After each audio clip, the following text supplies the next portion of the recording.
Dun, dun, dun. Yeah, I'm here. I am here. I just thought this would be a good musical intro. Dun,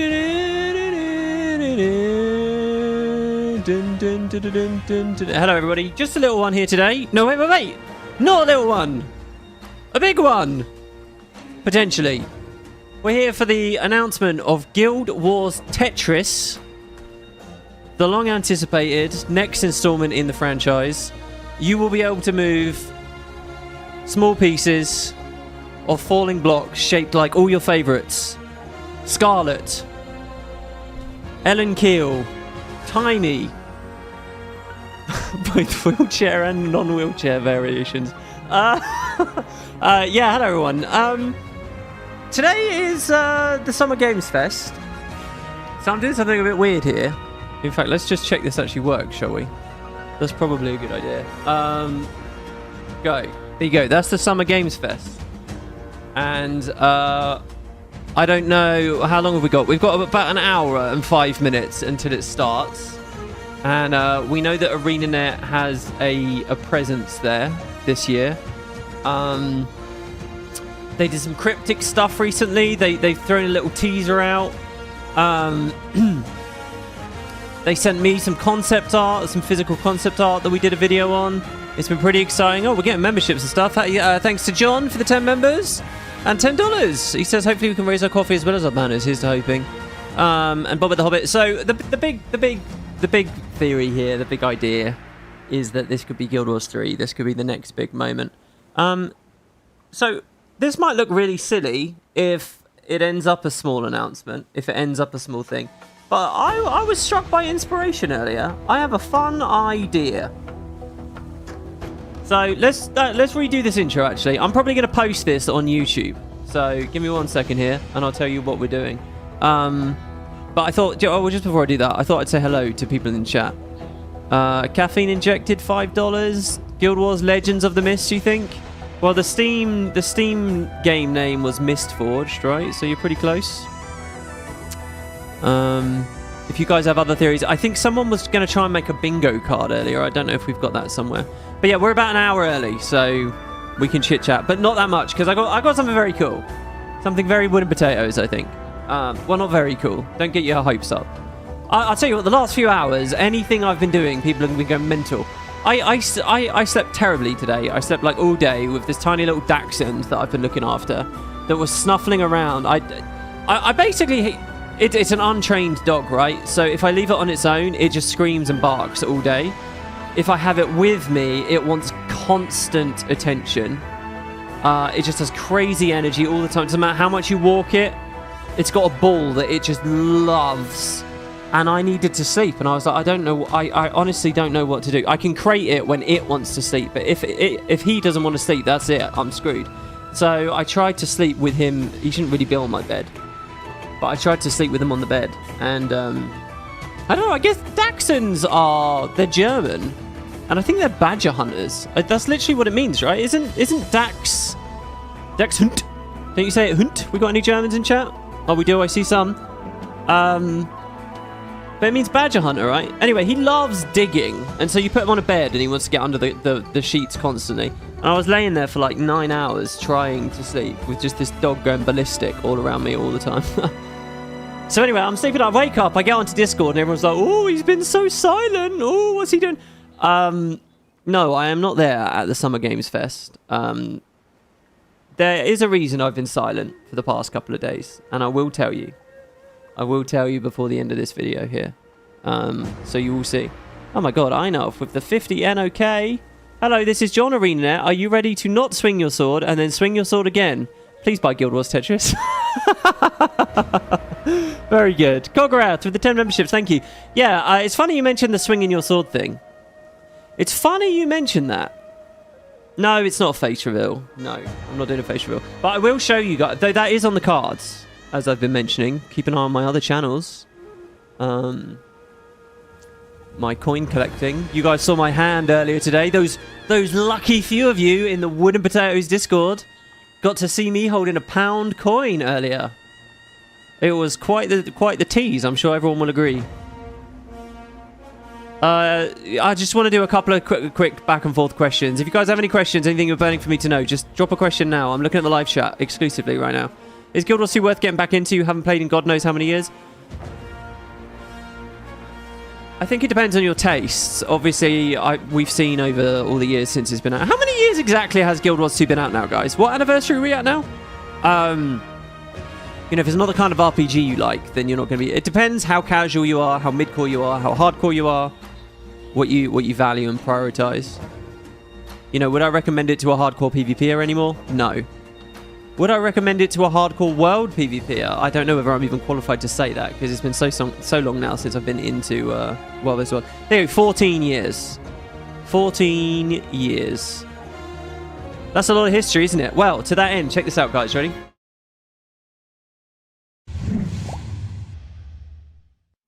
Well, hello everybody, and welcome to another video. I have something quite special. If you are watching this video on YouTube, I originally produced this live, and the current moment is we are 1 hour before the Summer Games Fest happens. Before a bunch of devs go on a stage, show us their trailers, juicy new stuff that's happening, and Arenanet is there. So we have a big announcement coming. Everyone's very, very excited that it might be the third installment in the franchise, or at least something big in the franchise. And so I'm here an hour before that, playing some Guild Wars 2. And we're going to look at some other games. And as soon as the Guild Wars 2 stuff's done, we'll ignore all the other games and crawl back into our cave. No, so if it's a big new moment, I thought, what would be fun? What can I do as WoodenPotatoes that has been here oh so long now? 14 years for Guild Wars 2. 21 years for Guild Wars 1. Well, okay, I wasn't on YouTube for all 21 of those years, let's be clear. I think I only started... Guild Wars 1 started 05, and I started my first videos in 09? The end of 09, was it? So a bit in. I consider myself to be a latecomer, and I know that seems silly, but I really do. You look at a bunch of those other guys. Doombox have been doing videos before me.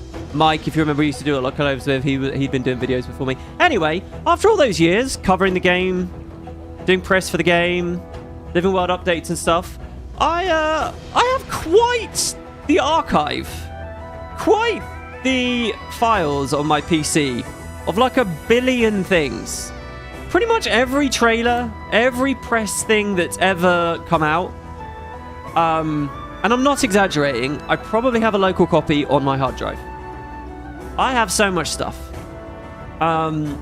Including a bunch of stuff about like failed Arenanet projects that have leaked out over the years as well, which I won't be showing here today. But I thought, what would be fun if this is the day, if this is the moment? Wouldn't it be fun to go back through Guild Wars through the ages? So that's what we're going to do here. I have got a little trailer reel here for you all. Alright? I'm going to mute the End of Dragons audio in the background for myself, so I don't have to listen to everything. Here we go. Ready? Oh, what happened? Did it crash immediately? So we're going to run in this first hour through everything that I have seen over the years from Guild Wars.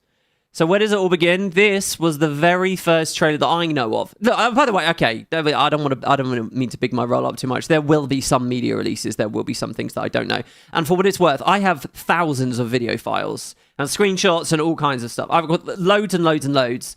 I can't show it all in 1 hour. We can't do everything. We can't do every Living World Season 1 trailer, and we can't do the whole thing. So I've just done like a grab bag. I've done vaguely, I think pretty much chronological, but like just some highlights from me that I didn't put that much prep into because I only thought to do this about 2 hours ago.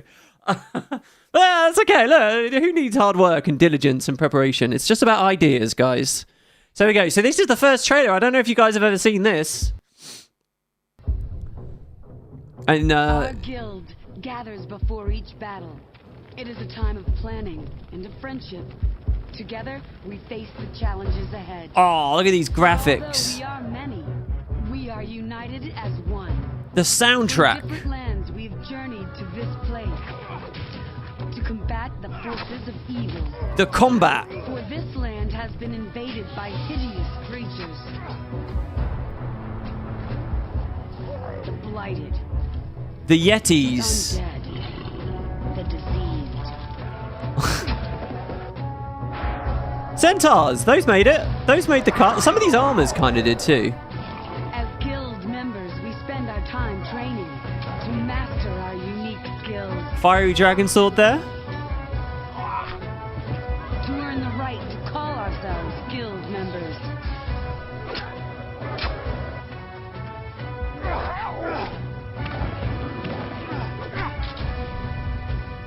We can fight alone. But Those our guys- strength is many times greater as comrades in arms when we fight together. There are losses, but there are rich rewards for the taking. Other guilds will confront us. Others will vie for our honors. Some will die by our own hand, and some will live by our mercy. But in the end, in the world of guild wars, it is not reward that calls us, not gain, not revenge. In the end, what calls us is victory. That's so... man, I love that thing. There's so many little details there. When they open that chest and the loot comes out of the chest, that really is... That's like the chest opening animation that you actually ended up with in the game, and the loot drop animation. And you can see the... You can see, like, the skull shield in there. You can see, like, the general animations for a lot of these creatures are the same. But obviously it looks really tacky and a lot like WoW. And what was this called? This was Guild Wars, right? Coming in 2004, this trailer released. It never released in 2004 in the end. They were a bit late with that.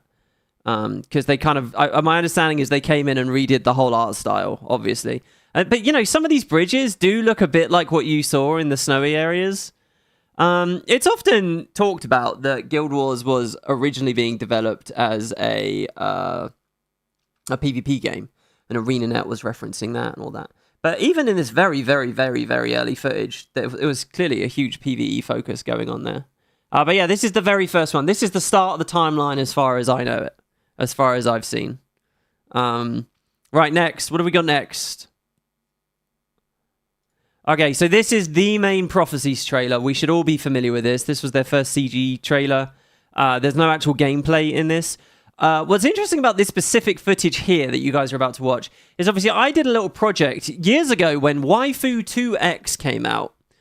Waifu 2X was a very early, it was like the primitive image upscaler. And it was called Waifu because it was literally for anime. It was trained and modeled on, you know, the kind of, I don't know, textures and coloring and line work that you get in anime. So the guy that made it, it was like an ironic name. When it says waifu, it really does mean your waifu or whatever. It's to upscale your waifu so she looks prettier. And there was like, you could double the resolution, you could quadruple it. I don't remember exactly how anymore, but on some forum, somewhere, somehow, I saw a guy had created a tool, his own personal little tool, that you could feed it a video file. It would extract every frame of that video file. Oh, I think he did it for the original Tomb Raider games. Was that what it was? And then it would apply Waifu 2X upscaling and then restitch it all back together. And you would kind of up-res a classic like vintage trailer. And I said, oh my God, dude, this is amazing. I would like that. I did it. I put up, just as a fan piece of work, I put it up on YouTube. And it was a huge hit. People loved that thing. They absolutely adored it. If I remember rightly, PC Gamer actually did an article about my video just on that. Which, and that's happened a few times. They've done a few articles just about WP content. I've always thought that's incredible. After that, so this video, but that's not what you're looking at here. That's not actually what you're looking at. This video file is called, let me, I don't have it on screen for you. It's called Guild Wars 1 CGI Trailer Full Quality Pre-DVD Printing Provided by Mystery Man at Studio. That is what this file is. Basically, after that project happened, I was contacted by someone who said, hey, WP, here's the actual best copy we have of it. The one that got put on the DVD had to get compressed and stuff. This is the best we've got. And I said, oh my god, thank you. And it went into my archive. And yeah, here we go. So this is, and it doesn't look that different. It does look a bit better. And a certain level of graininess and stuff is there. But this is the act. So this is the OG thing. And this is Devonna speaking. I kind of like to imagine Devonna was speaking in that other trailer, but hey. You see all the ash? It really pops a lot more.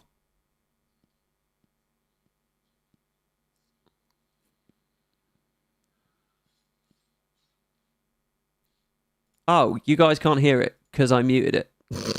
Let's undo that. Let's go back. Let's go back. When I was a young girl, my father fought in the Guild Wars. He gave up his life, keeping our home safe.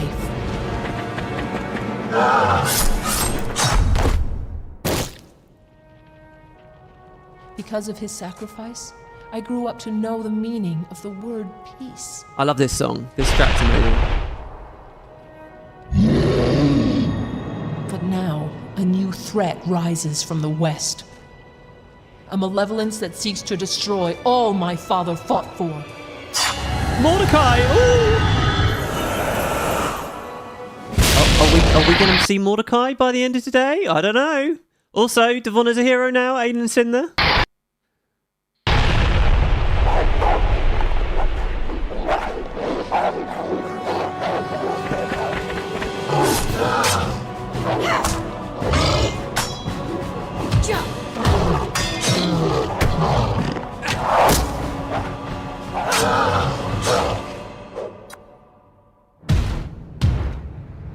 I know not the name of this evil.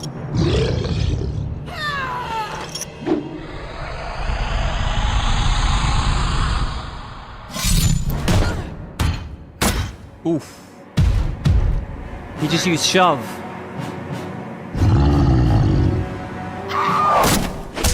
I love that screen. And Aiden's goofy arrow slinging there. Meteor shower, yay! A skill I recognise. Or potentially firestorm, but let's say meteor Soon, shower. though, it will know mine. I wonder what they're about to reveal, what the combat is like. Do you think there'll be grappling and stuff?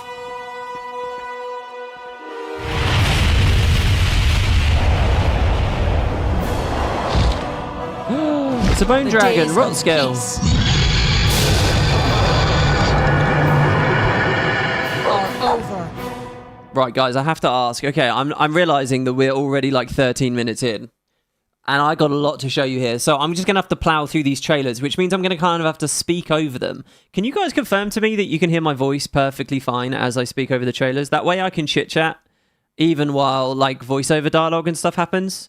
Let me know. Just keep the live comments coming if it's bad. So there you go. That's that. Where do we go next? And like I said, I haven't done everything. This is kind of an interesting one. I think a lot of people won't have seen this. You know, I got some little Easter eggs and things in here for you all. So we see the arena. I think this is deliberately silent right now, by the way. There is no audio just yet. A day will come when I will finally know peace. So what this one is... I will lay down my sword and join my comrades is a very rare in one. eternal rest. This was the trailer they made for But that Prophecy is not today. Today, over in the Asian territories. I will embrace my destiny. Today, I will draw my sword. There's a white mantle Today- flag there. I will know victory. Oh wait, no, was that Shining Blade? That was probably Shining Blade. I don't know when that came out. I can't remember. There you go. So that's NC Japan. I mean, it has an English voiceover, but that's a really interesting one. Increase my voice a tad. I can't increase my voice, but I can lower the trailer, so we can do that. It's John Guild Wars. I know, right? Yeah, it's not wild and new. I have talked about this before. I guess it depends how much of a WP or Guild Wars geek you are for some of these. But yeah, there's some throwbacks. There's some weird ones for sure. So yeah, I thought you guys might get a kick out of that. That's also Prophecy's trailer. Next, what do we have?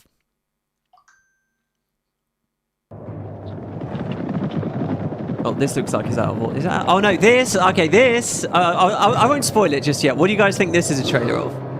This is very rarely watched, and these convoys of Dolly Axe moving do not happen in game.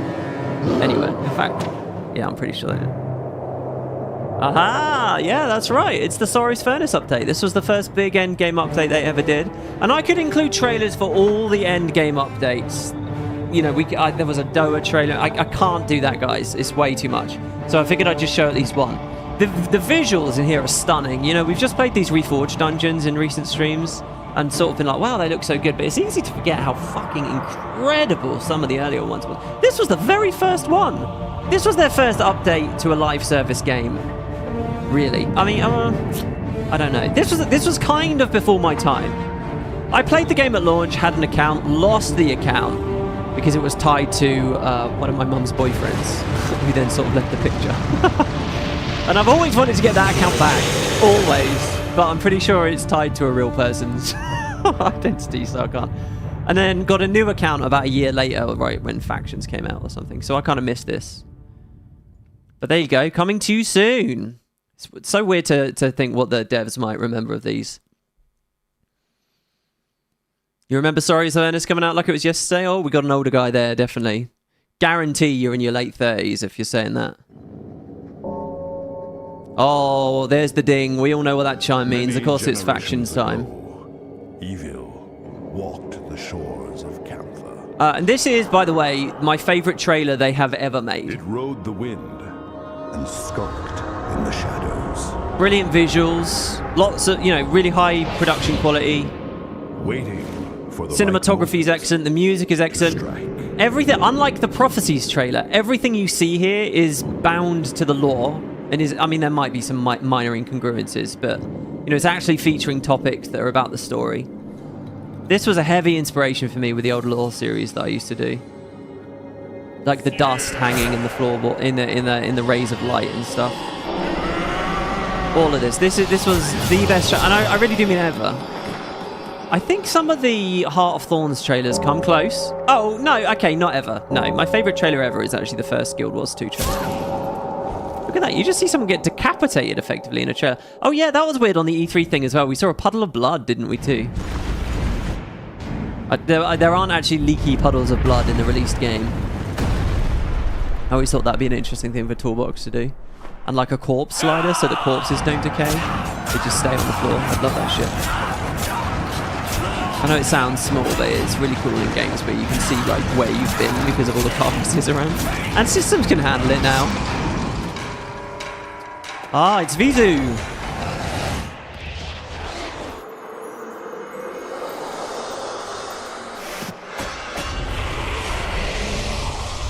And look, this shot in a second is just absolutely phenomenal, isn't it? The Jade Wind. And I will maintain this. I think that Factions had such strong world building. Nightfall is probably a bit better when you include the data mine stuff for me. The tone is just so perfect. And the actual storytelling in Nightfall is definitely better. But in terms of setting building, how can you compete with this? Much time has passed. How can you compete with this? Evil has returned.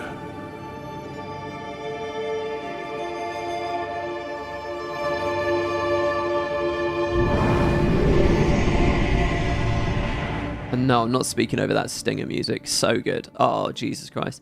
Okay, so next we have Nightfall. Nightfall is a bit unfortunate. They didn't have the money, I guess. Well, definitely not. They were releasing these things so fast. They couldn't do a full CGI trailer for Nightfall, which is a shame because this was the apex of Guild Wars 1. It doesn't get better than this as far as Guild Wars 1 is concerned. Unfortunately, it has a bit of a tight learning curve, so it's a bit tricky for me to recommend to new players. You kind of got to wade through the worst experiences. But Nightfall was, chef's kiss. It's definitely the pinnacle of Guild Wars 1. Everything is scaled and structured so well. There are like real arcs, characters that you can really get invested in. The gameplay systems were really working with the heroes. The size was perfect. Just fantastic. Really phenomenal. There were certain cracks starting to show. Certain things were clearly not sustainable. And this was the last full-fledged solo campaign. By the time they finished this and they were already working on Utopia, these people were burned out. Blood, sweat, and tears. All of this happened, by the way, guys. This went from like April of 2000. The first release was like April 2005. And Nightfall was like October 2006. It's crazy. It's crazy not just how fast they put this stuff out, but the Nightfall was so big and so good and so well made. But they were done, man. These people needed a break.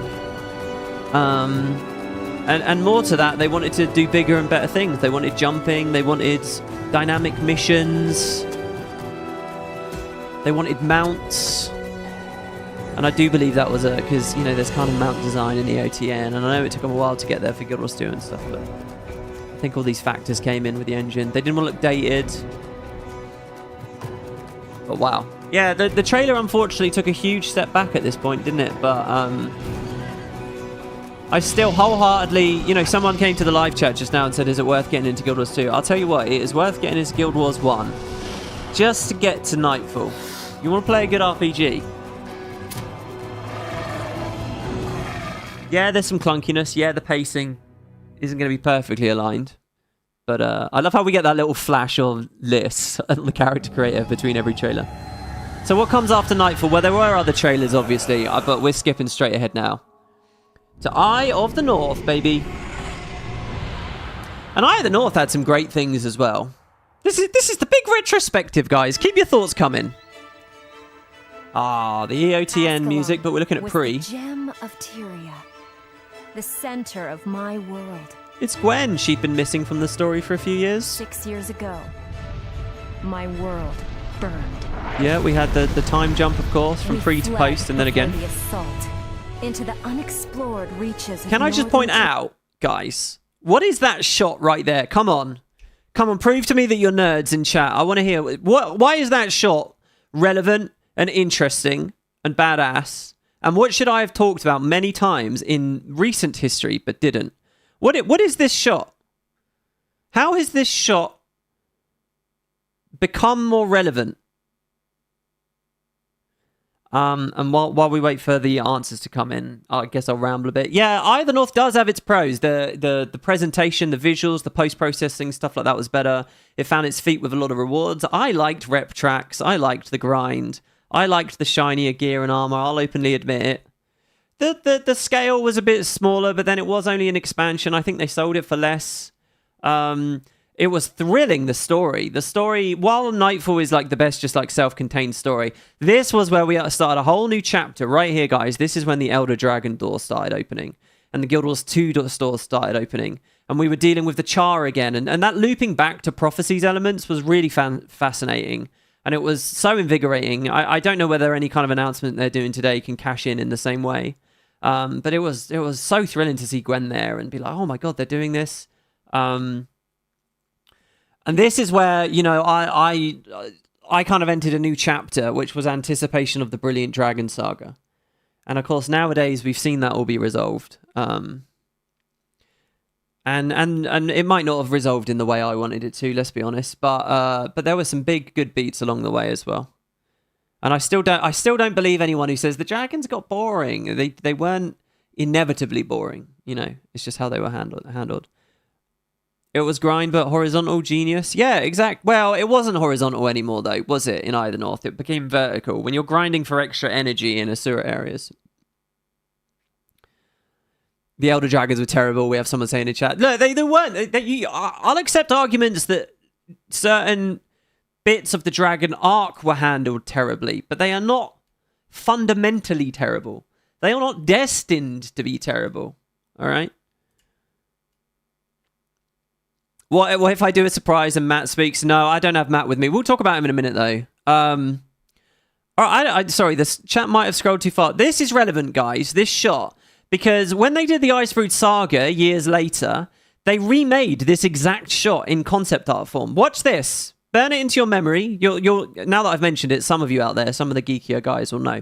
And I should have picked up on this. This is amazing. Look at this. I never realised it, but the Icebrood Saga has a specific moment that is an homage to this shot of the Eye of the North trailer. Watch this. We fled before the assault into the unexplored. Look at that shot. Seriously, that's how it opens. Tyria. That's how the Icebrood Saga trailer opens. You'll see it. we get there in time. God, I'm nervous. We've only got 35 minutes. I really can't pause. I can't pause these things. Now, the battle continues. The Ebon Vanguards. We're outside the Eye of the North there. The Hall of Monuments. Something to think about today. We found ourselves in strange, new lands. Oh, one guy said it? Sorry, I missed it. Yeah, good job to the guy. Confronted unexpected Dungeons, of course, and they introduced. powerful menaces. Destroyers were scary at launch. Urson Way. I think Eye of the North was when I noticed a lot of bitching. Eye of the North was where I really saw, you know, internet communities. By the time we're coming up to the 2010s, they were learning how to be toxic, entitled assholes. And oh, it was good. Doesn't it feel good, man? You get on the forums. Fuck these devs. How dare they do vertical? You're taking my baby away. I spent $40 on this. I don't have any other hobbies. You know, flipping the bird. Fun times. Now I miss you, Guild Wars 2 Guru forums. Yeah, the Jakartis was in there as well. Here's a fun one. I got a book for Christmas. I got a sweater. Dude, I got a cool game, yeah, in my stocking, yeah. I got a new system, yeah, just what I wanted. I have the best mom, she rocks so hard, yeah. Go, mom, cool game, yeah, yeah. Games make people merry. Get the perfect gift at GameStop. Powered Yeah. by players. Guild Wars. Bells, woo! Guild Wars was at GameStop, believe it or not. There was a TV advert that got posted for Guild Wars. That is what it was. How many of you guys have seen that one before? Oh, hi, Malchior. He's an old friend from the Guild Wars 2 Guru forums. It's good to see you, dude. Yeah. Oh, I have to pause. Oh, this is it. This is it. So there you had Eye of the North. I want to be clear, there was so much press between now and what you're about to watch, right? Well, actually, there wasn't. People were calling... There were years where people were calling Guild Wars 2 vaporware. The devs were scrambling. They formed the live team. They were doing War in Kryta. I didn't do any War in Kryta trailers or anything like that. I'm really sorry. Or just Guild Wars Beyond stuff for this highlight reel. I remember I might be wrong about this, but if we're going down memory lane, my first memory of an actual piece of Guild Wars 2 news was a very nondescript post from a dev on the Guild Wars 2 forums, the Guild Wars 2 Guru forums, where they discuss the audio engine that they had just implemented, and the fact that when you stepped on mud, it made a muddy sound, and when you stepped on tile, it sounded tile, it sounded like ceramic. When you stepped on gravel, it sounded like that. When you say, and it was that really, and it was just some sound bites. That was my memory is that was the first genuine piece of Guild Wars 2 news after the PC Gamer Movement of the World article and all of that, and then they had gone silent. And then there was another huge gap, and I remember lots of us would post feedback on the wiki. I remember, you might be able to find it out there somewhere, I posted my proposal for Guild Wars 2, which was that they should have a system whereby there are roads that connect the cities. And if you step off of the road, it's dangerous because there'll be enemies nearby. But the enemies closest to the roads are low level. And as you step further away, they get higher and higher level. And it gets more dangerous the further you go. And I was thrilled by this concept. And I really thought that was the thing to do for Guild Wars 2. I remember posting that. This was before I made videos. I remember that. And it got buried. And it was irrelevant nonsense.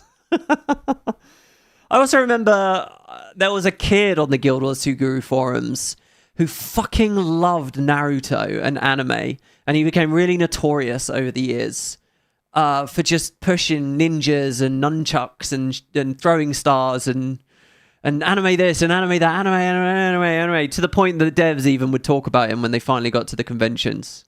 I know it's a black screen. I have the trailer paused. I know. All right, sorry. So anyway, blah, blah, blah, blah, blah. Then, on that fated day, Cologne, 2009, Martin Kirstein is on stage, hyping up the crowd.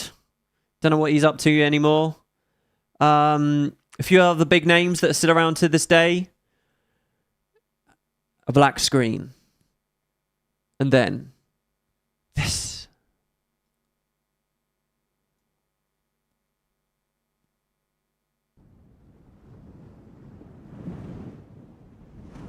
Sound of water. Oh, I'm totally inobjective here. It's just nostalgia. I fucking love this trailer. This is the best trailer that they ever did. We might be about to be watching the equivalent, guys. The dragons Guys, I have to stop pausing. What if the next game, right? If it's the whole Or thing and all of that, right? What if they do this shot but in reverse? Huh? Huh?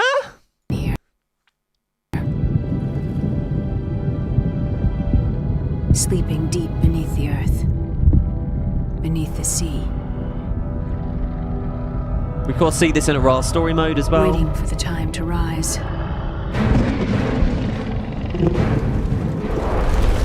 Alright, I'll stop pausing, I promise us. 100 years ago, the drowned empire of Or rose from the sea at a dragon's command. A dragon whose name is written in the legends of the dwarves. A dragon known as Zaitan. Why is my avatar spam talking? Because that's all I do, I spam talk. Hungry for destruction.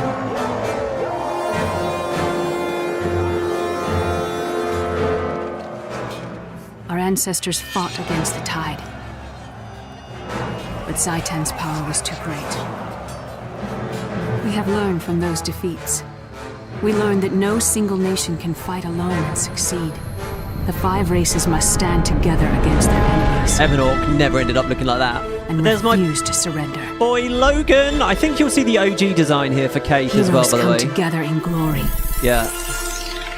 Discovering new magic, new technology. When they were a bit more elven, they got reworked. All this stuff is so exciting, man. Oh, I really wanted to play all the races. And the detail and quality on this shot. It is time for legends to become real. Here we go from concept art to the footage, and now it's all in game. And look, the day-night cycle and a big open world, not like Guild Wars 1. And verticality. And look at all the wildlife. I remember thinking that was a Grawl, but it's a Char actually. Or is it a Grawl? I don't know. The Divinity's Reach Dam. Of course, we know where all these things are now. There's just Logan, San is more. That's Ascon Catacombs. This is the old original LA that we didn't actually really get in the end. A very exciting LA. Holy shit, $100 donation. Thank you so much. Look at the OG Ratassoum. You've been following me since Matt Greenspring. Wow, dude. The Nightfall Watcher. Thank you, F. Bradley. That's so amazing of you, dude. Thank you. Holy shit. Oh, and we did the Tyria 3D videos showing this off. This here doesn't even really exist. It was just like a tacked on. This was basically made for the promotional material. I hate to breeze past that $100 donation. I'm so sorry. You deserve a lot more fanfare than that, but holy fuck. We're not going to get through all the trailers if I if I pause too much. Here, I remember we see these Coden in this shot. I thought that this was another form of Norn transformation because we've been introduced to it already in Eye of the North. Except now you'd actually, you know, fully get to be them and fully transform. You wouldn't just get a skill bar change. Here's the OG Sylvari, looking a bit like carrots and stuff. I don't think the OG Sylvari looked that bad, but the Sylvari are probably the greatest unit. I don't know, the Char or the Sylvari, they're both very, very big for Guild Wars, aren't they? Really, really interesting designs. Designs that, like, this franchise, this IP owns, you know. No one else really has anything quite like them. And the question becomes, what will we see going forwards?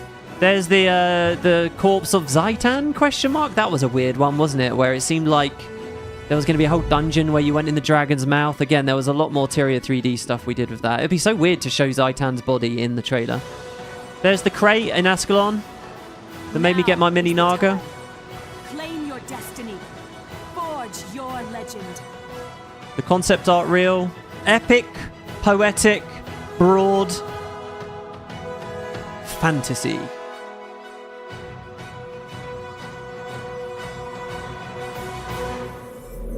I'll say there were also some fantastic promotional materials they did, which was just that concept art with like ambient soundtracks, and those are the best things ever to work to, by the way.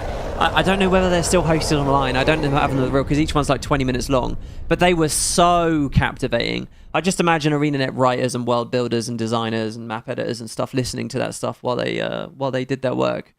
Like, it was like the sounds of birdsong and rivers running and electrical whiz bangs and things while you're looking at like animated Guild Wars 2 concept art. They were so cool. I loved those things. So what else do we have here? We have more trailers from Guild Wars 2. I think this was the 1-year anniversary we're looking at now. Yeah, with the Fear Not This Night music. I have to turn this up or you guys will never hear the fucking thing.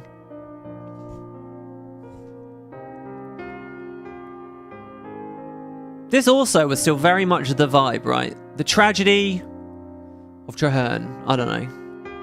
Oh, this is actually way late. I don't know. I can't remember when this one came out. Like I said, it's mostly chronological. There was so much for me to pick through. I think this might be the launch trailer. Don't we see the airships over LA on this one? Which never really ended up in game, but whatever.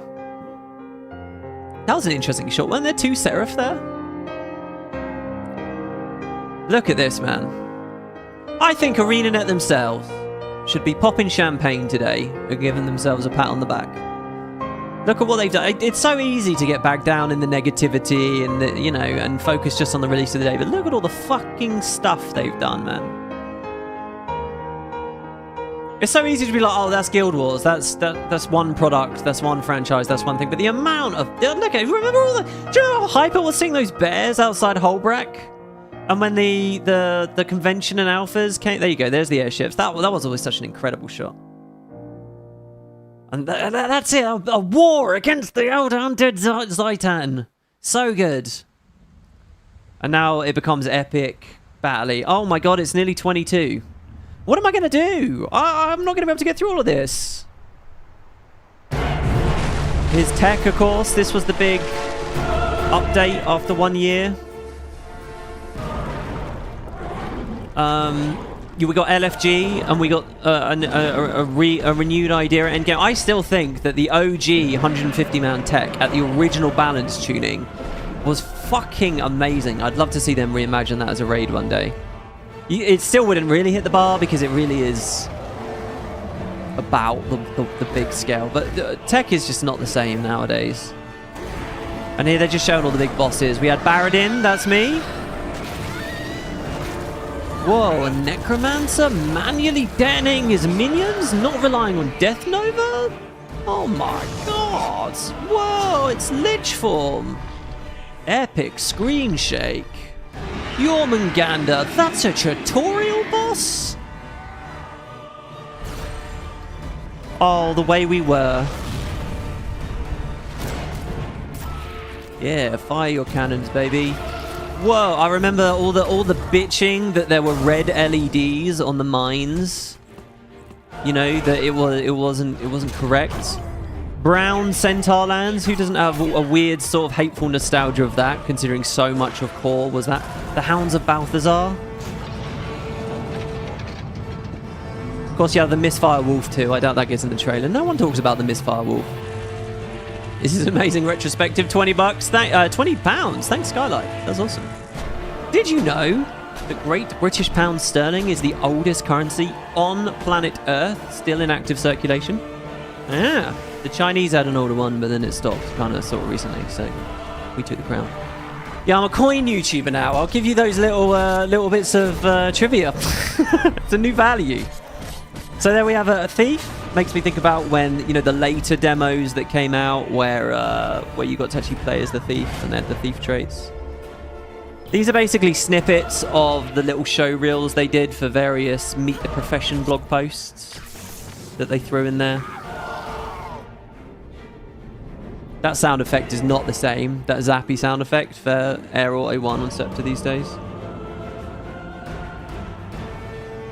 Look at all this stuff, guys. Do you think whatever they're about to announce has got this? It's so easy to look at Reforged and to say, oh my god, I can't believe ArenaNet moved everyone onto Guild Wars 2. Why didn't they keep the live team going? But it's so easy to forget how high quality of a release GW2 was. Yeah, they dropped the ball on high concept design bars. They did. I'm sorry, the design wasn't there, and it's not their fault necessarily. Designing MMOs is the hardest thing you can do. But in terms of the breadth of the content, the amount of stuff that was in this game, yeah, people were unhappy with the loss of the Trinity or this, that, and the other thing. Too much stuff was cheesable. There was no end game, so to speak. But this was a hell of a game. What a release this was.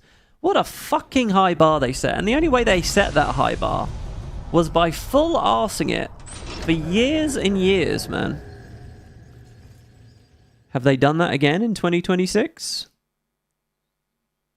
$5, thank you, dude. Be careful, I'm hyping you for today. And the Deep Winter, $20. You guys have been very generous. Cheers, WP. I hope a Guild Wars 3 announcement means you have many speculation videos. Oh, you will, indeed. So, this is just a short show reel here. We'll move on from the launch Guild Wars 2 stuff in a second. This was like the Meet the Char. So this was the Black Citadel. There was a blog post talking all about their lore, who they are, where they are. And I remember for a few weeks these were coming out, and this was all fascinating stuff. And we got to look at their home. No idea what we were looking at for a lot of this. Some of this never made it into launch, I think. Like the draw distance on some of these things was a bit far out, and the amount of animated things they had to pull out before launch.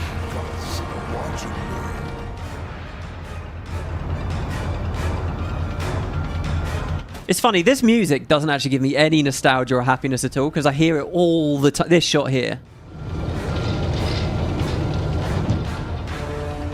This just makes me feel bad and stressed. I think I associate, and there's the arena, which unfortunately never really became a thing.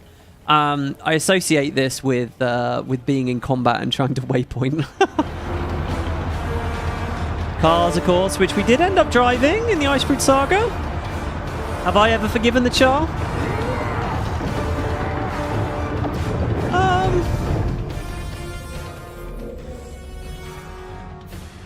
Sure. I don't know whether the answer to that is yes, or I'm just not emotionally invested in the Char anymore. I don't know. Let's not be a Debbie. Janice says, yeah, I forgive them. Get out of here, Debbie. Oh my god, this one's 5 minutes. I don't know if I can show this whole thing. There's one that I will be showing, for sure. This could be it. I actually don't know the file name as these come up, so... Right, what we got? This might be possibly the biggest one. Oh, there's no audio, though. There's no audio on this. I was scared of that. Please don't be the one. We founded ArenaNet to innovate. So Guild Wars 2 is our opportunity to question everything. Wow. Hold on, let me skip ahead here. Fully branching, personalized storyline. Oh, no. Yeah, you go. To get people playing together. I don't know why it's not playing any audio in the early part of the trailer, but this is very similar to the launch trailer anyway, so I'm just skipping ahead. We're going for... To get people playing together, and still no monthly fees. The look of Guild Wars 2 is stylized. We're going for a painterly, illustrated aesthetic. Everything in our world feels handcrafted and artisanal. We treat our environments as if they are characters themselves. When you look at the art in our game, you say, wow, that's visually stunning. I've never seen anything like that before. And then when you play the combat in our game, you say, wow, that's incredible. I've never seen anything like that. In most games, you go out and you have really fun tasks occasionally that you get to do. And the rest of the game is this boring grind to get to the fun stuff. I swung a sword. I swung a sword again. Hey, I swung it again. That's great. We just don't want players to grind in Guild Wars 2. No one enjoys that. No one finds it fun. We want to change the way that people view combat. As a structure, the MMO has lost the ability to make the player feel like a hero. Everybody around you is doing the same thing you're doing. The boss you just killed respawns 10 minutes later. It doesn't care that I'm there. You'll get quest text that tells you I'm being attacked by these horrible things. And it's not actually happening. In the game world, these horrible centaurs are standing around in a field, and you get a quest step that says, go kill 10 centaurs. We don't think that's okay. You see what's happening. You see centaurs running to the trading post, knocking the walls down, burning and killing the merchants. We do not want to build the same MMO everyone else is building. And in Guild Wars 2, it's your world. It's your story. You affect things around you in a very permanent way. Cause and effect. A single decision made by a player cascades out in a chain of events. You're meeting new people whom you will then see again. You're rescuing a village that will stay rescued, who then remember you. The most important thing in any game should be the player. We have built a game for them.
dragon.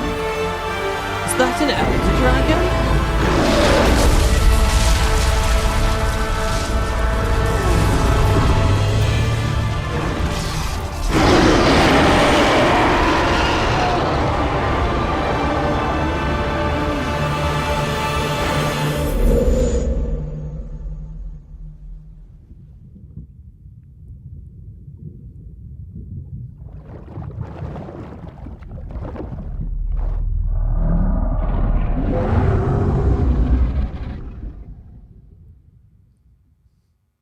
All right. I wasn't talking there. That was agony for me. I was sitting there in silence because I couldn't hear it on my end. OBS wasn't giving it back to me. So as soon as you guys in chat said you could hear it, that's fine. Yeah, that's the manifesto trailer. That was the for my money. It was the launch trailer, the original reveal trailer that I loved the most. But that manifesto trailer, that is really what put Guild Wars on the map. That is what got everyone into this game. That's where everyone popped up. All these ex-WoW YouTubers and stuff. Everyone, all the articles. Everyone suddenly sat up and paid attention, and they saw that ArenaNet wasn't just another MMO studio that was following the patterns of all the other MMOs that were coming out and being kind of mid. But they were innovators, and they were really pushing, and they were trying to fix the things they didn't like about MMOs, and they were trying to do things differently. And it really resonated with people. Obviously, a lot of that stuff you can compare side by side with how things went. Dynamic events and the personal story are the big two, really, that I think missed the mark. The question on all of our minds should be, who are ArenaNet today? All right, it's 14 years later. Who are the people at that studio? Do they still have that fire in them? Are they still there to tear down the walls of MMOs and do something new? Or are they looking to tweak what they found in Guild Wars 2 because they're happy with what they did in Guild Wars 2? Or are they looking to tweak what they had in Guild Wars 1 because they've found a renewed love for Guild Wars 1? That's kind of the question that's on our minds, right? So yeah, the manifesto trailer, yes, there's a big chicken. That was the shatterer. Yeah, let's keep going then. What we got next? Oh god, we got 11 minutes. Go, go, go, come on. We're still only at launch. All right, this is just Ellie. I just love this thing, all right? This was the Ellie showcase. It was just using skills. Next, what else we got? This was a showcase of Ascalon Catacombs that they did. Skipping along. It was very cool. All right, next, including underwater parts of the end game as well. Where are we now? What else have I got? We're not going to have time to do them all. I think this is the 1 year later trailer. I might skip this. This might be worth skipping. Oh, no, it's not. Oh, do you guys remember this? Do you remember this? For too long, a shadow has gripped the land. This is crazy to me. We just go from all that nostalgia and, you know, tear in your eye, hype, and like the big positive vibes pre-release and around release to what? 2 years later, I think this came out. The community was in a very different point when this came out. Isn't there such a whiplash on this? No, I'm not skipping this. This is an incredible little snapshot. No, man, we're doing the whole thing. The ups and the downs, the peaks and the valleys. You remember this? All right, let's rewatch it. Sorry, I will stop pausing. Fingers crossed.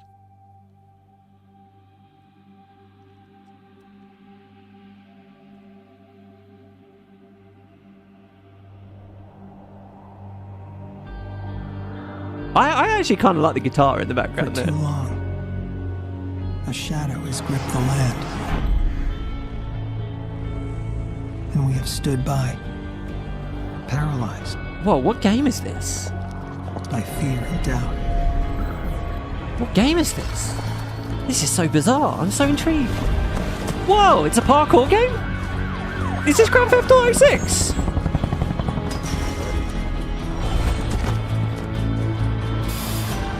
Those who dream of a better world, the time has come.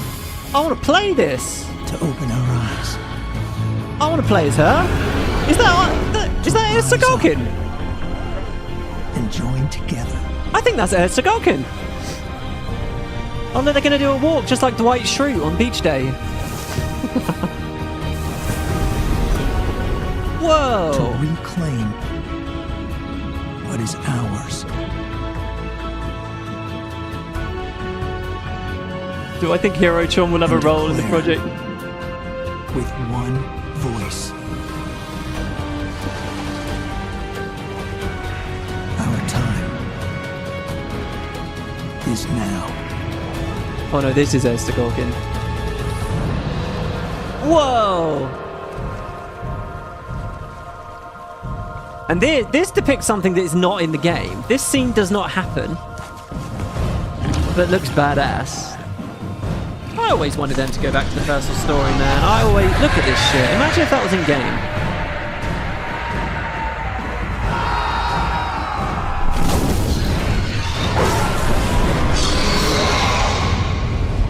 You see more of Zaitan there than you do for like 99% of the story.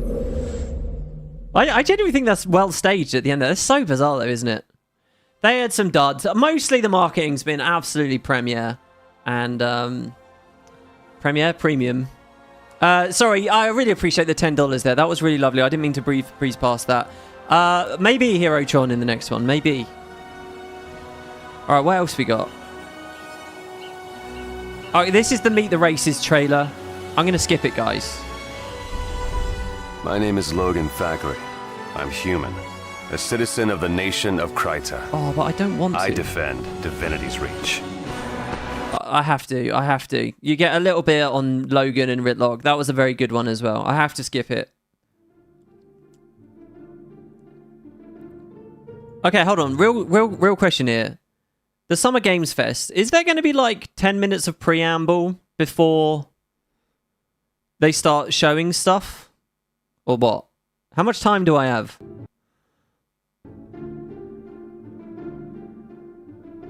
Which one is this? I could have done the Halloween trailers. I could have done the Winter's Day trailers. I think this is Meet the Asura, actually.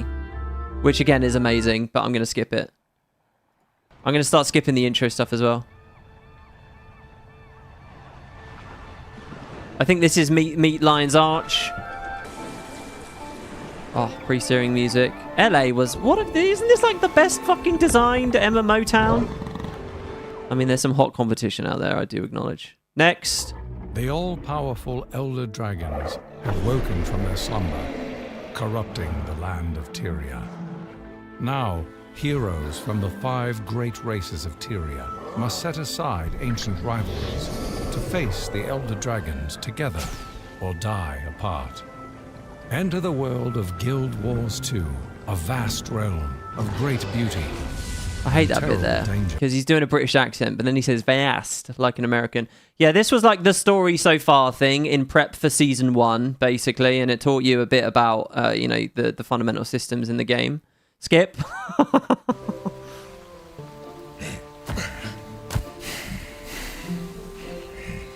What is this? This is pre-release.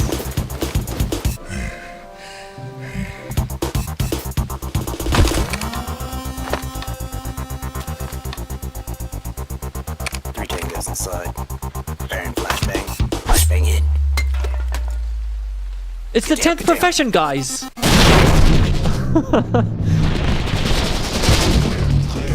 This is great. I can't believe I have time to do this, man. Targets neutralized. Team Arena's Oscar Mike. And I would love a full version of that song. That is Guild Wars music, but it's like chiptune or whatever. All right. Let's see what we got here.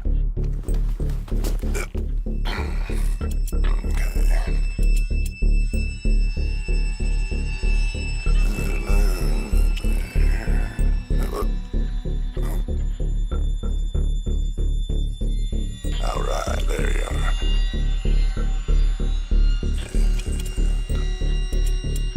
Pull back a little bit. There we go. Cue our little friend.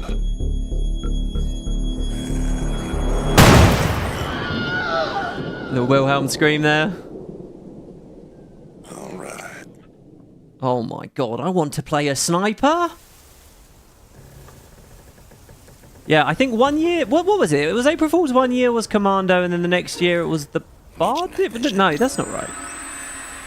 I think this was just April Fool while they were releasing the professions. I think they actually figured out actual words for those initialisms there as well, by the way. The arena on his side. It was like action ready. Something, something, something, something. Alright, come on. We just got to get to the big chicken and then I've got to start skipping. Oh, here we go. Get down, get down. We've got incoming.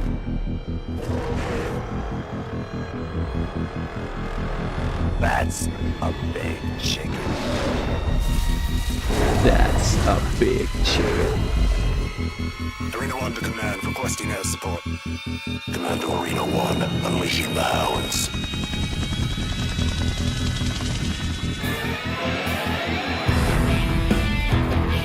This shit was crazy, man.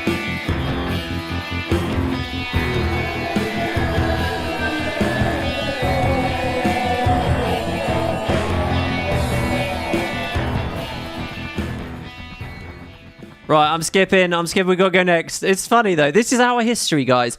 Okay, here's another. This is just a fun one for me. This was the first footage I ever saw of Guild Wars 2. This is shaky cam footage from that original Gamescom in Cologne. I don't know what it was for you guys, but I know what it was for me. It was this guy. He recorded this on his phone and uploaded it within like the first hour of the demos being available on the show floor. It was the first thing that was posted to Guild Wars 2 Guru. And it was wild. I can still feel it a little bit in my chest now today, 14 years later. I've been like, holy shit, look at this game. Look at the animations. Someone in chat just now mentioned how weighty everything was. That weightiness is all gone the more that they've sped everything up and up and up and up and up, which is, in my opinion, always been a mistake. But here it was still at that level, right? And all the discussion became about energy potions, really. But I remember the UI. This was crazy to see. This was crazy. And this was the first thing. This is only a few seconds long.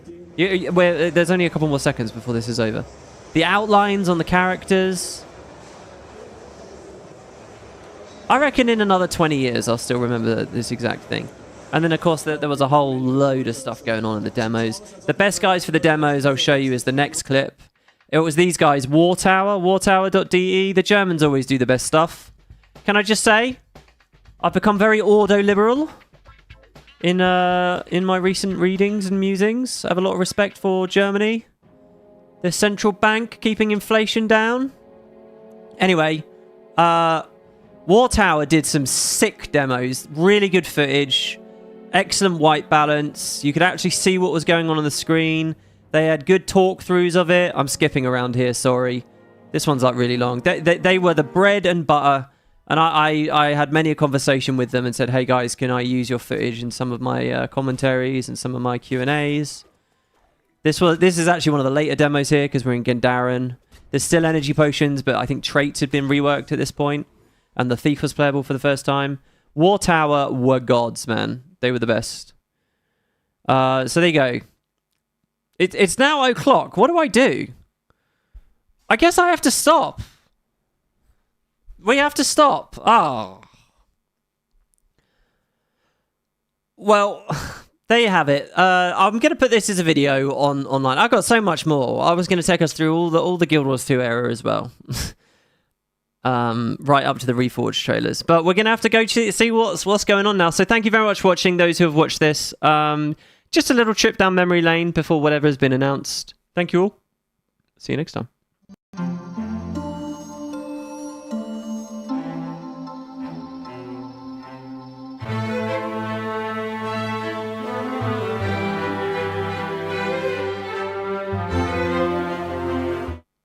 Right, okay. What do we do?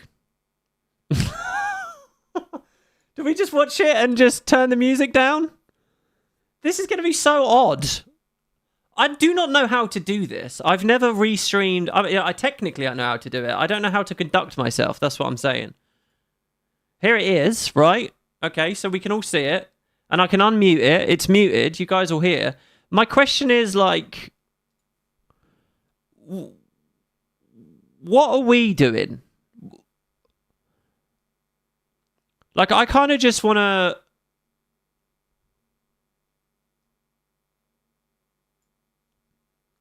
just put it on and we see what happens. What if I want to talk over him? It doesn't matter where you play. everyone is welcome here today. And right now, everyone has a lot of games to play. As you can see behind me, Carrie. in just the first 5 months of 2026, Steam saw a record-setting 9,260. Just comment, react if I have thoughts, but I'm going to be talking constantly. That's up from I usually watch last this with year. Carrie and There are friends now in more Discord. games and more creators than at any point in the history of this great medium. Now, sure, a cynic might look at those numbers and think, how can anyone possibly break through with their game? I'm just very uncomfortable sitting in silence. That's not really my bag. But I'm just going to end up listening. Possibly break through with their game. Publishers, isn't that great? You're saying he's not saying anything interesting, but he might be. Also, look, I live in a cave. I don't know anything about general gaming. This is so awkward. I don't know, man. I guess we'll just go for it. Players, you guys are hungry for new experiences. Should I full screen? You want originality, games at different price points. And when developers take bold, creative swings, turns out you guys show up for them. Really great. So there we go. to all those Right, so it's just me, Liz, and what's his name? Jeff Keighley, right? I will say I love the game. Can you? Sorry, just to help me with my insecurity here. Can you guys hear me fine when I talk over him? And that's not annoying. Has to be for everyone. That's what makes this medium so exciting right now and makes SGF. Like I can just chat. It's not like fuck. We can't hear either of them because they're both talking at the same time. Jeff Keighley. I love the Game Awards. I watched the Game Awards last year, and I watched the most recent ones. And I thought they were brilliant. They're like the Oscars at the end of the year. I didn't realize this was the equivalent show in the summer. I've actually never watched the Summer Games Fest. He's a little quiet. I'm pretty loud in comparison. Okay, I'll give him a good 5-6 dB. All right, fuck it. Okay, so what have we got? This is our first preview. And I've got subtitles on screen, so that's good. Cafe of Parapluie. This is going to be so cringe because I'm not going to know the franchises quick enough.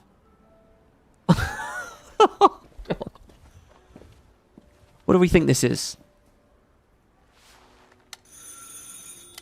Okay, I'll just wait for people to say in chat and then I'll steal your ideas. Is this Guild Wars 3? Is this Guild Wars Tetris? Oui. Yes. So, you're the American who called earlier. The sister of the man on the 3rd floor. Ah, welcome to Paris. It's so nice to meet you. She has a very youthful voice. It's freezing. Come in. Come in. We don't want you to catch a cold. Okay. I hate to say it, but your brother is, well, quite odd. I'm getting scared. In we go. This is feeling... Yeah. You think it's Resident Evil vibes? It feels... I have a friend that plays Resident Evil in Discord quite often. And I'm not too familiar with RE, but it does feel a bit like that. Guild Wars 3 is set in France. Is this Pokemon and X and Y? That guy. He's made such a mess. French Force 3. I just cleaned it up a week ago. That's just Napoleon in it. It's like a boulder rolled through here. Huh? Ah, the delightful biscuit. I'm sure he won't notice if we help ourselves. I'm actually loving this. I'm loving how slow and hands-off it is and just letting people get immersed. The maintenance bring some nice coffee. You don't see trailers do this enough. People are totally fucking into this now. Like, how engrossing. Of course, you guys have opted to watch a version of it where there's me nattering away. You think it's an RE spin-off? Expedition 44. Oh yeah, Expedition 33 was very French as well, wasn't it? 33? 31? Kerry's going to kill me for saying that. Hey, a $5 donation. Thank you. Genuinely, your only expectation, a meteor Guild Wars 2 expansion or a new Guild Wars 3 game? Yeah, if this is something very low to the ground, I think people are going to lose their minds. You should have seen the Guild Wars 3 subreddit over the past few days.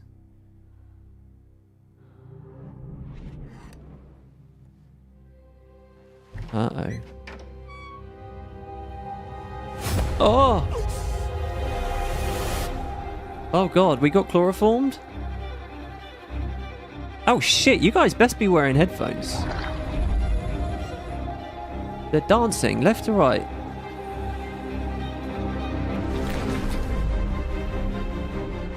EV?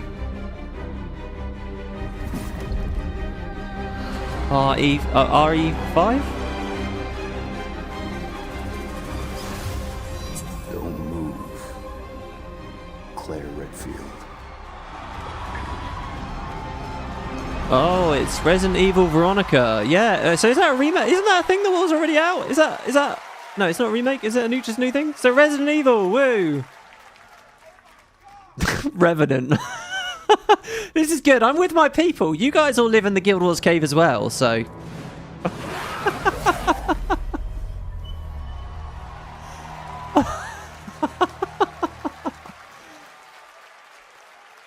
Code Veronica, I've heard that before. It is a remake. If it was a remake, how didn't we get it with the old lady and eating the cookies and all that? Classic title from the Resident Evil universe, reimagining the They've been working their way through remakes, right? Isn't that the thing? And Capcom for that incredible news. You don't know who Veronica is? I like the name Veronica, by the way. It's just a little bit close to Veruca, which, if you're in the UK, it's not a nice word. Oh shit, they go quick, eh? We're in the next one straight away. Hello there, I'm Cuphead here at Studio MDHR. Oh my god, a new Cuphead? And today, we have a special announcement for all of you. We're happy to confirm that development has begun on a brand new, hand-animated Cuphead video game. Our talented team is hard at work on this ambitious project, which will I never take played Cuphead and this. friends on a fresh, exciting adventure. Surprise, surprise. It's still in early stages, but we look forward to revealing more when the time is right. Well, from all of us here at Studio MDHR, You need to say, is this Guild Wars 3 for every trailer that comes up? Is this Guild Wars 3? I didn't know this was Look, Guild Wars did a phone. No, they didn't. They did a toaster. Hello? Yes? Oh, indeed. Oh, you want me to tell them? Yes, I'll tell them. Yes, right now. My understanding is Cuphead's really hard, isn't it? Seems I have Isn't it one like... more surprise. A small team within our studio has been working in secret on something completely different. This new project is a love letter to the era that brought us into the world of video games. We have prepared a sneak peek, and I'd say... it's pretty radical. Over here? Wow, there are 50 squads in-game in LFG watching this. Oh, that's cool as hell. You guys should get in-game then. I love the thought that they're all chat rooms flying by. At Studio MDHR. This is an amazing trailer, by the way. This is like the Super Adventure Box trailer, which we would have seen if I had more time. With arcade quality graphics and amazing sound. Mighty Cuphead Adventure. Only from Studio MDHR. So we're kind of a different gen. They're hitting a different era now, right?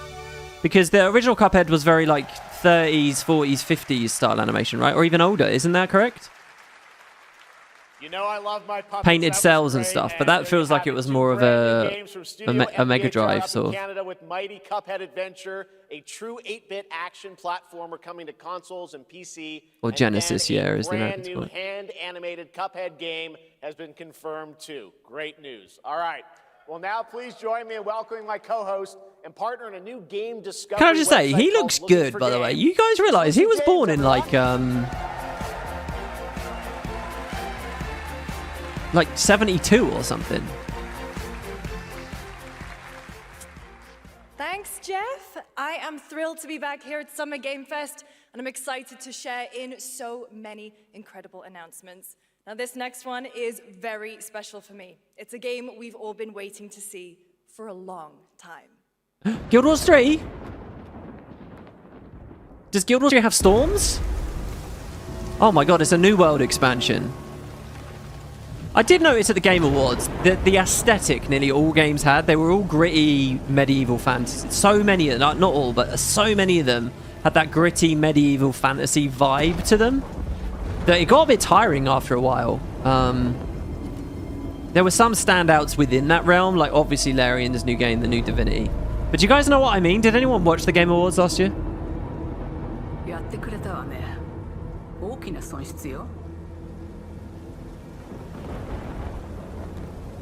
Well, that tree looked like an ant or a person or something. That's the fault of UE5, you think?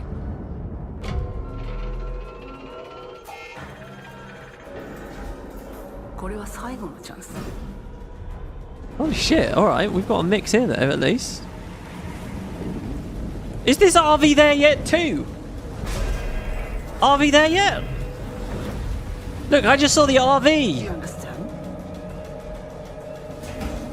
Yeah, guys, look, I can talk to you about Friend Slot. I understand. I can talk to you about Peak. I can talk to you about Gamble with Friends. I can talk to you about Lethal Company. What was that other one?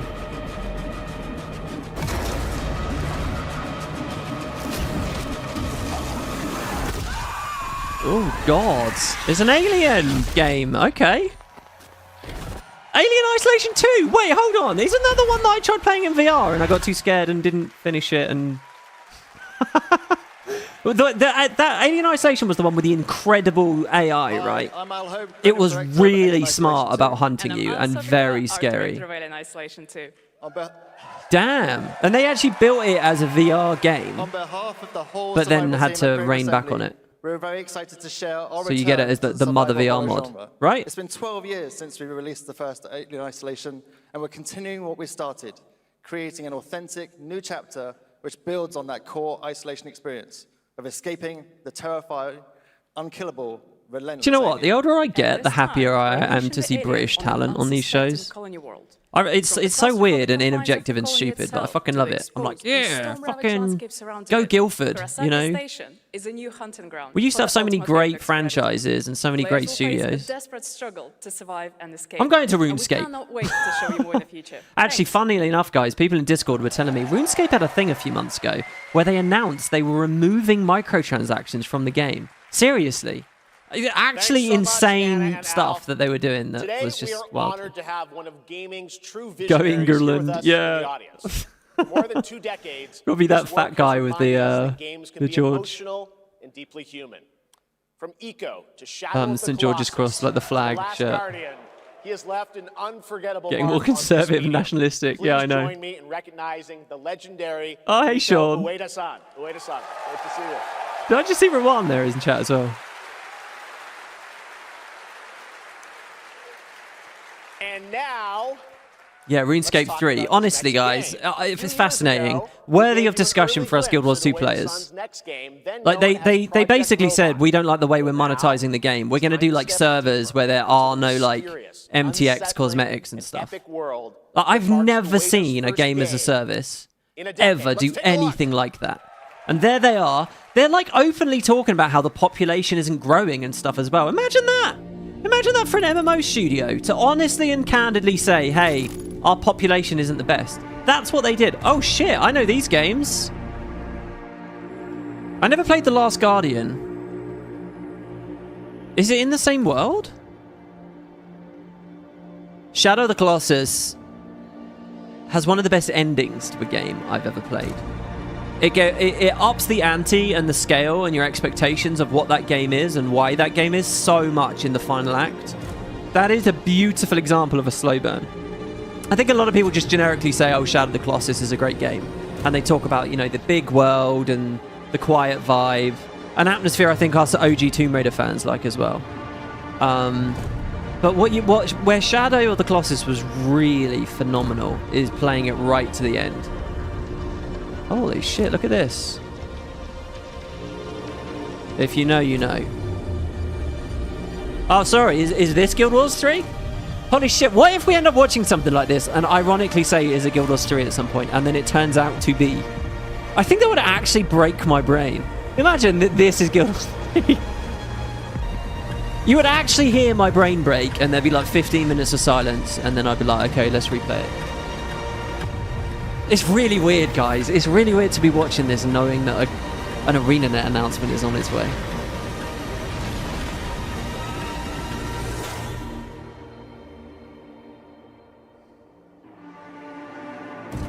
That was the Cliffside Fractal. Generation Atlas. Or just Gen Atlas?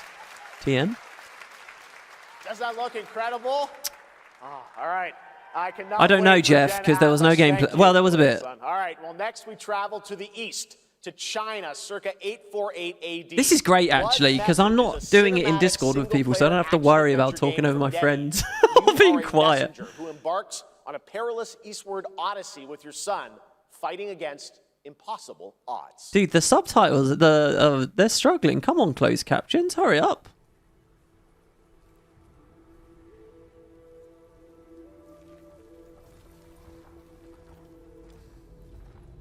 That was all in engine?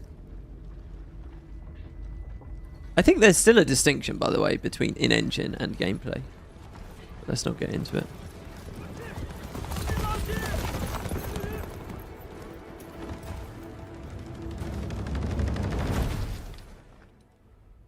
"24 entertainment." See, I don't when I don't know this.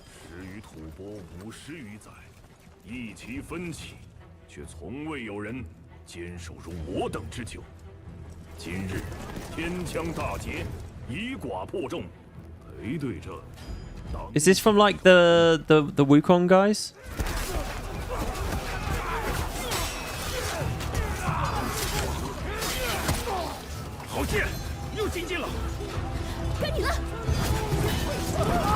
Man, games look so fucking good now. I don't know what happened.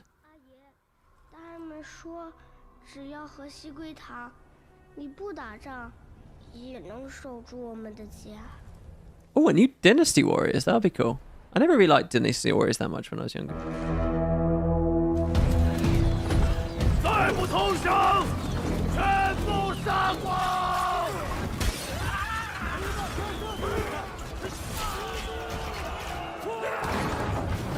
UE5 happened. Yeah, but all people ever do online is bitch about UE5. But look at this! Look at this!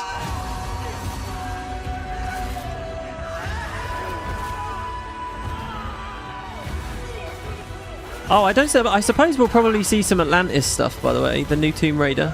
I haven't covered that yet. To be honest with you all, I'm a bit, I get very bored by Tomb Raider press. I'm really sorry. I get really bored by it because here's what happens. They show some footage of Lara jumping or in a tomb, right? It's not pushing the boundaries anyway. It's not very intriguing gameplay. There's nothing to it, right? So here's what all the conversation is. Thousands, tens of thousands, hundreds of thousands, millions of messages, I don't know, of people saying, "She looks so pretty. That's my Lara. She sounds so cool. She looks so cool. She looks amazing. I love the outfit. Wow, check out her hair." It's just like Barbie conversation, and I don't care. I don't care how Lara looks, and that is all you people talk about. Blood message. Sorry to talk over that. And so I just always end up feeling a bit lost with Tomb Raider press because I don't really know where to go with it. Anyway, this looked lovely, and I'm sorry for.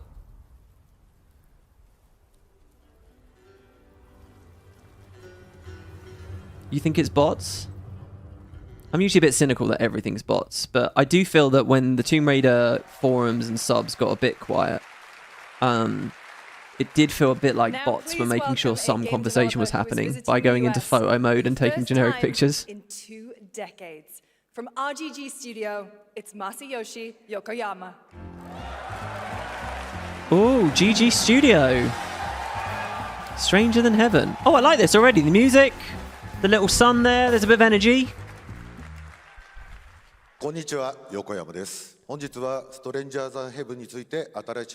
I suppose this guy I can talk over because we're completely reliant on the subs. Oh no, he'll be getting translated. Hello everyone, this is Yokoyama. Today, we have an exciting new update about Stranger Than Heaven. First, please take a look at this. I don't know, I've never heard of Stranger Than Heaven.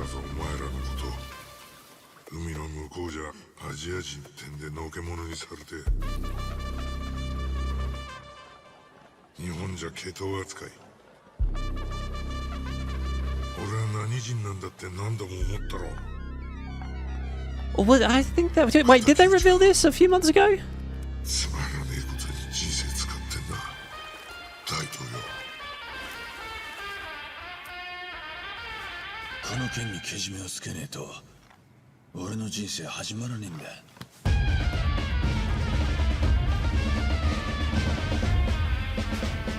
It's probably Stranger Than Heaven.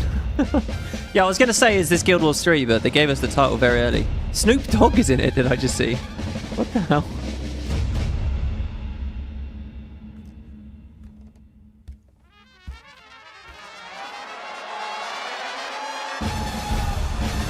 And 2-pack?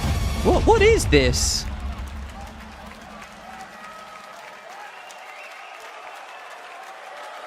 Oh, this was revealed at the Game Awards. The Kyoto game? Right. Crazy. Well, Yokoyama, we got a lot to talk about. But first of all, we have a release date. I thought Snoop had fallen out of favor with the internet after endorsing Trump or something, isn't that right? Didn't he previously tell everyone that would do that, like that they were Uncle Tom's, and then he immediately went for the bag anyway? Didn't that happen recently? Released on January 15th, 2027. As you may have noticed in the trailer, we revealed some interesting new cast members. To tell you more about that, I'd like to bring out a special guest. Please welcome Snoop Dogg. What happened to my podcast partner? He's still around. I just don't do. I don't do much co-op stuff, and I don't think I'm very good in podcast format either, to be honest. Snoop. Oh, speak of the devil. Talking about this game. It's so good to have you here, man. That's crazy. So you teaming up with Yokoyama. Tell us, how does this happen? Why do you want to work with RGG? I mean, I'm a big fan of Sega. I've been playing that game since it first came out, and you know, to be associated with such a great game and such a great person like this and the team that they put together, it's an amazing, feat for me. Was he at the Game Awards as well? And he brought his son on or something, and all I could think was, yay, more nepotism. Sorry, I get very salty with regard to. What was it I said? I don't want to see people I don't want to see people succeeding as a family. And I really mean that. What y'all think? I swear something like that happened at the Game Awards. Does anyone remember?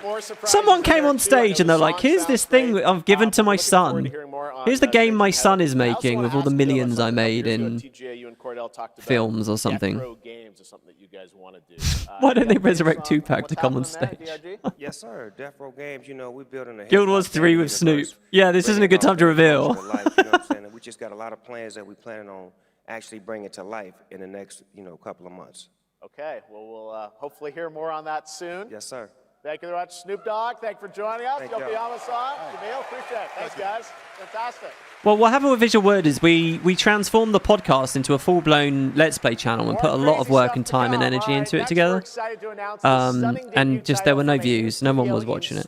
So we ended up going, we closed it down. Action-adventure game from key creators behind The Division and Little Nightmares. You brave the wild north as researchers stranded in a mind-bending, player-shaped procedural world. This is a games industry is bigger than Hollywood. Of course, there's big-time nepotism. Yeah, but it's new as well, We can stop it.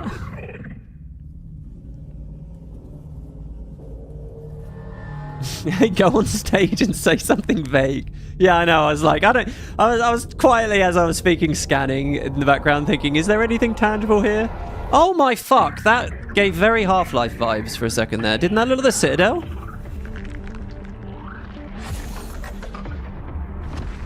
I'm sure it wasn't. It was just the fog. What is this? Whoa. It's called the Citadel, isn't it? The big giant thing in the middle of City 17?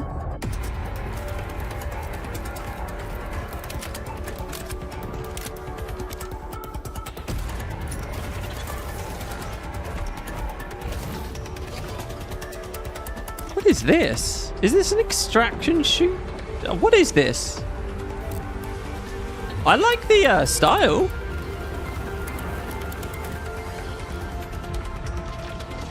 I always think with games like this, I always get a weird vibe that you don't get that, you might not get that much gameplay because it's so reliant on bespoke, beautiful artistic environments that they inevitably run out quite quickly. Do you know what I mean?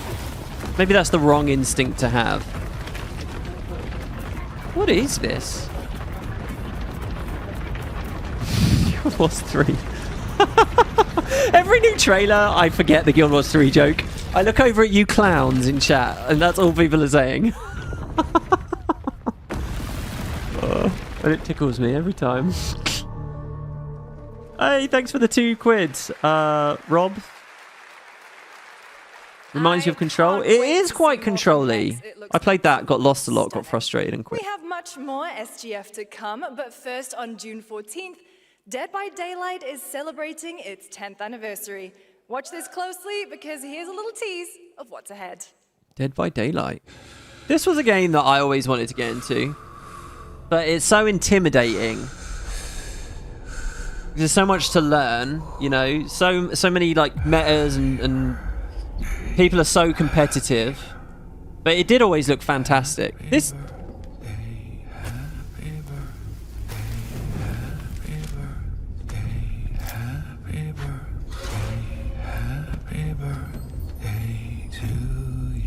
How many years are they celebrating? 14?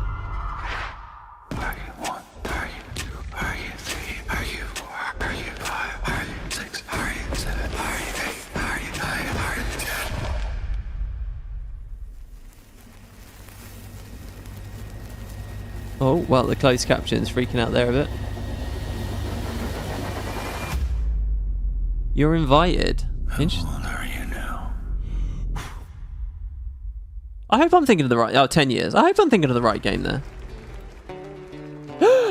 What? No. What is this?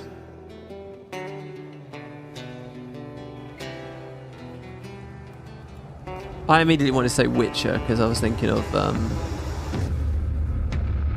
that bard dude. North? Oh my god, he's killing people by strumming. Oh my god, I want to plug a game. A spud made a game and sent it to me and I reviewed it on stream. And I want to plug it right now, but I forgot what it's called. I'm going to plug it. I'm going to open my Steam account right now and I'm going to try and find this thing. Grumpy Walker. Oh, do you know a game I loved from the Game Awards in back at Christmas? I loved that, who was it? Who was it that made it? You like design a mug and you fight each other with mugs. That's what it was, right? I thought that was so novel. I'm so down for that game.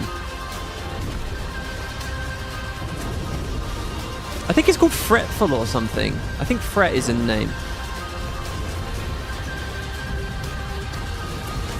Oh. Fretless. Guys, if you... My little recommendation, check out on Steam the game Fretless. Actually made by a spud. One of us. And from what I played of it, I played about 3 hours. It was very fun. So a real recommendation from me there. Dangerous. Whoa. Edward. Privateering. Is it dangerous? Guild Wars 3. Wouldn't pay so nice if it weren't. Oh, is this the Black Flag remake? They've been doing promo for this for a while. I never played Black Flag. Yeah, it is. It is. This is the Black Flag thing. Hey, I got one. I knew one that was going on. But act according to our own collective madness. And this looks like a hell of a remake. Put it to the vote. I don't know what happened with Assassin's Creed, really. I know that the Ezio trilogy was huge. I don't know. Didn't they just keep getting worse and worse? Am I wrong? Assassin's Creed is like the poster child for Ubi games, right? Where they're just kind of big checklists asking you to do too much. We're moments away from the grandest prize of all. Black Flag was the best AC. Matt used to talk to me about AC. He hated that Desmond got cut out of the story. I can't remember all the drama and the behind the scenes of why that was. He also loved Gears of War. He was a big Gears of War guy. And I think I saw people are anticipating Gears of War. Oh, we buffered for a second there. People were anticipating Gears of War at the show, I think. But probably on the Microsoft Day on Sunday. Creed Black Flag Resynced, which is arriving July 9th. Now it's time for the announcement of a game that reunites one of the best action game developers in the world with a legendary franchise. This doesn't sound like it's going to be Guild Wars 3. That could be a tunnel beneath Lion's Arch! Oh my god! Look, it's in the future. There's McDonald's wrappers in there. Look, that looks like a little box of fries or whatever. Oh my god, they've invented barbed wire. Oh my god, New World. Bayonetta, Nier Automata, and Ninja Gaiden.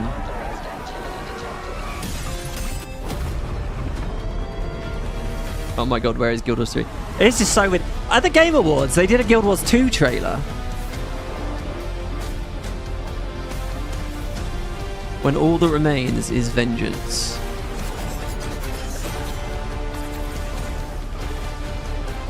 I just want you all. I'm gonna put a poll up. All right, I have to do a poll, guys. There's gonna be a poll in chat. I want to ask what you think it is.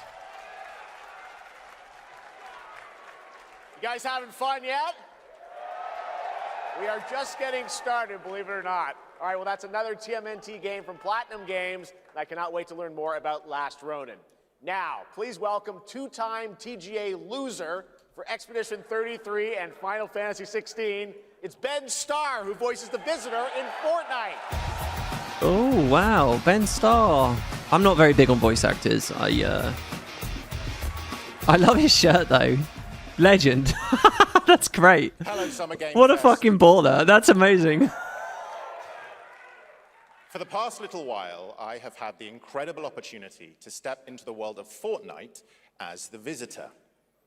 And today, I finally get to share a glimpse of where that journey is. What is the Visitor? What is Fortnite? I've never heard of that game. Fortnite, like the unit of time. Is about to begin, and everything is So about it's some to kind of like a celestial-based Let me show you game. what's coming in Fortnite's next season, Runners, launching later tonight.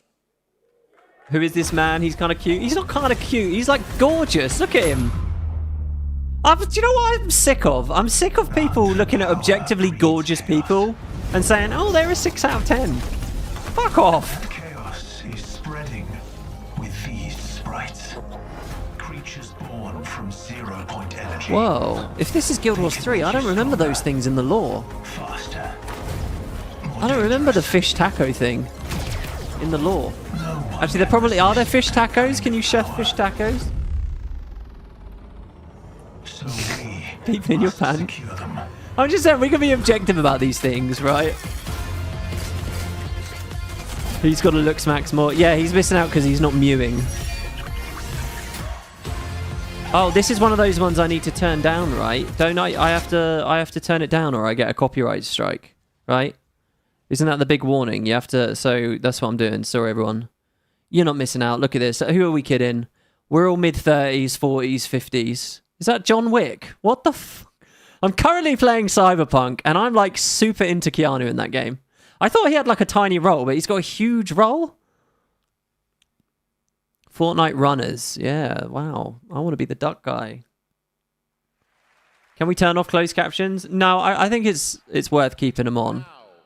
If you're wondering how we end up on this new island, you'll have to jump into the Shattered event happening live inside Fortnite right after Summer Game Fest. This season, we asked every player to choose a side. And in the There's a live total event, that audio choice desync here, changes though, by your the way. experience. It's not on my It end. has all been building to this moment. The party starts at 7 p.m. Eastern Time, but the Look at doors that. The open hairline, early, and the eyebrows, the chiseled draw, the exact right amount of stubble, no patches in it. I get a big patch in mine. surprise waiting for you. He's fit. Symmetrical. No blemishes. He looks maxed. Your side. Oh god, I was terrified for a second. When I saw the neon lights, I was like, oh shit, this could be the ArenaNet thing. And I was like, what was I doing? I was talking about Ben. Oh, I hope it's not that short, by the way. You see how short that was?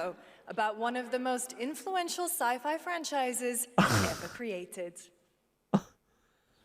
Sci-fi franchises. Mankind measured time by seasons, not sirens. For a moment, the future felt promising. I know this voice. Out here, that promise is a lie. Oh, is this Insomniac's thing? I bet this is Insomniac's thing. Which means I'm quite interested. Or maybe not. But that's my guess. Ooh. Oh, okay. I thought she smashed her face. Okay, maybe not. Maybe not. Maybe not. The more it goes on, the less I'm thinking it. Dude, that was pretty fucking cool. I'm not much of a mech boy, but holy shit.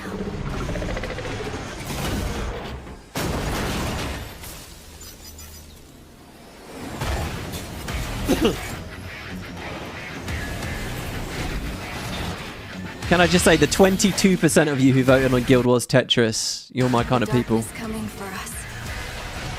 Why do I know this voice? It remembers one man.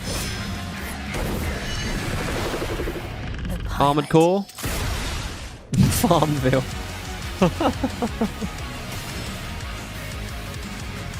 Dude, the music? Yeah, the sound is slightly desynced. It's not on me.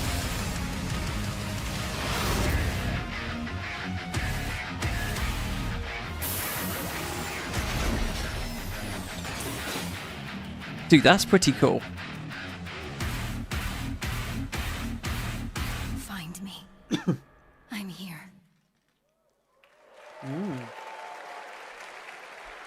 Wonder what the deal is with Cortana there.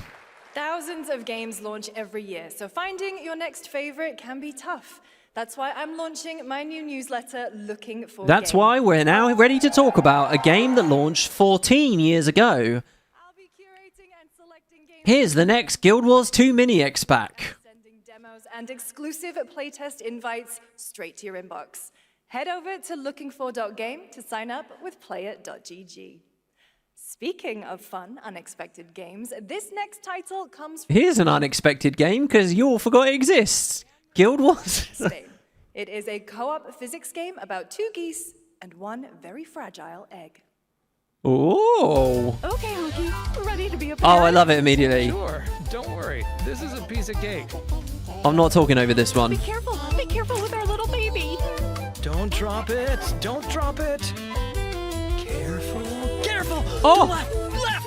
Your other left. Drop it. Don't drop it. Careful. Careful. To left. Oh, this is awesome. Oh my god, look at all the eggs. Okay, new plan. This is a good one. Are you listening to me? What is this? It's way too hard. Watch out with our baby. Watch out with our baby. Yay! Just focus. Really hard. Oh gosh, that looks really hard. Maybe if we look for some more people, it would be easier. Dude, I love this vibe. Unapologetically just kiddie and fun. Extremely hard game.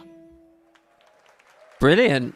I would happily play that. Kid. Kerry, What a fun game. let's do it. All right, now it is time for a debut game from a veteran team of developers who come from Naughty Dog and Infinity Ward and other amazing studios. Over the past half-decade, they've quietly been working on an ambitious new project. Here is the global announcement. People are endlessly disappointing. Look at these games. Look at the lighting there. If Arenanet are about to come out with anything like this, they're cruel. My brain is going to melt through my mouth. Lie. Whoa. They're bullies. Hey, Stokes? Yeah, I got one of them. So that's what I say when I look at someone like you. Bully. See, that's where we're different. I genuinely like most people.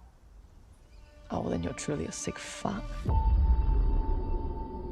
I'm into the characters. Look at this. That's no mood. We need to move. They'll be coming for you. Coming for us. You're not one of them anymore.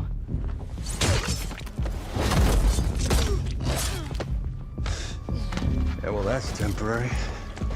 Just like you and me. You guys don't understand the real threat. Not like we do.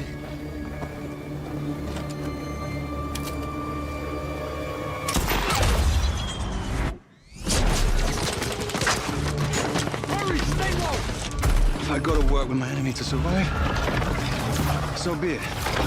For now. Either we fight those things together, or die alone.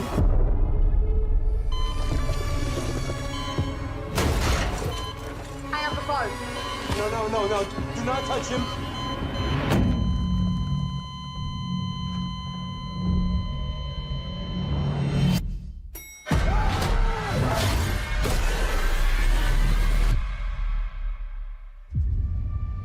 they say that this is a bunch of talent from Naughty Dog in this? Or die alone. Oh my god, that's almost the Jack Shepherd line from Lost. Live together or die alone. Oh my god. You know what? That actually looks like that could have some legs for me. I don't know about the gameplay, but it feels like the characters were quite interesting. Crossfire. Interesting. Why have I been silent for this of all things? Because it seemed alright. The character work seemed good. Jacob and I have developed character-driven games with the goal of thoroughly. She's like 50 pounds lighter than that dude she's grappling with. Oh yeah, what's that film? Sicario is really, really good for that because it treats sort of the physical dynamic differences between people very realistically. To support this narrative, we completely I love that film. how cover and traversal work together, and created a system that rewards tactical thinking. Oh my god, this guy with the handlebar moustache. It's called adaptive cover. With adaptive cover, our player character Layla dynamically adjusts her stance to react to the complex terrain and the enemy's line of sight. It fundamentally changes your relationship with the environment and becomes an active... Holy shit, it just occurred to me, guys, right? Some people are getting a trailer and then the stage section, right? So these guys... Are we about to see ArenaNet guys talking about swinging their swords on this huge platform in front of all these people? Amazing. Thank you so much, Jacob and Taylor. Now, Yeah, I don't know. Okay, yeah, I didn't really listen to it. The cover mechanics did not sound very Here's a new profound. look at the mind-bending world of Control Resonant. Reminds me of Heart of Thorns. Colin had to go onto some show and rap out all the details about Heart of Thorns in like 20 seconds, and it was hilarious how fast he had to go. And the host was just like, okay then, all right. And then they moved on. It was amazing. A new type of hostile resonance. Is that a destroyer? Anything that we can currently Is that... measure. I don't know what that would be. Oh, quite terrifying. House of Mirrors. And fascinating. Oh, is this the Remedy-verse continue? This is it, right? And I'm vaguely interested in this. The announcement they did for this seemed pretty cool before. Am I wrong? I think this is the Remedy-verse thing.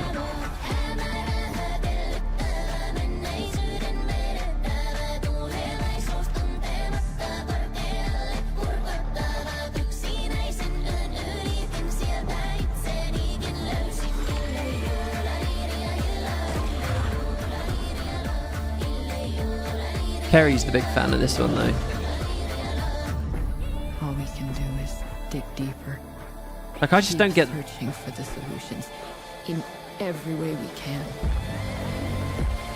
I don't get the lore. The lore on this is really, like, contrived and buried and in a good way, right? It's too late. In a redacted SCP kind of way. Oh shit, I should have turned that down, shouldn't I? We might get struck on that one. Game Fest exclusive. The announcement of the next game. So great singing, WP. Thank you. Guild Wars 3? Oh my god, actually could be. We all have our own reasons for coming to this vast frontier.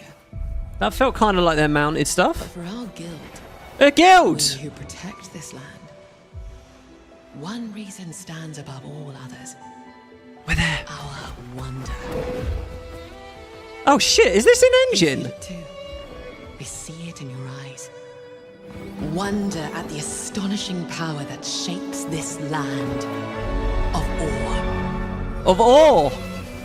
At the great spirits to whom we are bound. At the gods who hold dominion over all. The whole pantheon? We cannot guarantee your comfort or even your safety. But if you yearn for horizons unexplored, for fellowship and purpose, for a cause worth dying for, to you, we can promise. I'll raise your banners. Oh my god, it's a 3. There you go. Oh, and there's a star in the D as well, like those stars we saw on the teaser thing, the faint thing. Beta begins fall 2027.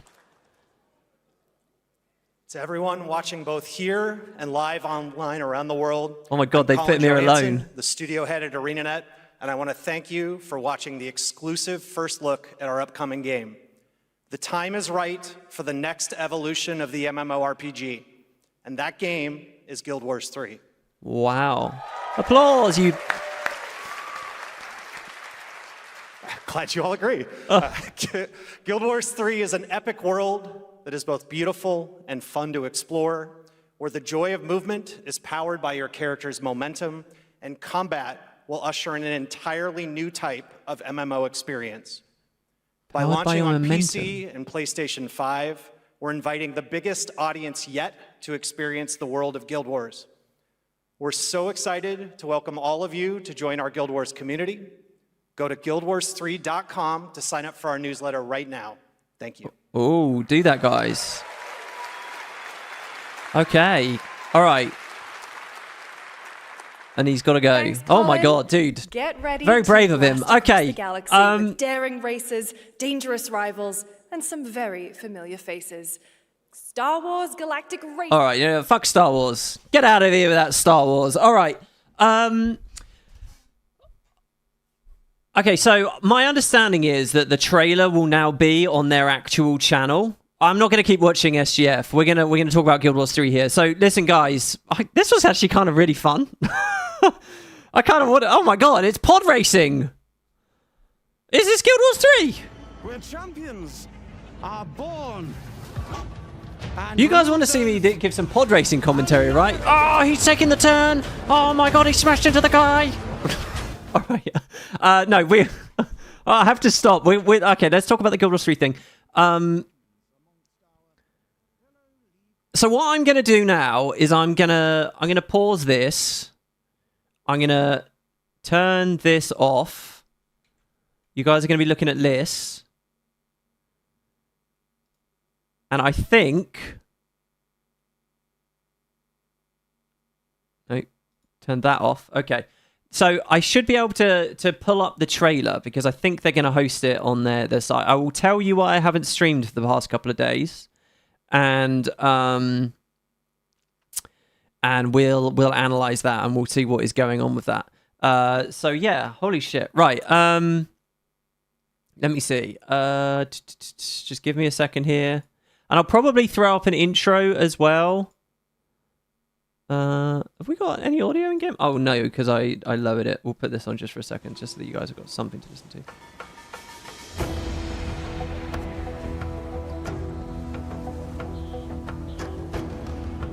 Sorry that I'm being a little bit slow here. I'm just trying to set things up just right.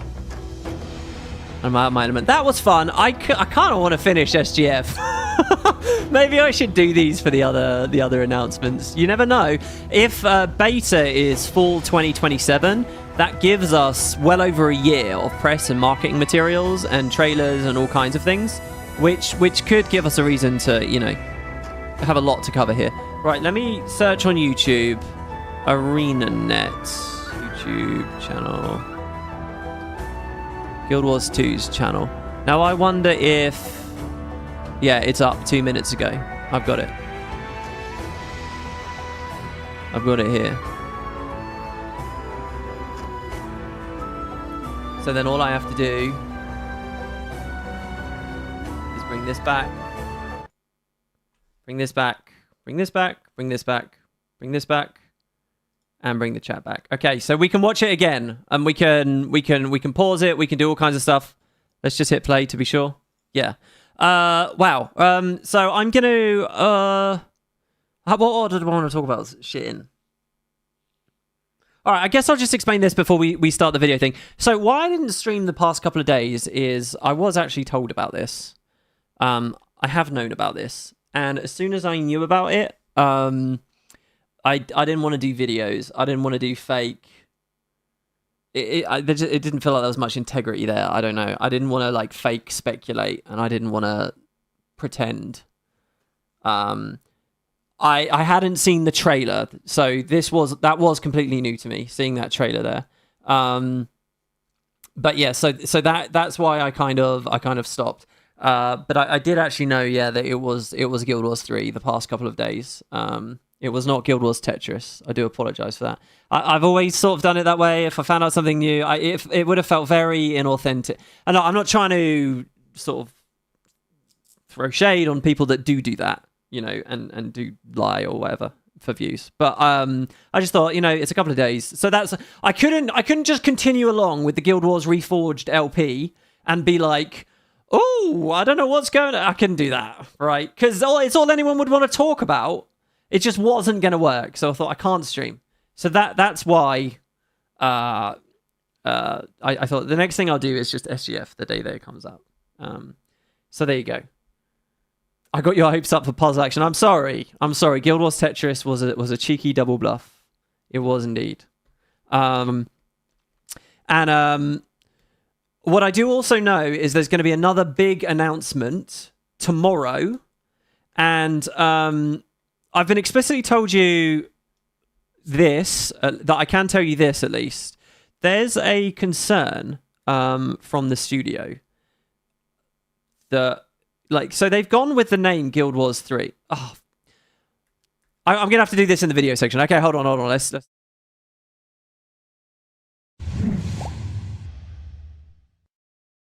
Well, hello everybody. We're here. SGF is currently going on, and ArenaNet have just revealed that it's Guild Wars 3.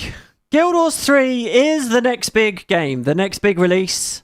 They have a trailer. We're going to watch the trailer here. I'm basically blind to this. I've seen it once. We're going to go through. We're going to dissect it, and we're going to talk about it and see what we got. The announcement that it's Guild Wars 3 is kind of a big deal. They could have. I've always said they could call it Project. Like, I've always thought of it as Project Tyria, you know, Project X, whatever. The idea of calling it Guild Wars 3 is kind of a huge risk. It's kind of a very, very scary thing because it telegraphs to people that they're going to move on from Guild Wars 2, right? It makes it feel like Guild Wars 2 is days are numbered. It makes it feel like all the microtransactions we spent on Guild Wars 2 over those years, or the investment in the characters and the storylines, makes it feel like all of that stuff is going kaput. I can say the studio's very concerned about people thinking that. There's going to be a big announcement tomorrow on Saturday, and they just want people to be reassured, and we will see what that is on Saturday, but they want people to be reassured that they do have a plan, and to not be scared or not to be too frightened about that. They'll talk about whatever their plan is and like where the franchise is going and all of that, because not only do we have that, we've got all the Reforged side stuff that's going on at the moment. What about the next Guild Wars 2 Mini X pack? These are questions I think that we all have on our mind, and there is more to come. So that's the first thing that I want to say. I am doing this live right now, and I do just want to take a second to I want to poll my audience. I really do. Right here, right now. Gut feeling, guys. If you manage to make it to this live, how are you feeling about GW2 right now?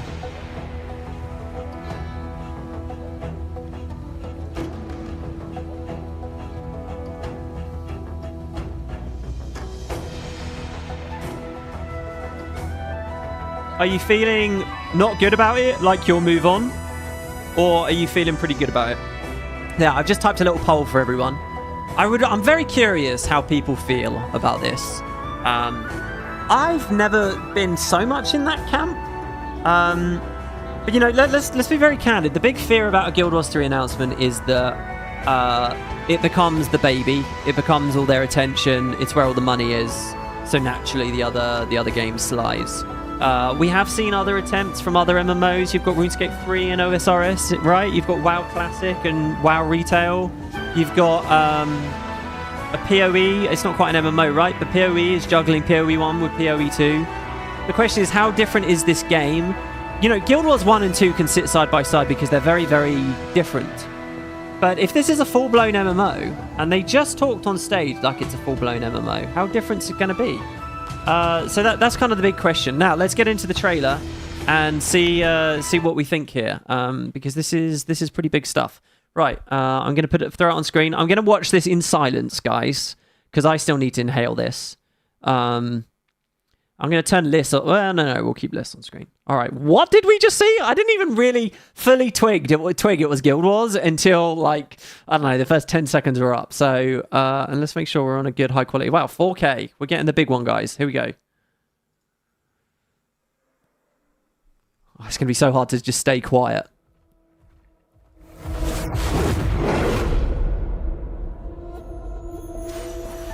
We all have our own reasons for coming to this vast frontier.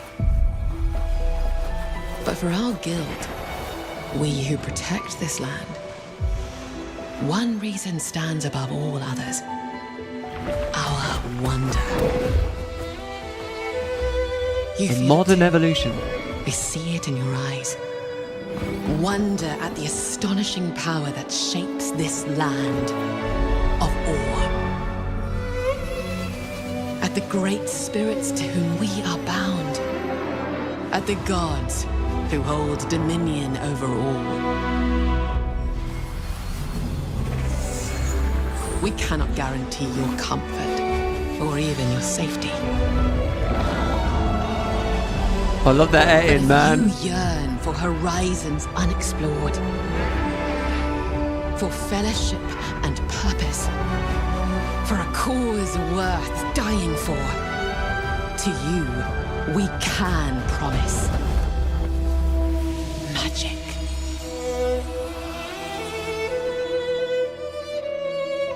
Wow, that line, we can promise you magic. Okay, I guess this is crazy. Is there a stinger? Was there like a thing at the end? Register for a chance to play at guildwars3.com. Guildwars3.com, wild. Oh, look, this is the concept art I got sent, except in an expanded sort of scope. I guess it will scroll to the right. Oh, we have someone on a mount here. What is this mount? Why does this look so familiar to me, this creature? There's something immediately about the movement animations from that mount earlier on. I was like, Jesus, that feels like Guild Wars. The footsteps.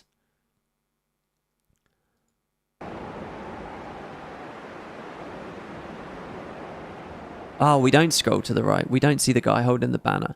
So it's not entirely in the... oh, that's funny. All these recommended videos on YouTube, this is just like completely pure... oh, it's recommended a Arenanet video. That's funny. How did it know to do that? This is like a zero browsing history thing with a penis. Live TV mistakes. Brilliant. All right. Here's what I want to do. Let's just watch it back. In terms of the art style, what do we think? Sorry, this is alpha footage captured in-engine. This is actual in-engine. Do you know what this reminds me of? Kerry got me to play a few years ago. Well, last year, the year before? A game called Cana, Bridge of Souls. Do you guys know that game? You collect like these little little hoppy creature things that follow you around, and you get more and more and more and more and more of them as it goes. Is it just because it's Unreal Engine 5? It looks very colourful. Kind of Fortnite-y. Yes, I think a lot of people are going to say that. I think the thing we need to remember with MMOs is... I'm going to deliberately leave this on mute here, right? That they've got to hit a lot of people. So a lot of systems need to be able to handle it. It can't just be for the people with the 4090s and the 5090s and the 9800 X3Ds, right? I'm a little disappointed in the trailer having so much of the banner stitching sections, because this is obviously not relevant to the gameplay at all. But what are we... Let's just focus... Let's do a run through. What are we actually looking at the whole time? That looks like a very conventional wizard-y kind of character, which I don't actually really associate with Guild Wars that much. That's quite cool. Kind of... And they ended it by saying promising you magic. Do you think they're really going to lean much more into a more whimsical... I don't know how to describe it, but a certain sort of level of fantasy and magic that maybe it has been missing from the aesthetic in the other two games? Guild Wars 1's much more muted and realistic. Guild Wars 2's all over the shop, really, right? But I mean, we do get wizard hats like this, and we do get staves, and I don't know. What else are we looking at there? He's shining a light, and it's dispersing something, maybe. I'm not sure what I can read into that. One of the most... We'll deal with the text in a second. So that's clearly a Ra back there. And these are the lands of Awe. So I was curious from the concept art if it was entirely going to be in the city and just the nearby surrounds. It doesn't look like it's that. It looks like it's the whole nation. I like that refining of scope, by the way. I have long since said that you don't need to do the whole world. That the world actually feels much bigger and more fascinating and captivating the more you hone in. Because if you make the entire game one nation instead of a big globe-trotting adventure, that one nation can be expanded in such a way you actually gain a lot of verisimilitude out of it, right? You get a lot of immersive feel from it for being like, holy shit, Ore is a big deal. The entire game is Ore. And so that's kind of what I hope is happening there. I wonder if for expansions later down the line, they would then add the other human nations or whatever. I'm very struck. So again, this is in engine. Again, I'm struck by how many like animals and floating things there are. Guild Wars 2 went big on like the floating daffodils and dandelions and moats and stuff like that. So they're continuing that here. What is this creature? It's like a warclaw. I mean, it's like a warclaw, isn't it? It's very similar in movement. And in lore, what are warclaws? They're kind of energy things from the mists that get bound to armor, right? I don't see why the Orions couldn't have similar things to that. Wouldn't that be insane if Guild Wars 3 was all about war? I can't believe it's actually Guild Wars 3, and I can say that openly. They actually went with Guild Wars 3 as the name. And I think the reason they go with Guild Wars 3 as the title is because it's got so much draw. There are going to be loads of people that are like, there will be people right now tuning into WoodenPotatoes as I speak that are like, wait, Guild Wars? I remember that from like 2013. That's still a thing? Holy shit, WP's still around or whatever, right? And they wouldn't think that if it was just called Ore or something, right? Because people wouldn't remember the ticky-tacky lore details of the setting. Even the name of the world, Tyria, might not have as much grab as Guild Wars 3. The art style is Guild Wars art style, you think? Is it Guild Wars art style? I don't know if it is. I like it. I like it. It feels more modern. It feels newer. There was a big thing going on when GW2 came out where they weren't... The game is not to try to go for hyper-realistic because it's very punishing on people's systems. Especially when you consider like MMOs, live service games, you want people logged in for long hours. You know, it heats up people's rooms and all that. There's a lot of weird things when you try to push the cutting edge. And it gets dated quickly. Believe it or not, it's very weird to sit here and it's very surreal for me to sit here right now in 2026 and to say to you guys any of this, because for me, it's like Guild Wars 2 just came out and I remember a big thing that we were all celebrating with Guild Wars 2 is that they could have pushed harder for the aesthetic. They could have gone more photorealistic, but everyone was happy that they went stylized because it doesn't age so much. It's like how Super Mario 64 hasn't aged that much, you know? So it does not surprise me at all that they've tried to keep it quite stylized, that they've gone with a vibe like this because it gets younger audiences in, people's PCs can handle it, and it doesn't age so much, right? What you do get is the new lighting capabilities and the better models and stuff, and the animations are great. If this is really how it looks while we play it.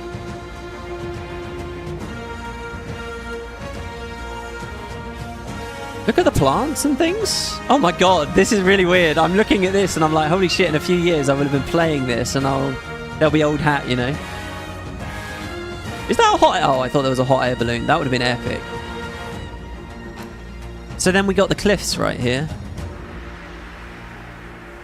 It's funny, the original GW2 trailer had that whole, you know, the moment where we look at Divinity's Reach and it transitions from concept art into in-engine. They didn't do that with this trailer. Let me turn the game down a little bit here. Sorry, it's too loud. Yeah, I got it. They didn't do it here. Sorry, yes, the music's been turned down. They didn't do a transition like they did with Divinity's Reach from concept art into engine. But that feels very similar to the concept art, doesn't it? The draw distance looks good. You just hope it's not mobile. Well, they said, so that's another reveal. It's on PS5. What do we think about that? It's on console. Guys, what I want you to do is drop lots of comments, not just in the live chat, but drop your comments because I'm going to do a Q&A on this very, very quickly.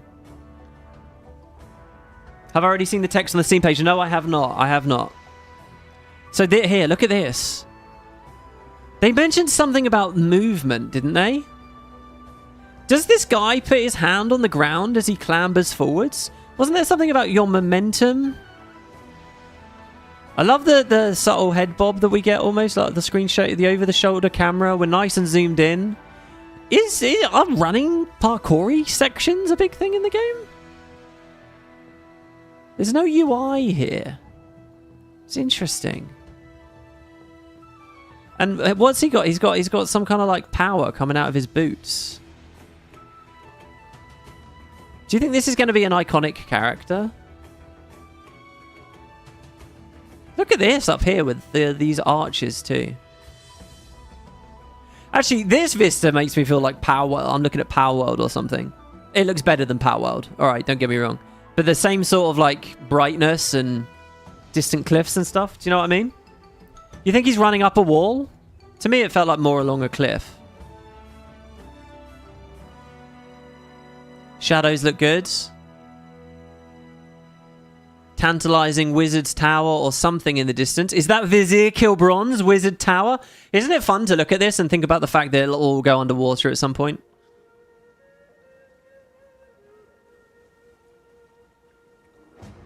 Then we're back to the banner and the stitching.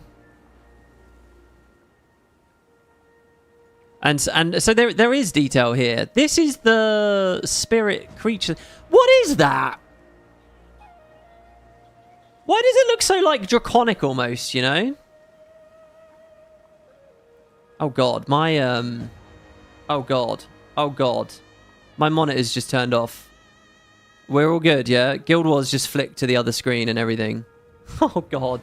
Why did my monitor just turn off? I actually have a bit of a zombie monitor situation going on at the moment here, guys. Where when I turn it on, it's terrible at the start of the day. It's okay, we're still here, we're still good. It's full screen again. So the god, they're talking about the gods. What's the actual dialogue say here? Oh god, now the monitor's turning on again and it's flickering again. I'm so sorry, guys. Of course I would get technical issues on this. The great spirits to whom we are bound. What great spirits? That obviously makes me think of the Norn. I'm just going to trust that this will work out. I'm going to hit play. And the gods that held dominion over all. Let's stop on the Pantheon here. So what is the Pantheon? So this is a new depiction of the gods that I haven't seen before. Sorry, guys. I'm trying to get chat up so I can actually see what you're all saying. I'm so sorry. Okay. What do we got here? All right. That, I would guess, is Lissa? Probably? Because I kind of get the sense of dancing, hiding, and I don't know, patron arts maybe. This is kind of tricky actually. Melandru here maybe because it's kind of entish and woody. Melandru. Balthazar I think is the only one that looks quite simple. You got the iconic helmet there, right? Balthazar's very obvious I think, and the big sword. So I think the right three are easy for me to peg. The question is, who's Dwayna? Is it this one or this one? Also, where are we exactly in Ore? Did it say at any point, like, where we are on the timeline? Because it could be, we could be dealing with Doom if we go back to a certain degree, right? Grenth might not necessarily be alive or born yet. This is really interesting.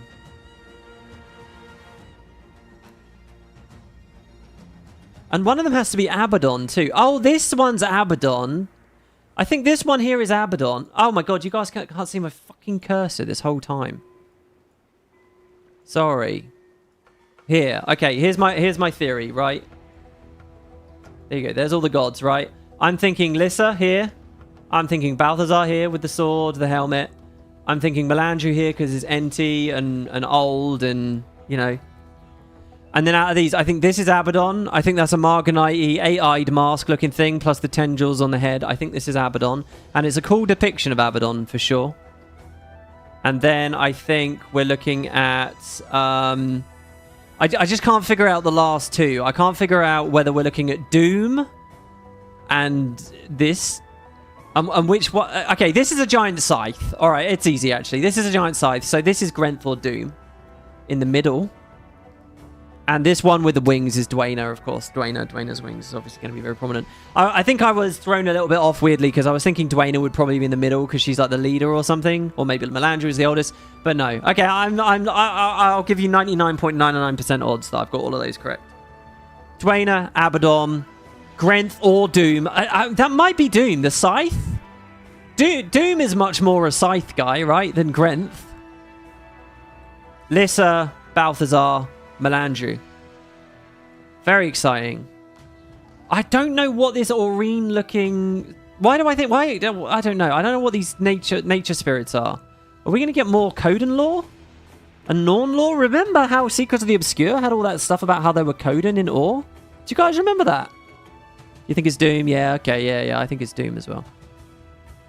Doom has the horns too. I think there are depictions of Grenth with horns.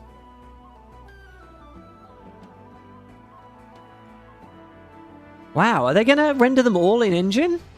See, I was a bit leery about Balthazar in engine in Guild Wars 2, but we're going to a whole new engine, a whole new load of things. Sky Axolotl. We see those creatures flying in the trailer. Yeah, we do indeed. We do, yeah. And then what have we got here? We have a guy in like the classic... He's like a guild warrior, right? In-game, can't you get these shoulders right now in-game? And that helmet, that's like the Guild Wars 1 helmet, isn't it? That's like the generic guild warrior guy. I think this has to be set during the Guild Wars. We'll deal with dialogue in a second. He's swinging his swords. He's attacking. Look at the Etin! The two... I'm so happy. I love the Etins. I love Guild Wars Etins. Got the multiple heads, the big club.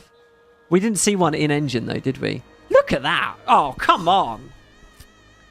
I love how there's not a whiff of it being low frame rate, right? It's all very smooth. It's very buttery. The shadowing. I'm very curious about these distant areas. Do you guys think that that's off like the edge of the map where we won't be able to travel to?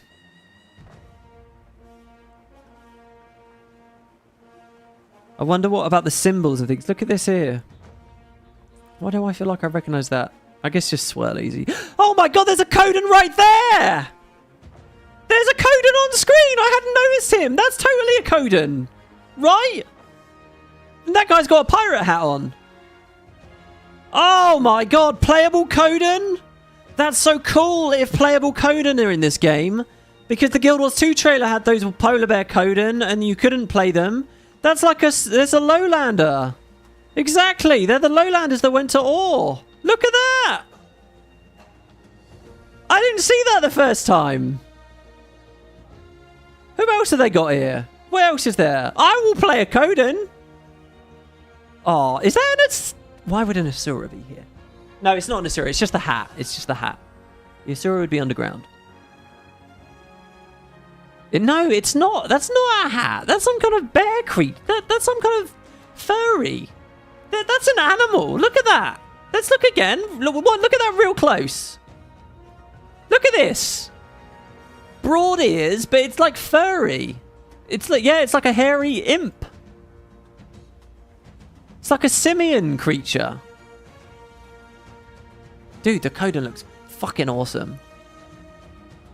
Hairy Asura. It really does look like a very hairy Asura, doesn't it? WP is an Asura, hairy Asura. Hold on. Are you guys getting this info off of the Steam page or something?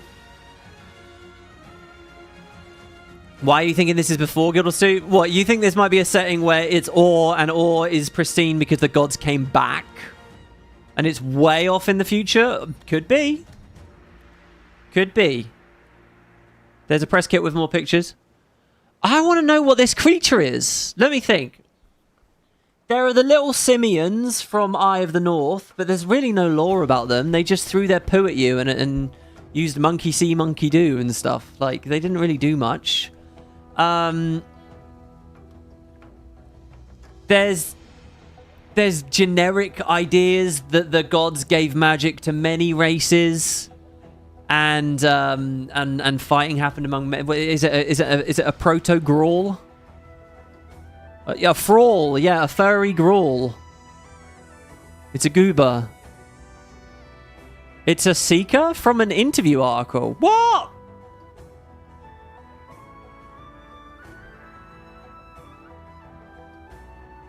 So there are interviews dropping already. Guild Wars 3 site is dead. Oh my god. Alright, what else we got? And then we pull back. A game I played last year twice and thoroughly enjoyed. was the survival crafting game Enshrouded. And this makes me think of Enshrouded here. And that game is gorgeous. This is what Enshrouded looks like in a lot of ways. The grass is better. But you get these huge sweeping vistas. The lights breaking through the sky. Like Days Gone had that as well. If it's got Days Gone style like cloud movements. And you know, you've got these clouds. It really fit. Has anyone played Enshrouded? You guys know what I mean by this vista here? Again, we have more of these tall peaks up here. So what we got? We got a human, a Coden, a Thrall, and another human riding on one of these interesting... And what is going on here? Look at this. We got some of the classic Orient arches here. It's interesting that it's kind of marshlandy, which makes the whole place sinking feel... I mean, that also lends credence to the idea that it's in the future. Vlox retconned the Asura being underground. I like that. And he gave him the hair while he was at it. And then this thing flies. I'm very interested about the movement of this through the air as well. Because that's one thing that a lot of games don't tackle. You know, if you have like a flying mob, like a firefly or a furfly, they're in Guild Wars, another furry thing. You know, they tend to just be normal things in engine. They're just sort of walking around. They're just animated to look they're in the air a bit. This thing looks like it's actually dancing around in the sky with you. It reminds me of like Season 4, where they had all those moments where Aurene was scripted to come down and like blast the floor and then disappear. And it's like, I bet the designers at that point were like, man, we wish we could just actually have her flying around with you. And they're like, look, if we ever do something in a new engine, we're actually getting that. And that feels like that's what they've done here, right? WP, that thing has the same blue magic as his boots. Oh, really? What, like the climbing thing? I think there must be some kind of climbing parkour system. What's going on up here as well? Are these just bugs? They look weird. So it looks like it's launching with mounts. They're going straight with mounts immediately this time. That's probably smart because mounts are one of the things that Guild Wars did better than everything else. It's funny, actually. A few days ago, one of you guys in the community said, WP, I think you want to look at ArenaNet's love for freedom of movement and the way they used to talk about freedom of movement all the time around Heart of Thorns with the gliding and stuff like that. And I think you're bang on. That's a huge element here. Here, look, you can see the group again. Coden guy, Thiefy guy, warrior girl, furry guy. 4 playable races? Oh, there's a wizard in the back as well. Who are these wizards? Are they the great scholars and learned men of Ore? Is this Vizier Kilbron's dad or something? What do we have? Oh my god, look at this. There's got to be details in here. Okay, we got a Ra. The artesian waters flowing below. We've got the heroes. What is this? Some kind of emblem. When was Lord Odgen making his portals? Is this Lord Odgen making a portal? He's casting some kind of barrier. This guy's jumping to attack an Etin. What's this vortex here? The rift? There's that building we saw on a floating island, it seems. The sun. The moon. The sun. Lunarian Solaria? I'd love a game to go more into the physical cosmology and astronomy. And this one looks all spiky and old and like it's got things living on it. I didn't miss anything at the end there when we freeze frame that. And then Guild Wars 3. Wow, there you go. And they've done a 3 with the Raise Your Banners. Do you think there'll be 3 factions? 3 banners? And there wasn't anything hidden at the end. But what have we got? We've got Wishlist now. And yeah, it's getting an immediate Steam release, an immediate PS5 release, and an immediate, you know, just regular ArenaNet account release, which is what we've been using with the other games for all these years. Register for a chance to play. In chat, I'm being told there's an article in Game Press that gives a bit of detail about the game and the setting. Okay. Register for a chance to play first on guildwars3.com. And then there we have the stinger there. Oh my god, guys, do you think that this will be the login screen? Do you think they'll go back to the badass login screens? They could do. That could be pretty cool. Alright, once more this time. I want to focus this time on dialogue and I want to focus on text on screen. Really, they hit you hard. The best views are here.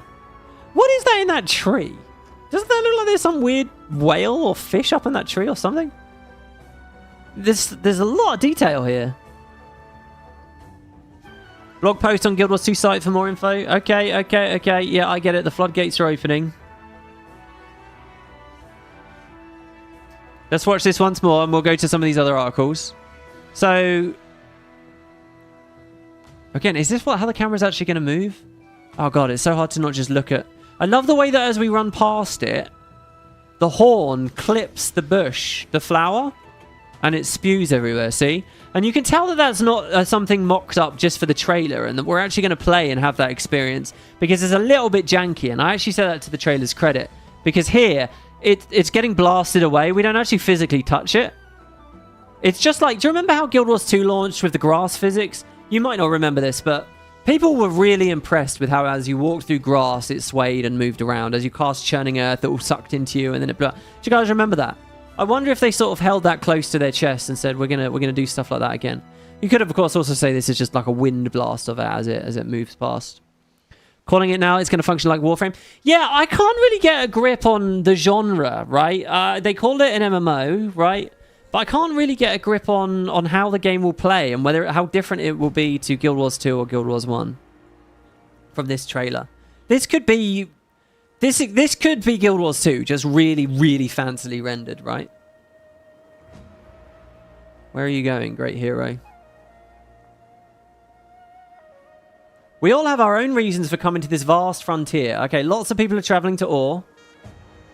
But for our guild, we who protect this land, one reason stands above all others. So do you think there are going to be some guilds that are defending Ore? Orion guilds? And there'll be other guilds coming to attack? It really feels like it's in the Guild Wars, right? And you have it's much more about guild conflict. That doesn't necessarily mean world versus world focused MMO. To me, it feels... Yeah, that guy does look a bit like Kos, I guess, the armor. I don't want to say that just because he's black. One reason stands above all others. Our wonder. See, and they come back to that later. So it's about adventure, it's about spelunking, it's about, you know... You feel it too. I see it in your eyes. You. Who is you? Me, the player? Me, the guy in the audience? Wonder at the astonishing power that shapes this land of Ore. And what is that power? The gods? The great spirits to whom we are bound. Okay, being bound to a spirit kind of sounds like you get a dedicated mount. You pick an animal that's with you. It's your companion. It's your buddy. It's your thing. So unlike Guild Wars 2, that has all these keybinds and friction as you swap through a bunch of different mounts. My guess is there's going to be one global mount that you can train in different ways and will teach you in different ways and so on. Gods who hold dominion. Maybe a god gives you their blessing as well. Maybe a character creator, you pick an animal and a god also favors you. I could see that. We can't guarantee your comfort or even your safety. It says this like it's trying to add a bit of edge to the setting, but to be honest, it's not enough for me. This seems very whimsical and fun and light-hearted and kiddie. Through and through. There's a big in. There's a suggestion there that maybe some scale will come back to the combat. You really feel like you'll find big things. But if you yearn for horizons unexplored, you're looking for that fresh MMO magic. If you're looking for fellowship and purpose, if you're looking for a cause worth dying for, to you we can promise Guild Wars 3 magic. Right, and then finally, once more with feeling, I want to see what the actual text on screen was saying. It's funny that I'm doing with this End of Dragons music. It would have been more appropriate to do something more newer, I guess. From the studio that brought you... Yeah, what did they say that they had brought us? One of the most exhaustingly detailed and rewarding MMOs in existence. That's a quote from IGN. Can anyone Google that and tell me when that was written?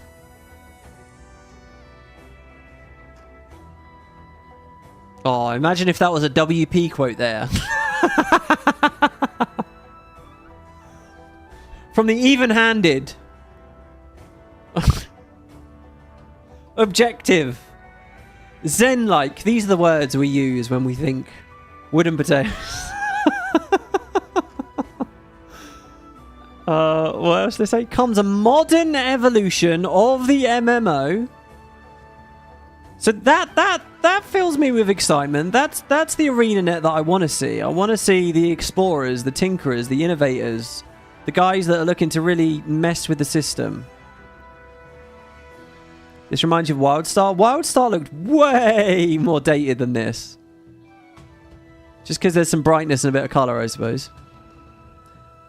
What would the WP quote? It would be me voice acting in N, to be honest, and going, Ugug. Oh, there really wasn't that much text on screen. So they talk about being an evolution of the MMO. Okay, there you go. That's the trailer. Okay, so I wanted to do a first impression. This is my first impression of the trailer. I hope this was somewhat interesting to watch, guys. Sorry if it was really tedious and boring and annoying. I don't know. But there you have it. This is my first look at Guild Wars 3. I'm going to close this video now. And join me next time for a look at some of these other articles. I'm going to explore the website. I'm going to see what they're saying on Steam. I'm going to see what this interview is. Lots going on. Thank you very much for watching, guys. And let me know what you think. Drop your comments. We'll do lots of Q&As. Jesus, PS5 release. See you next time.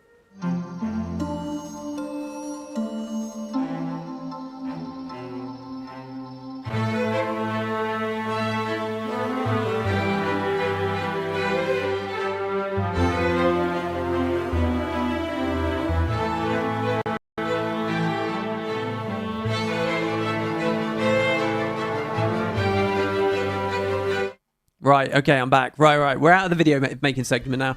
Okay, chat, I can actually look at you for a bit more now. Hello, sorry everyone. Yeah, look, I'm just trying to juggle a lot of balls here right now. I've got all these balls in the air. And I'm about to go gargle some more. So we're gonna go over to Steam, I guess. Or what should we go to first? Oh, I want to see the results of the poll. Oh, it's quite split actually. 40% of you are looking to move on from Guild Wars 2. You're not feeling good about Guild Wars 2 right now. And but 61% of you are saying you'll stay and you're feeling good. That's actually quite a scary proportion. Can I hate to do this. I'm in no rush, all right? I'm assuming you guys are. I'm in no rush here.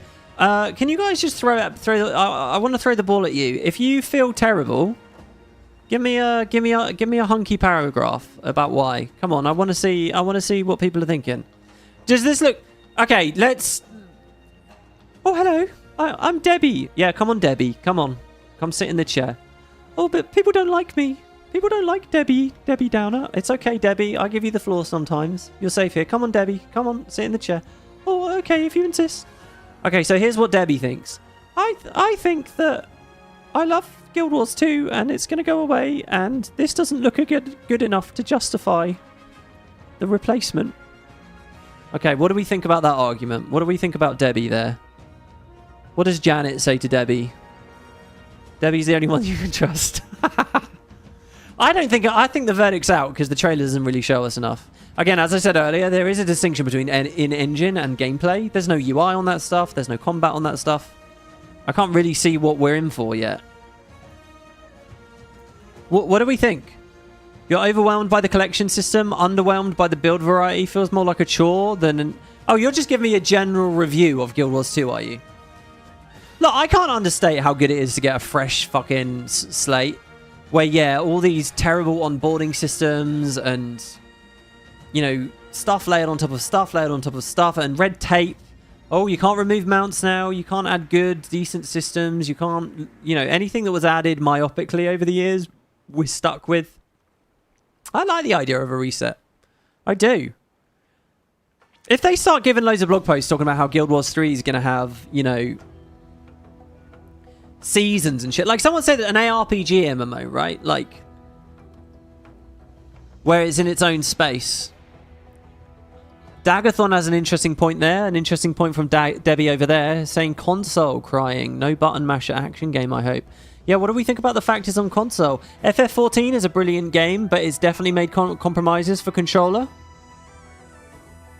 Oh god, chat's moving too fast. Oh god. Guild Wars 2 is overburdened with bad systems and unthought through features. Give me something new.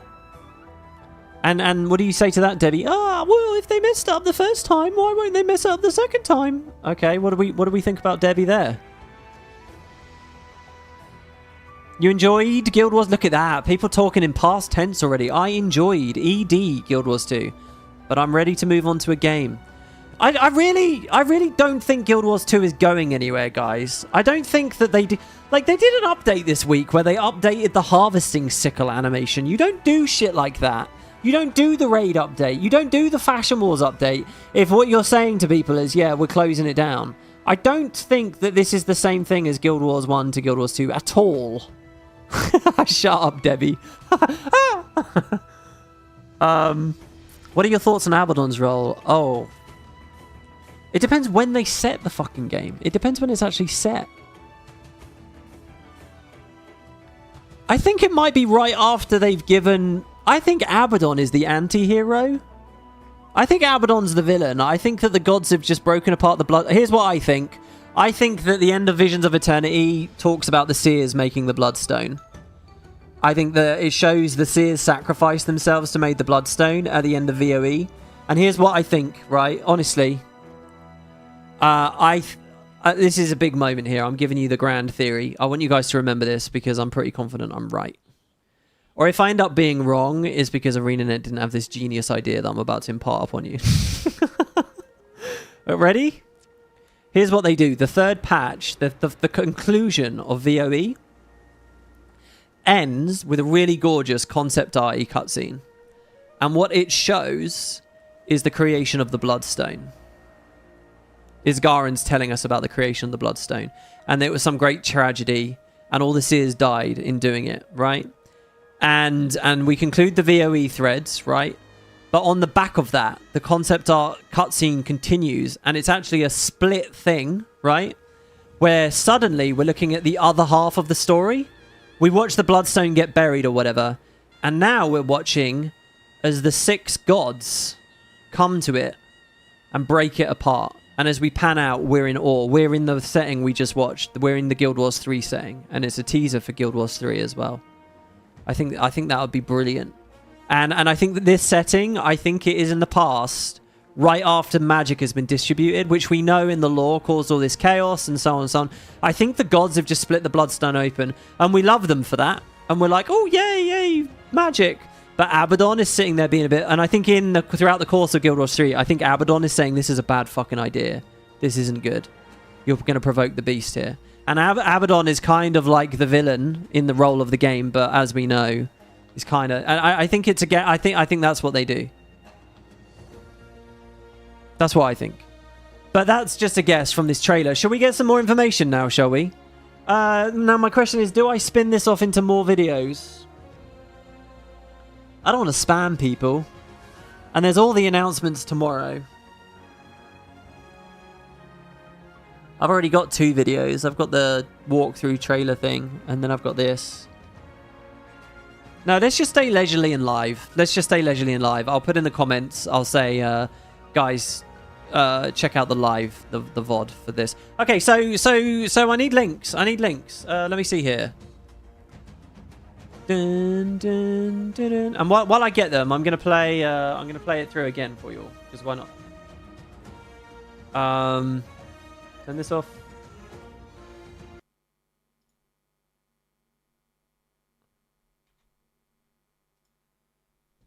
I wish my monitor wasn't flickering and throwing Guild Wars 2 from the left screen to the right screen to the left screen to the right screen. I love the audio here, by the way. The very ambient sounding, very good. So there's a Guild Wars 3 Steam page, is there really? We all have our own reasons for coming to this vast frontier.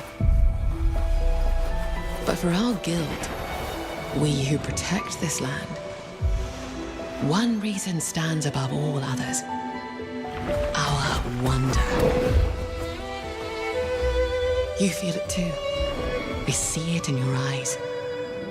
Wonder at the astonishing power that shapes this land of awe.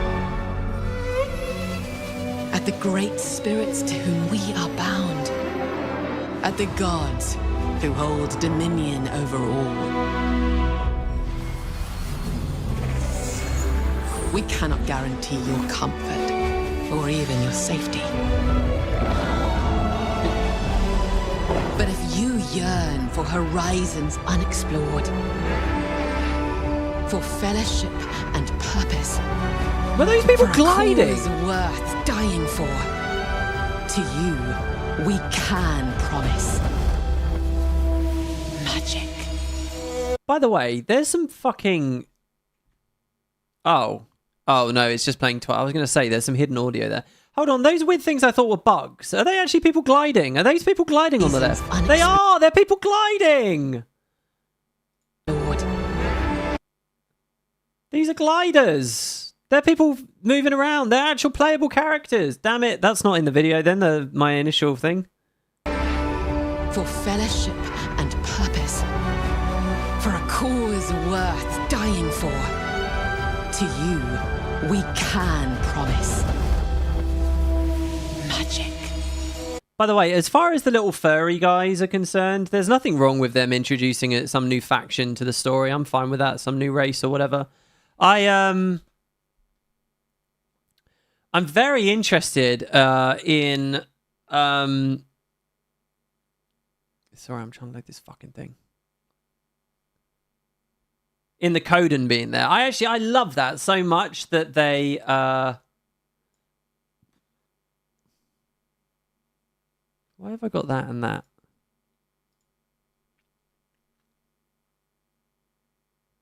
That's my post. There. It's amazing to think that some of the Janthir Wilds lore talking about the Coden getting into the game is suddenly real, you know? Getting into ore. That was a thing from last year, and then boom. It's real. Okay, so what do we got? We got Steam. I'm going to zoom in a bit. All games, massively multiplayer games. Guild Wars 3.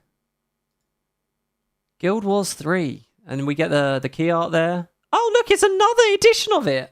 Hold on. So they've got another version of it where you can see the Coden guy and the Furball guy and the... Oh, well, I would have loved that if they'd sent that to my house. Oh my god, and look at the giant tower there as well. Is there a big version of that? So what do we got? Oh, look at this. Hey, that actually looks pretty good. That looks like what the game's going to look like to play, but without the UI, right? I mean, maybe that's just a screen grab from the trailer. That's a screen grab from the end of the trailer. Here you can see the furry guy a little bit better. These look like pine cones. The Coden stuff is interesting because the blue on the modern day Warclaw bounces. Look for the mounts in this game. Yeah, they really do feel Warclaw. It feels like Warclaw, doesn't it? It's got the Coden thing and the Warclaw thing together, which makes it feel like... I wonder if they were hoping this project was further along and was going to pair up last year or something. Yeah, it's like we're using the little Warclaw-y hoppy energy, isn't it? When you do the little floaty bounce on a Warclaw. That's totally what it feels like. Look at this hit, but this is interesting. Was that in the trailer? That guy's very long. He's got long horns. This guy's got a short... No, I think it's the same animal. Ah, there's not... they're all just trailer grabs. Damn, I was hoping for a big version of that. Planned release date to be announced. Interested? Add to your wish list. I will. Become a Veil Warden. Oh, hello. There's some stuff here. Become a Veil Warden, a guardian of the land of Ore. So wait, we're all guardians of Ore? We're not playing as the other guilds invading, we're defending always? Protector of the people and spirits that call Ore home. Discover untold stories, forge lasting bonds with your fellow players as you glide, as you leap, sprint, and ride your way across a frontier with adventure around every corner. What was that thing about the movement, the momentum in movement or something? Check links in Discord, WP Content Chat. Thank you, yes, I will in a minute. Master a combat system where depth is achieved through strategic skill use. They've used that description for all 3 games now. positioning and movement, where action RPG combat meets Guild Wars build making, creating a unique combat experience. That's interesting because you could take that description and apply it to their press for GW2 as well. So it seems very par for the course right now to me. ArenaNet are very good at movement. You're right. I think that is something that they've learned. Yeah.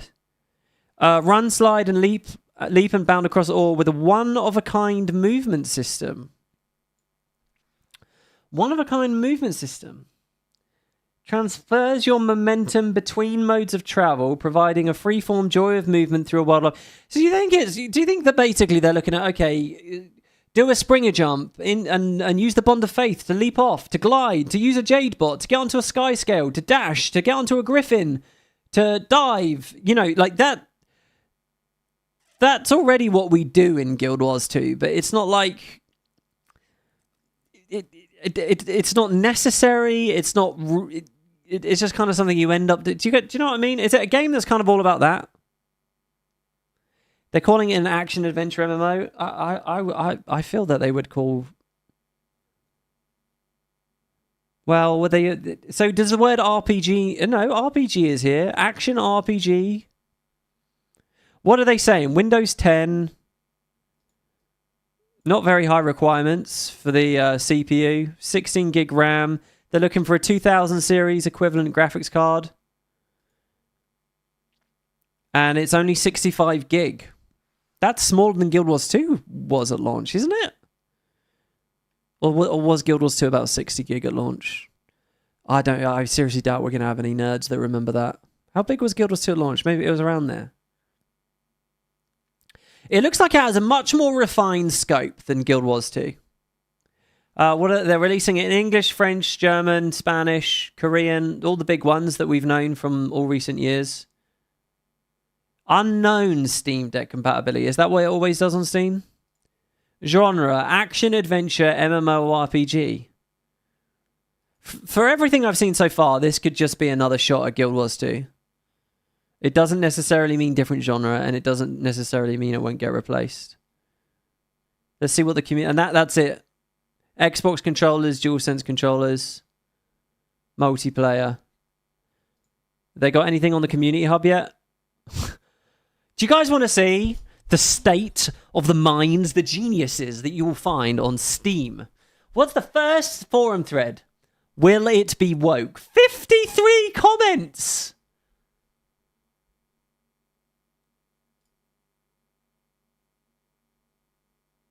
Did you not see the guy's shirt on stage? Oh, God. Are they talking about Colin? I didn't see his shirt. I honestly didn't see his shirt. Look at just the fucking swamp. Look at this. It's been 2 seconds. 2 seconds. I love this guy. It sure will be. Let's go. All caps. The roaches are already here. Unironically, I love the Steam forums just for how unhinged and pathetic and stupid and just amazing they are for just the craziest, most venomous catfights you see. Like they go from 0 to 100 instantly. The Steam forums are the absolute fucking pits, I promise. People say it of YouTube comments, right? And maybe when you've got, you know, hundreds of thousands of people watching every single video, they deteriorate a bit. The truth is YouTube's not that bad and Reddit's not that bad, all right? Reddit's mostly biggest problem is hive minding. If you want to go into the true Wild West, right? If you can stomach what these people are like, have fun on the Steam forums. I wish I could say I was surprised that within the first fucking 30 seconds of this announcement, there's 50 people arguing about whether it will be woke. What's this guy say? I'm worried. Something about it is that they didn't show any female characters. I'm afraid they're going to make the female characters ugly. Like is the industry standard right now. I know the studio has always been progressive, but people call it fashion wars for a reason. I don't even know what he's talking about. There was a lot of talk about how revealing armor should be and stuff going into Guild Wars 2. There was a lot of talk about it. I think more recently they've become less puritanical and prudish. They've realized sex sells. I view that as a positive thing personally. I think it's very easy to mistake progressive, healthy attitudes towards sex with American prudishness. And I think, well, whatever. Let's not get too bogged in. Go to the community hub. What else they got? They got any artwork? Anyone made any artwork yet? No. Any videos? Any guides? No. Any reviews? Of course not. Okay, so let me go to Discord and see the valiant spuds who I presume have been giving me links. WP content help. Legends. Oh my god, there's a lot of cool screenshots. Holy shit. Let's see what we got here. Oh, I've turned the music off again. I'm so sorry, guys. We don't need to listen to all this stuff in silence. I'm so sorry. Let's keep going. Let's cover everything we can cover. That is very exciting, though. Whatever that is. Fucking juggling 30 fucking browsers. My god.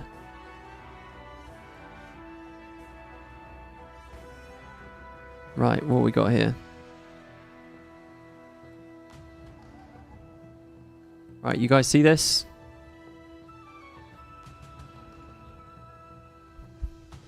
Links are in WP content chat, not help. Oh, well, look, we got one of them at least. Scrolling again. I can't see without my glasses. I'm getting my new glasses tomorrow. I'm so excited. It's going to be so good. All right. So what am I? EQS News. I don't know who these people are. Is there anything from PC Gamer? I always have time for PC Gamer.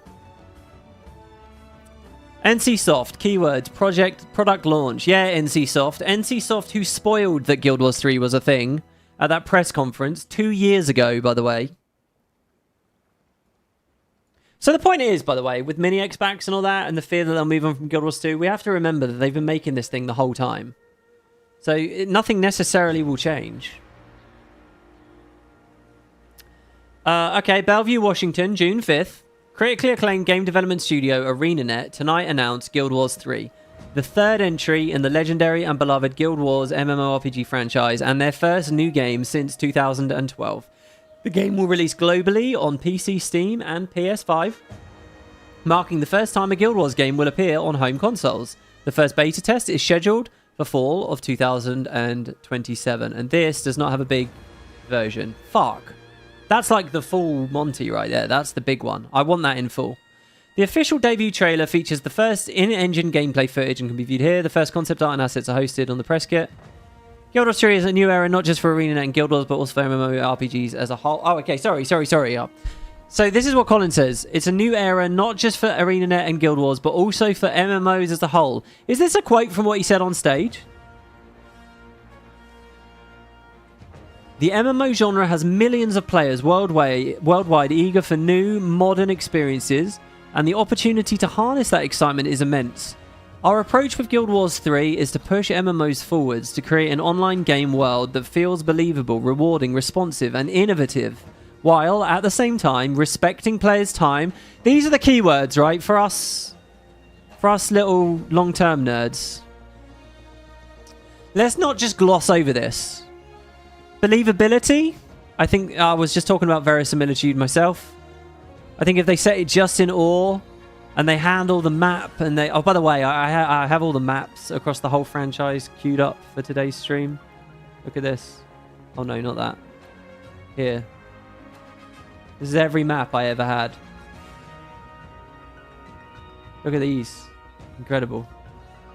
We're going to get a new one soon, guys. We're going to get an ore map.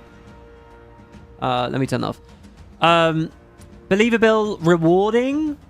I like the thought that they've got a lot that they've learned about rewards from Guild Wars 2. Guild Wars 2, to me, has always had the vibe of it fucked up its initial reward schemes and spent the next 14 years desperately throwing anything at the wall that they could to try and encourage you to stay. So I wonder if they have big ticket ideas there, what they can learn from that. Responsive, I think they nailed that in the sequel. Innovative. Respect players' time. The anti-grind philosophy. There it is. Providing a positive, supportive space to build a community and enjoy new stories in our universe. They've always been big on this. They've always felt that the real thing for MMOs is it's a place to make friends and build a community and stuff. Oh my god, my monitor keeps flickering. I'm looking at a black screen right now, just so that you guys know. Holy shit. Taking place over oh, here we go.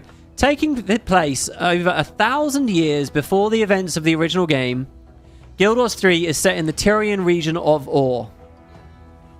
So over 1,000 years. We could be around the Exodus, but if the gods are there, obviously we're before the Exodus. I like to think it's right after they split apart the Bloodstone. A vast wilderness frontier. A wilderness? I mean, look, if the Coden are there, we can pinpoint the date because the Coden are there. We can pinpoint the date from that. Interesting. So it's not like all become cities and built up and metropolis. It's not a greater metropolis, let's say. Imbued with the world's magic. Oh, talk about the artesian waters and the ley lines a little there, I guess. This is the most awful ad in the bottom right. You guys are lucky that Liz is covering it. Nature entities with strong connections to the land called Veil Spirits. So we're a Veil Guardian. We have Veil Spirits. Embody the vitality of this lush, verdant landscape. Various guilds are engaged in conflict. So that suggests it's during a guild war. Over how to protect or exploit the bounty beyond civilization's borders.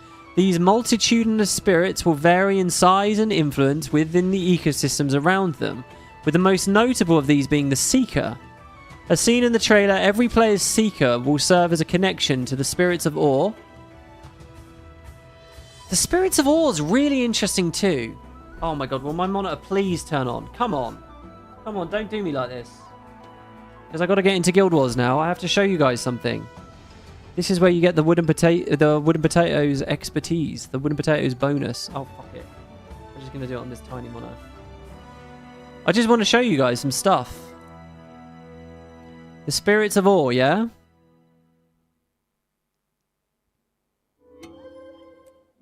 God, I hope I know where I'm going. We're already in Cursed Shore. Where is it?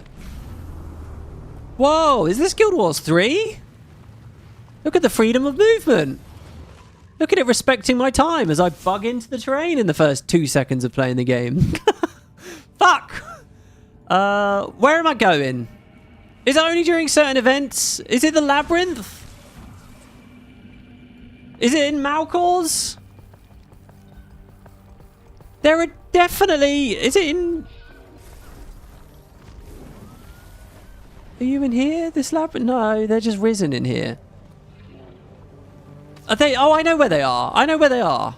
I know where some of them are. I'm sure that there's some over here in Malcor. Come on. Show people you remember a little something about this franchise. Remember to press 2 on a skimmer.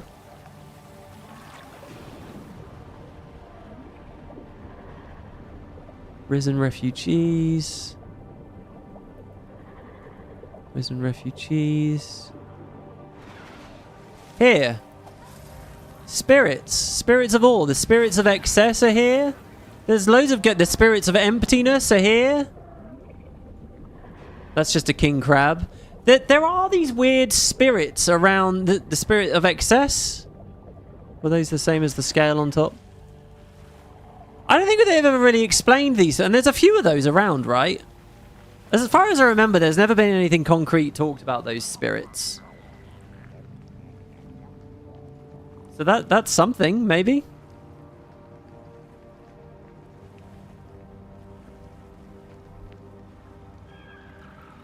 That's what it makes me think of. Oh shit, wait, what?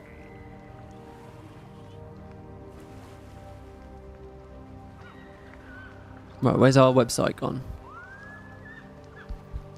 Players will assume the role of a Veil Warden, a member of a guild of adventurers committed to preserving and protecting both the spirits of the wild and the lands of Or itself. Through the deep character customization and skill building gameplay. Sounds like they're going to disconnect skills from weapons, the bundle of 5 skills per weapon. they're going to go a bit more like Guild Wars 1, don't you guys think? The Guild Wars' franchise is known for players will seek adventure. Not that they have to. You know, you could still describe Guild Wars 2 as skill building. Players will seek adventure and confront danger across this sumptuous, vibrant online world. Sumptuous and vibrant. These are not terms we tend to associate with GW2. Growing their relationships with the spirits, the inhabitants of Ore, and other Veil Warden players.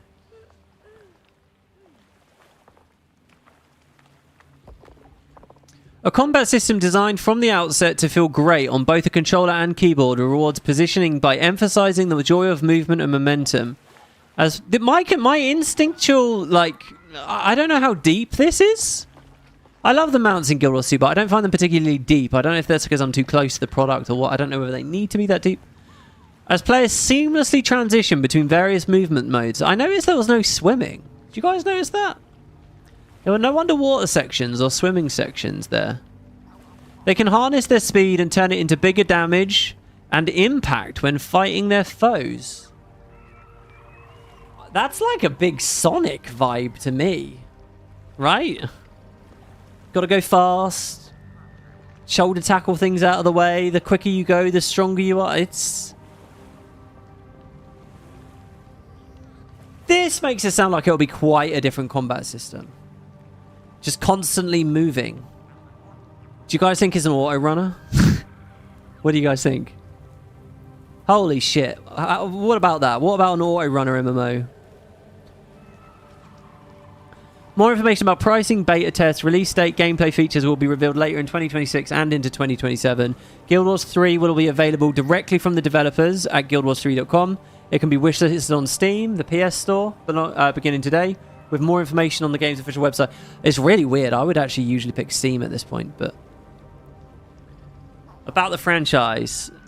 We know about the franchise. Timeless art brought to life aesthetic. There you go. They're keeping that. Epic grandeur of massive role-playing environments. Fast action... I rathered it when it was a bit slower, frankly.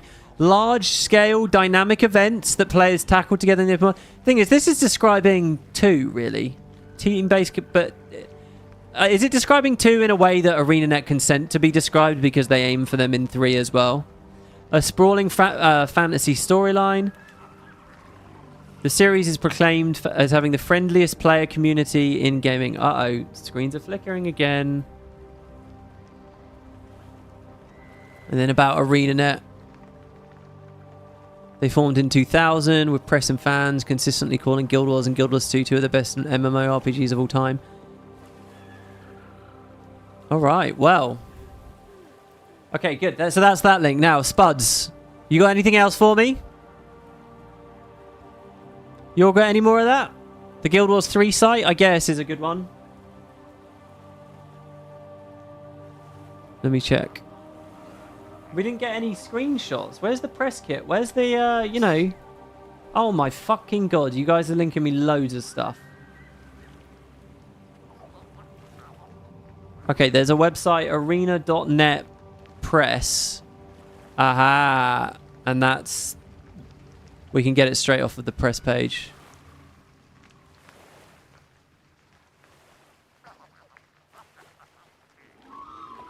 Here we go. Logos. This I'm genuinely really fascinated by this.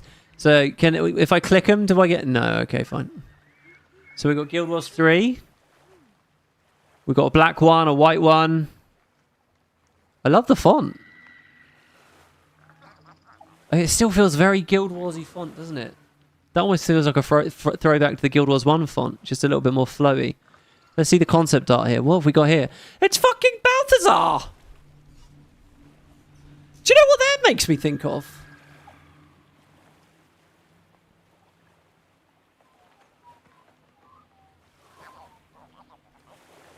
I'll show you what that makes me think of. Also very modern.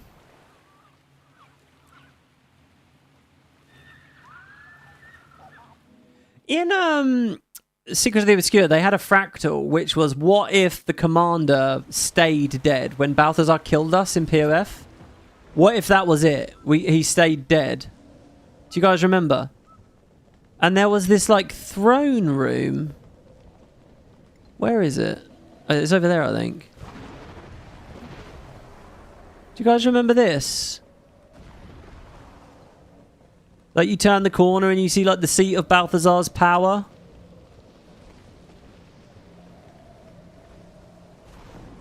There's his great sword. I guess there's not actually technically a statue of him here. But that's the vibe I get, right? Are you guys with me? But this is like his real one. That's his temple in ore. That's where we go to buy our obsidian shards, guys.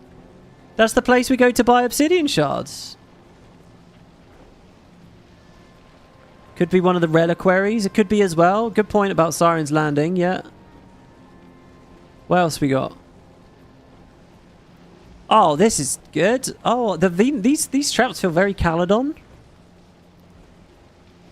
We got the guy again. It really looks like an Asura, doesn't it?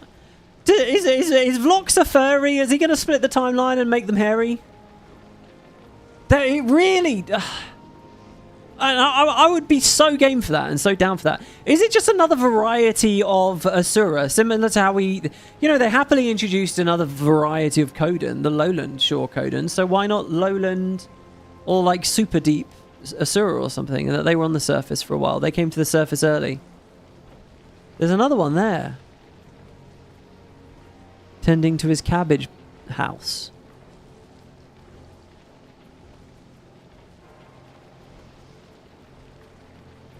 And look, there's like a farm up here. There's sheep. There's sheep in a little field. I don't think there are sheep in Guild Wars 2, are there? That's gorgeous. It's very whimsical, isn't it? It's very light and very vibrant and very whimsical. All right, I got to do it. I got to do it. I'm sorry. Debbie. Come on, Debbie. Come on, don't be scared. Come on. Well, I was just wondering. You remember when they took quite a gritty and mature and quite an adult fantasy franchise setting? The Dragon Age setting? And they released a new Dragon Age called Veilguard? Do you remember the new Dragon Age? And they went much bigger on the whimsy and the funsies and the talking about coffee and best friends are forever and people hated it. Ah, what are you talking about, Debbie? That's not going to happen here. I don't know. The vibe feels a lot more... And it's not that I'm against it being this. I don't mind playing a kid-friendly game. Look at those trailers we just watched a second ago with the nest and the egg and stuff. I'm fine with that. But there's a certain thing I look for when I play Guild Wars. And I'm wondering if there'll be less of it because they're going for a much lighter tone and a much lighter approach. A more whimsical, fun approach. What do you guys think about that? What do you guys think about the whole Dragon Age thing? Guild Wars, the Veil Warden. What do you guys think? Am I crazy for thinking about Dragon Age?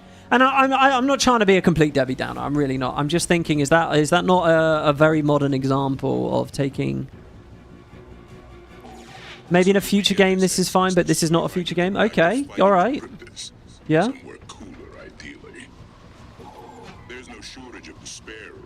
Yeah, the light and fluffy thing in Historical Tyria seems wrong, says Ithrahad.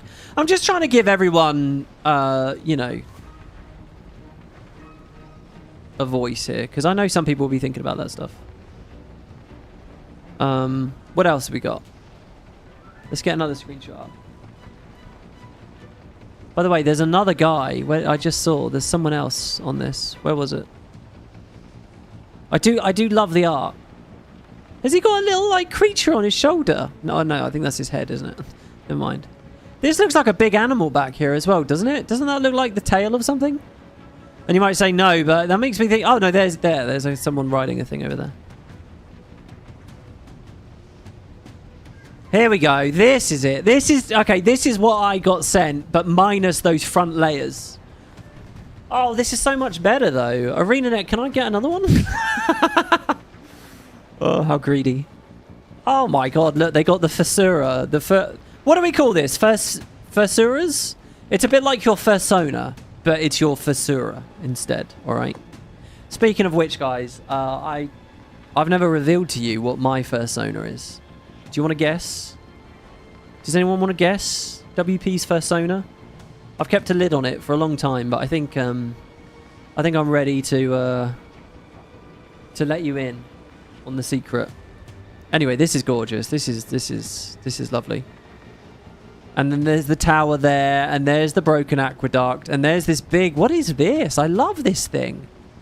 And that looks quite interesting too. I adore the thought that that is Kilbron's tower. The entryway there actually kind of feels a bit like it. Don't you think?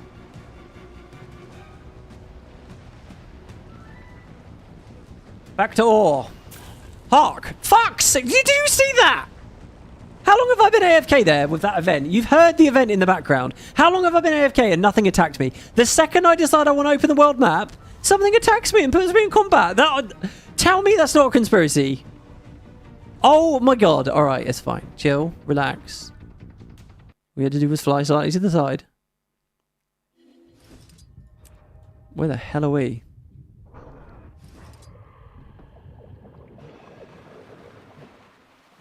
Okay, we got thrown over here. Right, so Vizier Kilbron's tower is here. Right, and obviously it's broken and stuff. God, I just want to say, it's cool to go back to ore. If we get all this cool shit, if we see him put the Massart bust there and stuff. Now, why do I remember that doorway? I remember that doorway being there. I really do. Hold on. Is it around the back?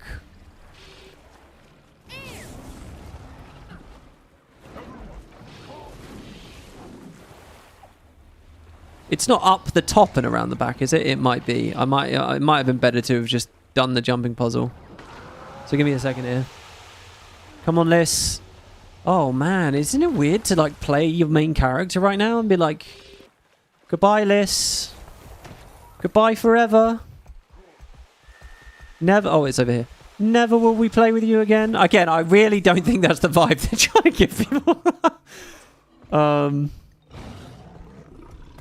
See, look, I already have my, what's it called? My Veil Warden?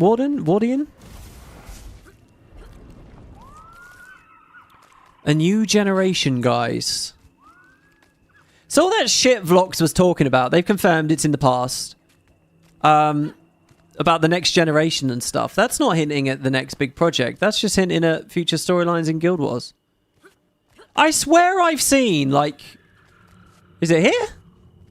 It's not really what I thought it was. I thought it was like... I don't know. Doesn't the escort just go, like, nakedly past it? And you just see the doorway? No? Okay. Let's get out of here. Oh no, I double mounted. It's probably quicker to kill these things as ore, so there's power creep. Even though this is not a real build I have on right now. I don't even know what stat set I'm on. Condi looks like it. Okay. Still can't mount. Now we can. Go over here. Reclaim a bit of juice. Go over here. Nothing should attack us there. Okay. Back to concept art.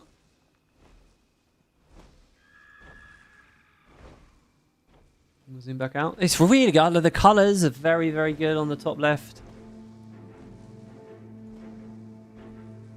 Hey! Ooh! We're in the streets of Ara! Look! This one's not furry! It's just a straight up regular Asura! Oh, this one's really good! Okay, what have we got here? Oh, nice effect with the motion blur there. Dude, the Kodan with the big barrel chest and the heavy armor and the plating. But this guy's head looks kind of like crinkly and grimy. I still think they could be Asura though. The pose there, even that pose, I want you guys to just think of an engineer Asura twirling a pistol in his hand. They have that kind of like bent knee and everything. What's he holding? Is that a sheath?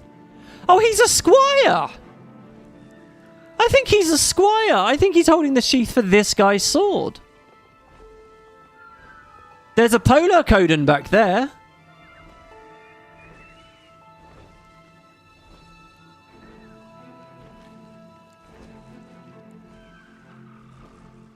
This feels very, DR. It feels very like a Lion Guard-y kind of fort as well, doesn't it? Obviously, that would not be established. Is this our first look at Ara? The marketplaces. We've got some fish here. This one looks kind of purpley. It really does just look like those three. This guy looks like a cat or something. Look at that. Man, it's interesting to think that the chart are a part of the setting at this point, but they're not being touched on.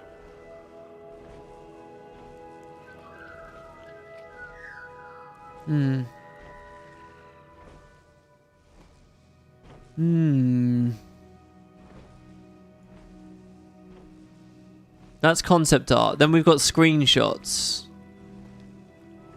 which I assume are trailer lifts, and what we saw in Steam.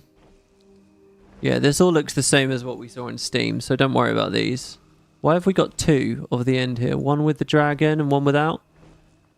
Oh, one where the dragon's in the air and one where it's on the ground. Okay. Oh, and we can even look at their fonts. It's Indecisive Sands and Orpheus Pro. Guild Wars 3. Guild Wars. It's so weird to read Guild Wars 3, isn't it? Alright, let me look at chat. Sorry, because I've only got two screens. It's really hard for me to juggle everything. God, is that chat catching up or is it just going that fast?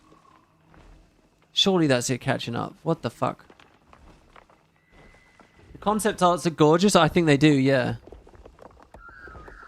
Wait, so it's Guild Wars 3. It is Guild Wars 3. Guild Wars 3 confirmed.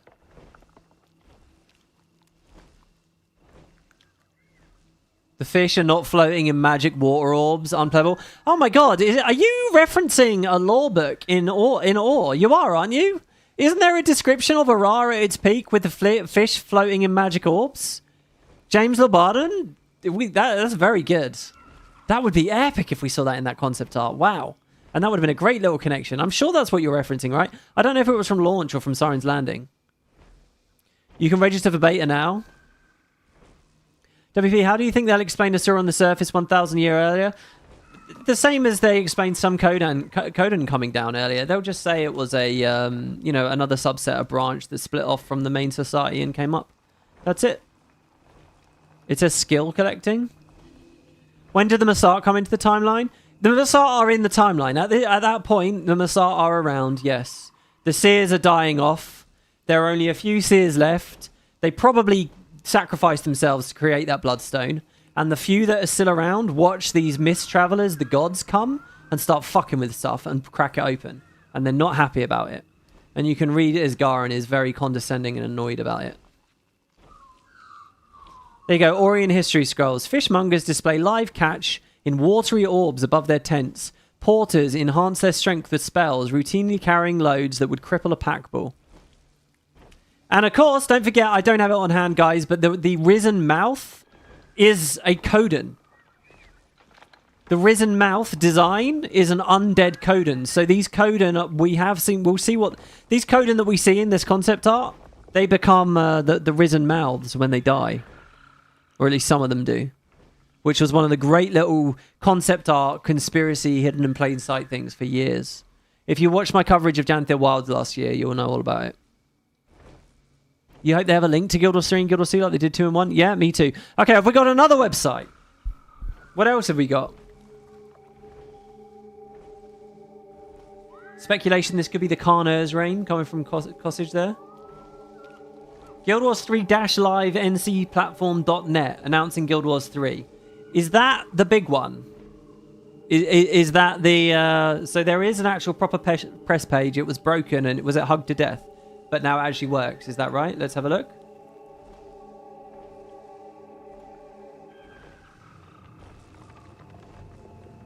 Oh, here it is, guys. Ooh.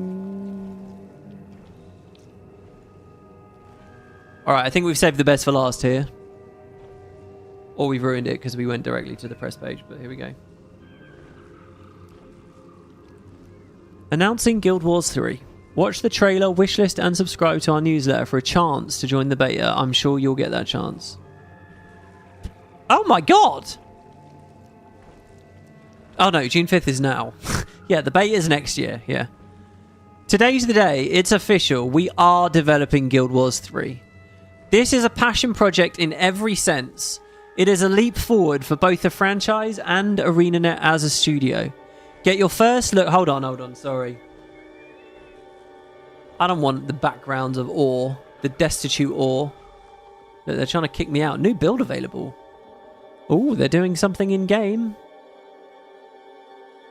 I don't know why, guys, but I want to be, not just at Lion's Arch, to be honest. I want to be in the memory of Lion's Arch. The memory of old LA. This is where we belong, guys. This is where we deserve to be when we hear about Guild Wars 3.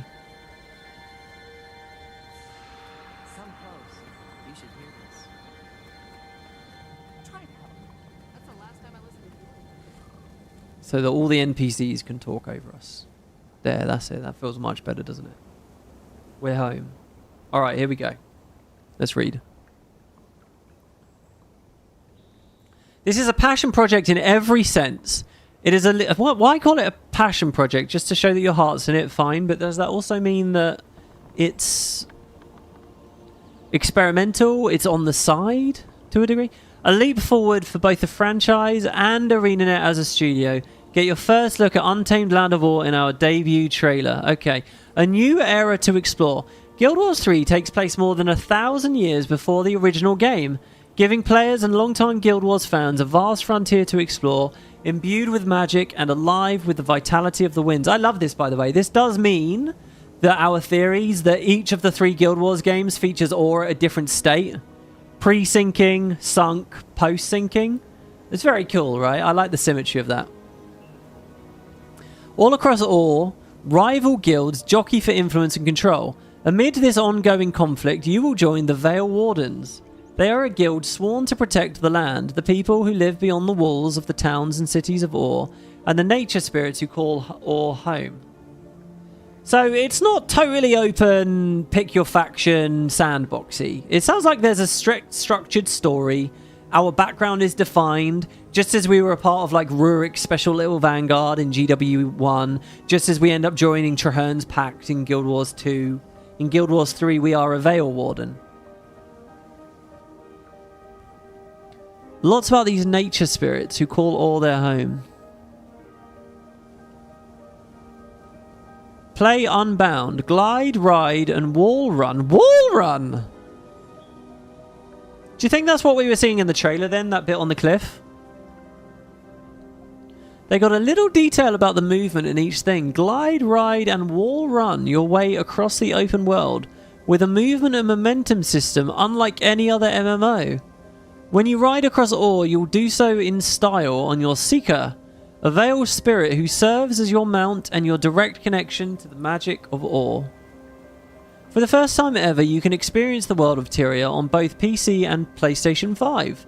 We've built a combat system designed to feel incredible no matter how you play. Whether you use a controller or a mouse and keyboard, this is a game built to bring the magic of Tyria to life, where you will master a combat system that emphasizes strategic skill use, positioning, and movement, and where action RPG combat meets Guild Wars build making, creating a unique combat experience. Okay, so let's be honest with ourselves. There's going to be less skills. There's no way you're going to have a skill bar as big as you have in Guild Wars 2. You're not going to have 5 weapon skills and a heal skill and 3 utilities and an elite skill and fucking 6 F buttons for profession mechanics. You're not going to have all of that. There's no way. They're going to shrink it. Now, I wonder if they'll go back to an 8 skill, because they have proved you can do 8 skills on a controller pretty comfortably. Now, I know what some of you are thinking. You can do... What is it in FF14? It's like... Is it 8/16? Is it 24? 3 bars is basically how Square Enix does it. But I think there's quite a barrier to that. I wonder if one of the ways they're going to try and contrast Guild Wars 3 with Guild Wars 2 is by openly saying Guild Wars 3 has less skills, but you are fully customizable with them. I'd put my odds of a successful prediction there at like 95%. I think that's a given, to be honest. Just this thing, by it being on controller, is an important thing for us all to think about. And you're certainly not going to get Guild Wars 1 style hero control where you can hotkey all the different, things. Also, the whole UI is going to be built differently. If it's controller orientated, you're not going to have, mouse movement and the inventory management and all that shit. It's all going to be very different. This is where I've been a bad content creator. I should have played some of these other MMOs on controller. How was New World on console? Was it playable on controller? Come on, guys in chat. Come on, guys in the comments. Fill me in on this. But hey, that's new concept art again there. And that looks actually much more Guild Wars 2-y, doesn't it? What are we looking at? Is that water there and the reflections of ruins in the water? Is that a Coden losing their mind? I wonder if Coda's a thing in this. Who's the guy with the purple cape? Fucking dragoon looking guy there. What am I looking at here? By the way, the classic is to right click all of these assets and see what they're named. They might have special names. What comes next? This is actually kind of hands off. They did fancier press pages for Living World releases. There's actually not that much here. What comes next? Today is just the beginning, and we know you have a lot of questions. You can look forward to hearing more in the coming weeks, including a look at the timeline and the setting of Guild Wars 3, or the Six Gods and the capital city of Ara. Our goal for Guild Wars 3 is to push the MMO genre forwards, while upholding the values you will always find in a Guild Wars game. A design that's easy to get lost in for hours, but always respects your time. See, I feel like some of the worst, most myopic design decisions they ever made were motivated by this line. And to be honest, I'm a little fretful about it. Only a little. Investment as a player while we're creating a positive and supportive space to build community and share stories together. We cannot do this without you. Here's how you can help us spread the word and get all the latest information about Guild Wars. Perfectly done there, ArenaNet. Absolutely. Appeal to the fact that we're a scrappy audience and all that. We got to help each other with this. Wishlist the game on Steam. Wishlist it on the PS Store. Even if you don't intend to buy it there, by the way. That they mean in parentheses after that. Subscribe to our newsletter to stay updated on the latest news and get a chance to join the beta at the fall of 2027. Join the conversation on social media. Hey, that's what I'm doing. Our new official Discord server, which I assume they've just updated to Guild Wars 3 sections.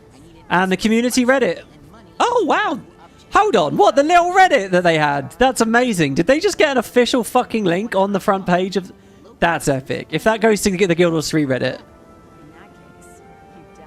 To all of our Guild Wars players today, to those of you returning to the franchise, and everyone taking their first steps in Tyria, thank you for being a part of this legacy. We are so excited to have you along for the ride. I know a lot of people look at statements like this and think it's just corporate PR or whatever, but no, I really think they mean it. I don't view it as fakery. I don't view it as like, okay, open your wallet, please. I view it as, they're really trying to... They're gamers making games for fun and hoping you'll like what they make. We can't wait to see you in awe. And then there's the newsletter sign up. What? Is this someone in the middle of a crazy transformation? Is Melandru fucking with this guy?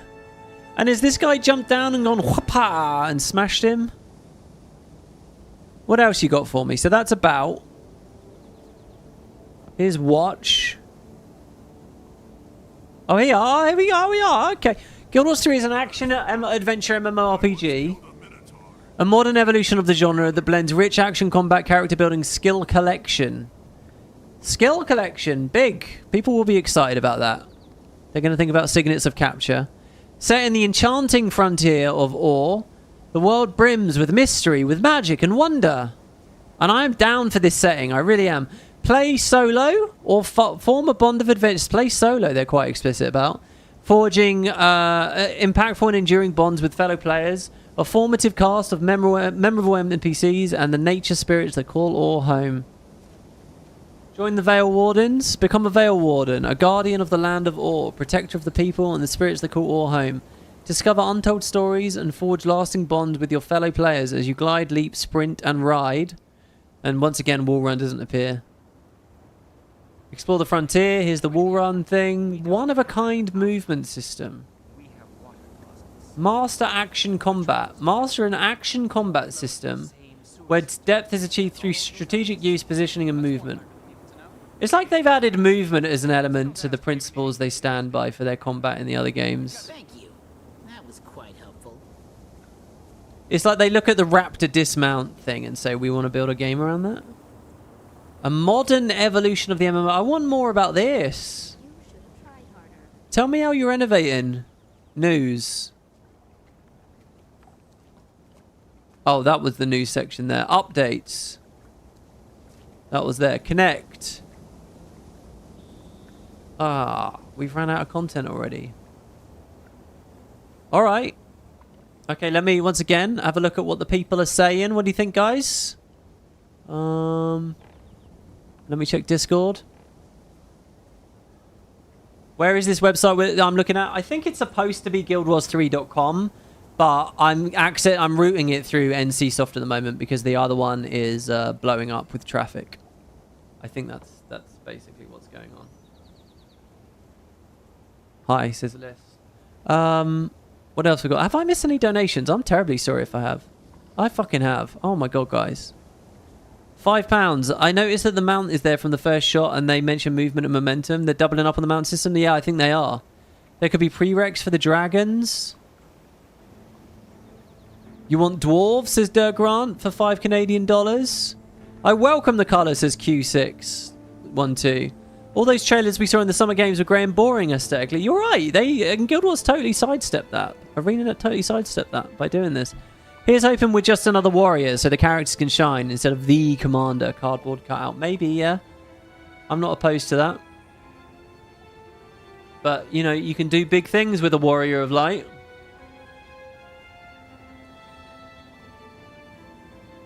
Let's see. What else is there? Here's your big image, WP. I've been linked to that. There's no need to me to stream it, but I'll probably put it on my wallpaper or something. If you guys have an ultra wide. Okay, there's a tweet from Matthew Medina. He says, I'm very excited to see what the Guild Wars 3 team will deliver alongside us on the Guild Wars 2 team and the awesome folks working on Reforged. Guild Wars as a franchise is definitely not going anywhere. More details on all of that tomorrow, he says. Yeah, so it sounds like they're doing it with 3 teams.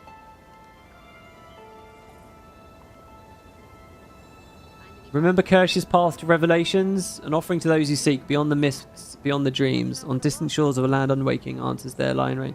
I do remember that, but I don't know whether... I mean, that's so old now. Okay, and Shocky has given me a link celebrating the announcement of Guild Wars 3 on the official website. So let's grab that, shall we?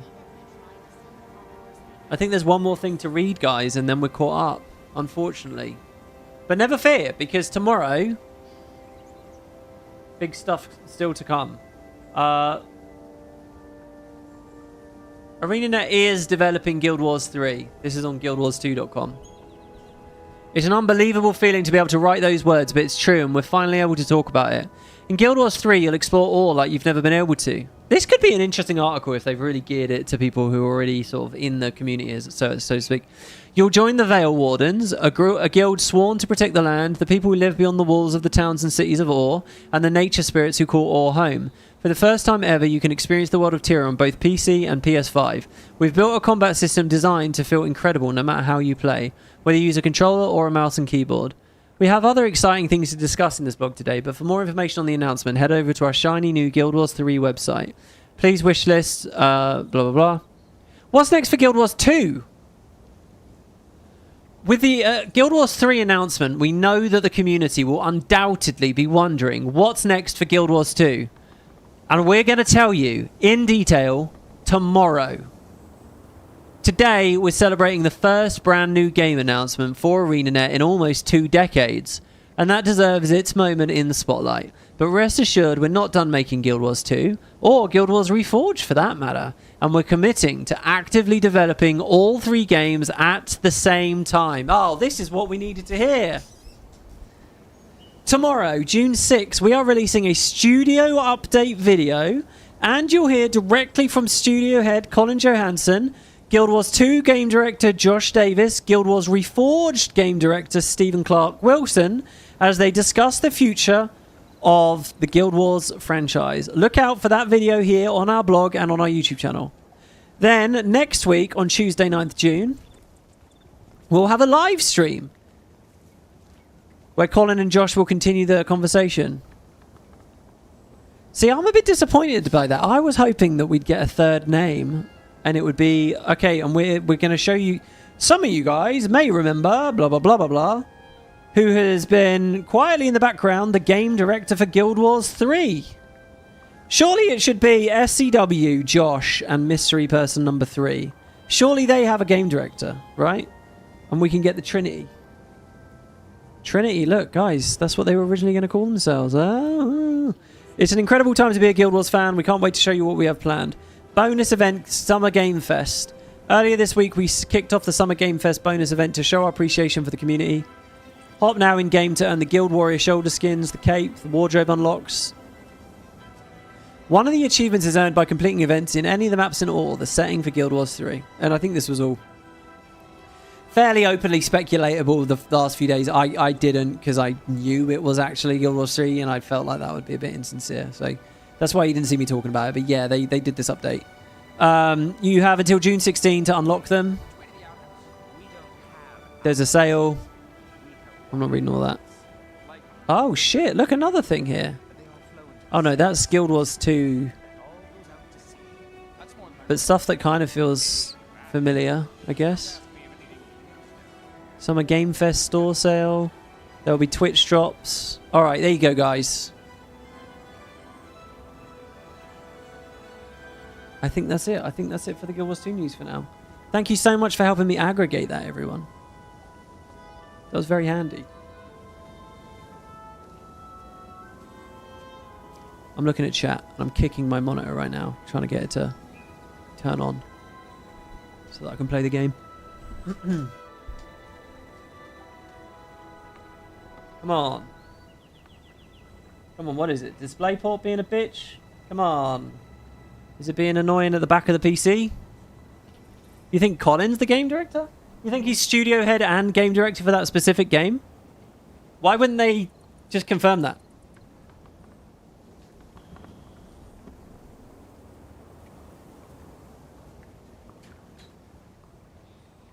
Aha! I nudged the cables at the back of my my PC and I turned it back on. Excellent. And then my microphone gave me an electric shock, which has been happening. Okay, good. Now I can actually have chat up. I can see what you guys are saying. Okay, so how's our poll doing? I'll stay good. Is still 60%. Right.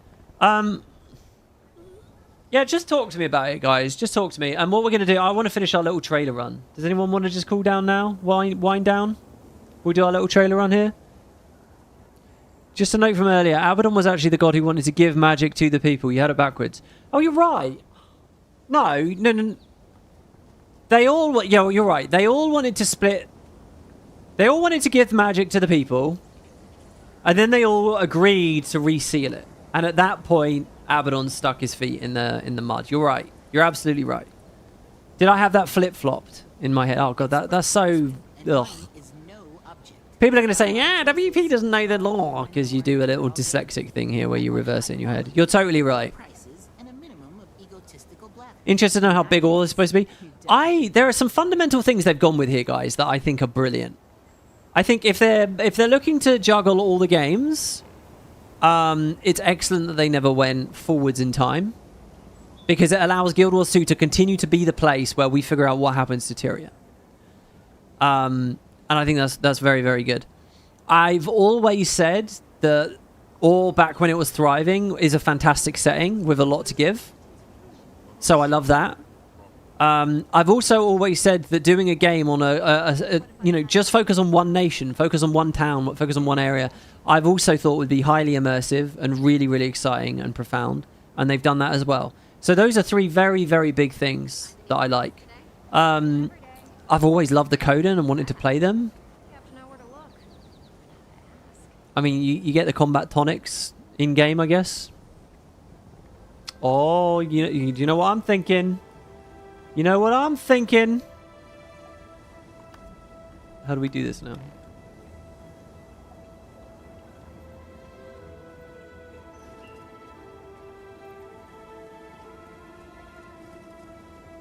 What is it? F6? F7?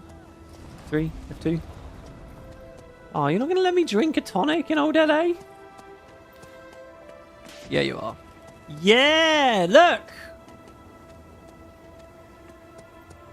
It's Guild Wars 3! I'm playing Guild Wars 3! I'm sweeping up. You're not supposed to be able to see it just yet. I'm sweeping up. My build will definitely restart in 10 minutes, it says. Oh my god! No, I think that's really, really cool. I'm very, very happy to have the Coden in there. Did you see the festival as a bear head you can get? No, I haven't actually seen the festival at all yet. That's a good point. I need to get on that. The real question is, WP, what will you be playing as your main game? I can't tell you that because I don't know. I don't know how much Guild Wars 3 has to give. I don't know whether I'll love it, right? Not many. Having very few skills is not necessarily a big problem for me. You know, ARPGs can thrive with less buttons. I don't know whether I'm convinced about the movement is a part of combat and it's all fluid and it's sort of lots of running and stuff. We'll see how that looks and feels. The verdict's out on that. I don't know. They're calling it an MMO, right? It depends how big this product is. How far does it go? What is the scope?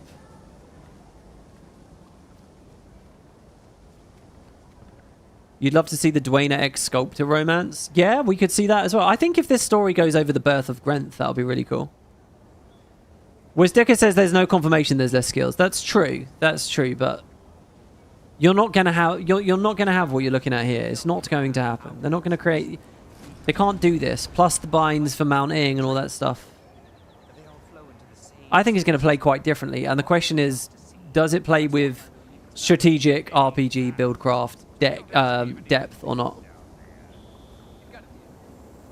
Did you capture Balthazar holding his father's head in the promo? I didn't see that he was holding his head. That's very cool. Was he holding a head? Beta this one? No. They said next autumn, so 2027 autumn. You get a year. A year I'm very much looking forward to. As I said, yes, 14 has more, and it works just about, but there's still a lot of friction to it with 14, a lot of friction. And I don't know whether ArenaNet will go to that level. 14 has more because consoles came later. You wouldn't design it that way.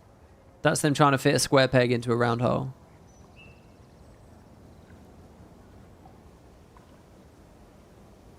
The one thing that Guild Wars does push a lot is like weapon swapping and skill bar swapping, which doesn't actually make things possible on controllers. Like you can only have 5 skills, but you know, because of a weapon swap, it's 10 and so on. So we'll see what they do. I think they're going to go more Guild Wars 1 style with it. It's going to be more about skill capturing, skill collecting, total freedom, but less slots. I think you might see 6, maybe. You don't think it will have a primary profession like Guild Wars 1 and Guild Wars 2? Yeah, I was wondering that. I was wondering if it's going to do professions, or it's more like each part of the Bloodstone gives you just a different, you know, there are 5 generic trees that are like the whole denial and stuff. Or like the god gives you favor and, or there's no such thing. I don't know. Also, number of skills, I mean actively usable at one time. You could have thousands of skills, but only X amount available at one time. Therefore, feeling button mashy or whatever, that's what we're getting at, right? You have to be very precise about what we're talking about here. Please, you do want professions? I mean, they could do that as well, don't get me wrong. I don't think we know enough yet. There's no way to know.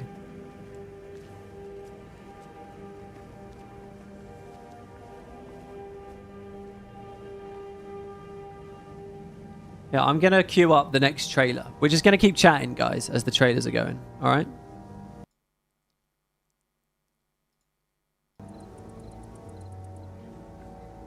As we step through the history of Guild Wars. It doesn't quite have its edge anymore, does it? Oh, I should have started an hour earlier than I did. Oh, well. Of course, there's the question. Oh, here we go. Well, we got SAB. I don't remember us being on SAB. Hold on, let's rewind it. Oh, no, there you go. So I just had an SAB trailer. What's next?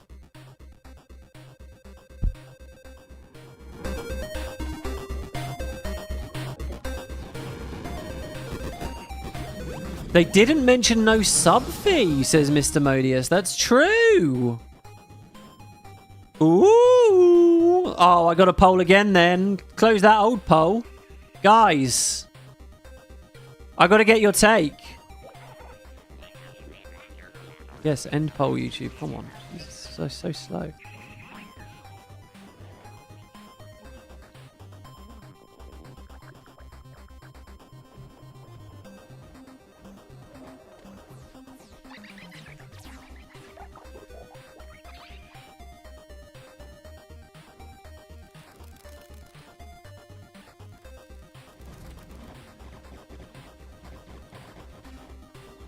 What do you... I'm asking you here. What do you... What do you want? That's what I'm asking you. What system do you want? I'm not asking what you think they'll do. I'm asking what you want. And this, we're doing this... We had a discussion like this earlier in the week, but it was couched after a long conversation about the merits of sub fees. This time it's just naked and it's with a fresh audience. So I think the vote will skew a lot more fuck sub fees this time. But we'll see. Strict sub is mad. If there's a sub fee, I'm out. Yeah, I agree. By the way, maybe I shouldn't say my feelings just yet. Here you go. This was the tech release, this trailer. It is faster. FTP plus MTX is not feasible anymore. Any new MMO does this dies. By the way, when I say optional sub, I mean like season passes and stuff. I do mean season passes.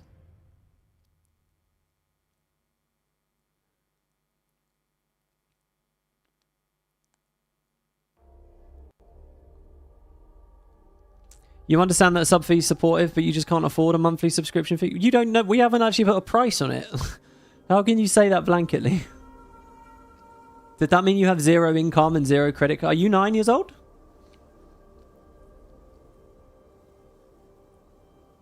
I mean, presumably there's a price point you'd be alright. Oh yeah, I picked this trailer here. Edge of the Mists. Just because it fills me with a very weird sort of nostalgia, a very specific era of the game when I look at Edge of the Mists. It was so exciting. I remember being the betas and the alphas for Edge of the Mists, and it was a big moment for the game. And like equally though, kind of feels like a weird flicker of a moment in the game now too, because it feels like it's been abandoned for so long, you know. So this is just a fun thing in the retrospective. Brian giving me $100 there. Brian, thank you so much. You guys have been amazing. WP, been following you since the beginning. Never thought I'd see the day WP would announce Guild Wars 3. Cheers to another decade of lore indeed. And here we go, guys. Guild Wars 3 daily.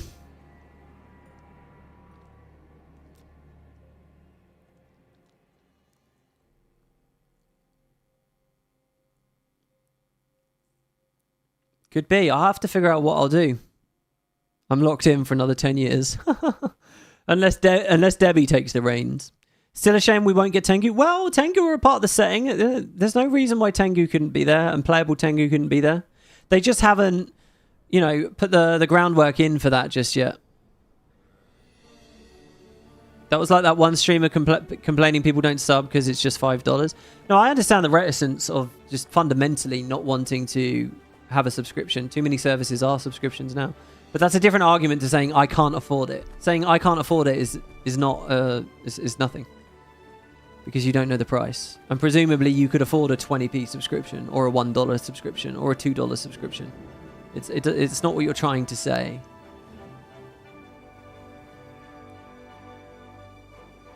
And the thing is, if they're doing the optional season pass thing, it blurs the lines as well. You opt in economically how deep you want to go, right? Like with the Chinese VIP thing. The only way you would literally say, oh, I can't do it at any price, is if you don't have access to your own funds. That's the only way that is an argument, but I highly suspect that that's not what we are.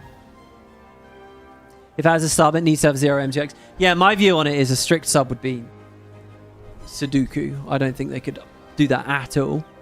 I think even with an option, I think no matter what world we live in, guys, there's going to be microtransactions. But I think an optional sub format could help them ease off on the microtransactions and preserve the sanctity of the loot and the rewards and all that kind of stuff.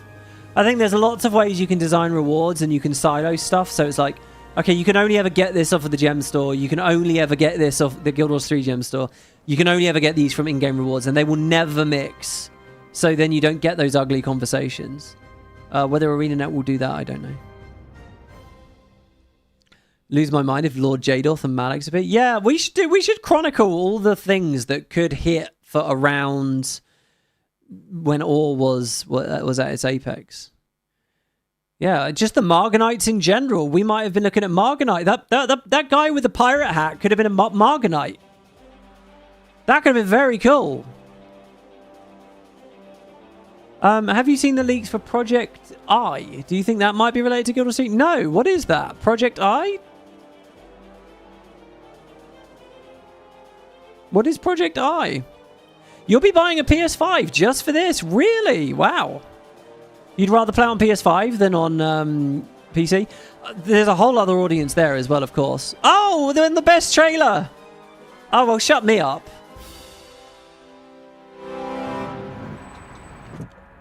Hi. What is this here? This is my cab. All right, let's go. Where are you going? I love your cab. Nice cab you have set up. Thank you. This is the most interesting cab I've ever been in. This is crazy. What's all this for then? What is this? Are you free? I am. That's pretty fancy. Do you need a ride? Yeah, we do actually. Come on in. So where are you guys from? They do not want to be on the camera. I love that shot so much.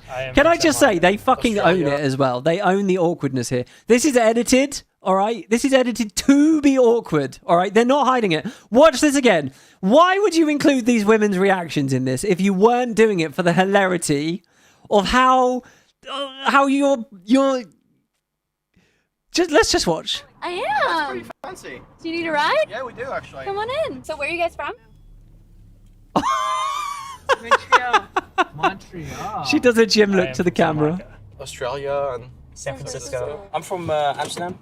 So do you live in LA? No, I'm from a land called Tyria. Oh. Tyria. He has a Tyrian cab license. Gotta stay official. Yeah. And these are the It's real. Look, It's where the taxis are in Tyria. How did you get this gig then? Oh, well, this is just something I do on the side. I love this woman. I love that she did this. I love that she got in this car and she put herself out there and did this. Save a little bit of extra coin, you know? All right, sweet. Yeah, I'm saving up for the Great Sword Eternity. What was that? The Great Sword Eternity? Oh. How do I get to Tyria? And that guy's a baller too. We use teleportation portals. Yeah, LA could really use some of those. Wouldn't it be nice to have a portal? Like, do you go through the traffic jams? I mean, yeah. That would be really sweet. Really cool. You don't have that in Santa Monica, do you? I can't teleport anywhere. Hold on. What's on this guy's shirt? Has he got a Guild Wars themed shirt? Yeah, LA could really use some of those. Wouldn't it be nice to have a portal? Like, do you go through the traffic jams? Oh no, is that a Half-Life shirt? What is that shirt he's wearing? And yeah, we're watching this, guys. All right, for years I've clowned on this and we've never actually gone all the way. Never. All right? But today is the day, okay? It's a big day for a big event. That would be really sweet. Really cool. You don't have that in Santa Monica, do you? I can't Really teleport cool. Anywhere. What do you do in San Francisco? I write computer programs mostly. I'm a comic book editor. It can get a little repetitive sometimes. In Tyria, there's new stuff every day. I mean, it updates every 2 That weeks. comic book editor should have been into this. Oceans, Centaurs. You gotta watch out for the centaurs. Oh, I heard about them. You heard about the centaurs? Yeah. Oh my goodness. Are you scared? I am scared of centaurs. They She are looks half horrified. man, half horse, and 100% terrifying. all sorts Look at of her like crazy stuff. defensive posture in the car. she's actually withering up slightly, hiding in her phone. I love it. You never feel like you're grinding. Like it's just something new and exciting every time. Do you have Ooh, dragon? both hands off the wheel, not so. We call them something different. What do you call them in New York? 10 and 2. We call it the subway. Do they charge you subscription fees to live in Santa Monica? Hefty ones, I assure you. Well, it depends on how you define that. Yes, it's called rent. It is Look, so look, expensive. guys, see, look, they know it. The people in the taxi cab know it, all right? Subscription fees are a part of life, okay? I don't want to hear that you can't afford it, all right? I want your money. That's a drag. They charge you the highest subscription fees in the country to be in New York. Interior, there's no subscription fees. None. None. That would be nice. You don't want to keep paying every time you want to. You just want to pay and then not have to worry about it anymore. Exactly. That's amazing. Maybe I want to live there. That's nice. You guys should move over there. Actually, that's what I recommend. Really? Yes. How do you become a Tyrian? Are you born a Tyrian or? Anybody can immigrate to Tyria. Do you think you'd ever migrate to Tyria? Yes, absolutely. I want to immigrate to Tyria. Give us the address. You'd want to live there? Yeah. Sounds better than Santa Monica. Sounds a lot better than Santa Monica. Except the center. I need to get a real job like the one WP has. Oh, I love it. I really do love it. There you go.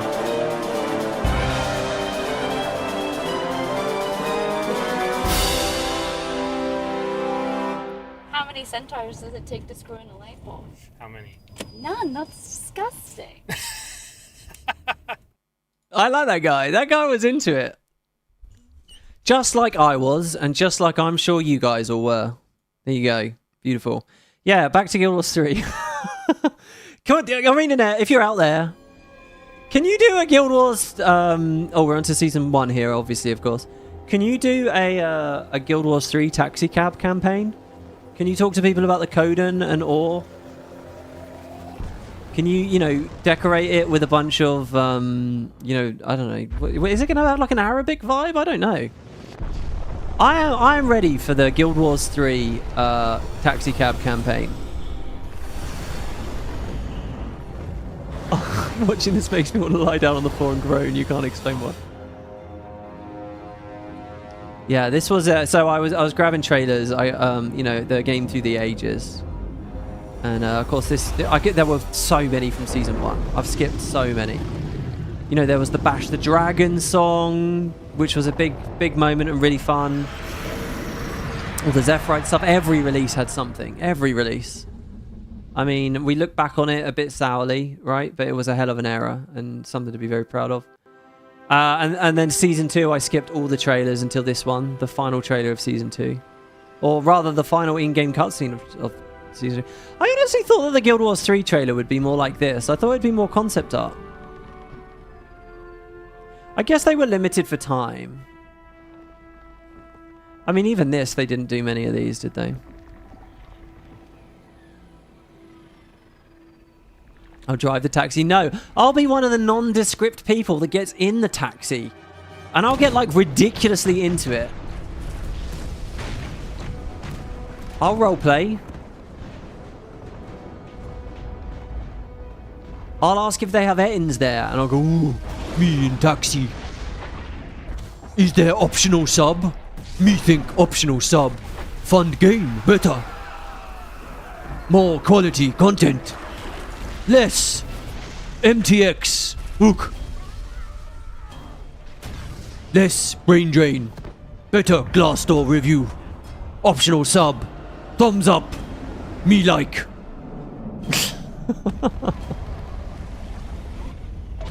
Or a script. I mean, yeah.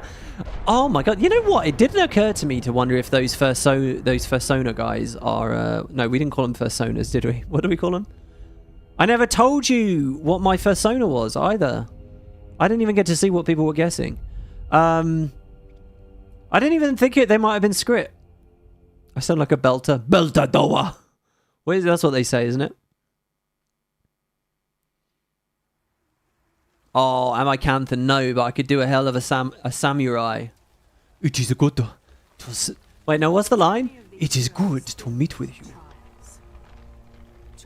Dwarves? There could be dwarves too. I'm surprised there's no stuff about dwarves.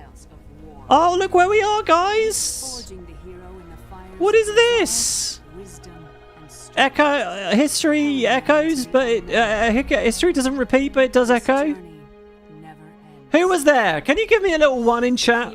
I'd love to see it. If you were in a one in chat. 12? No, not 12. 11 years ago. 2000. I think it was 2015, wasn't it? Me and Matt Visual.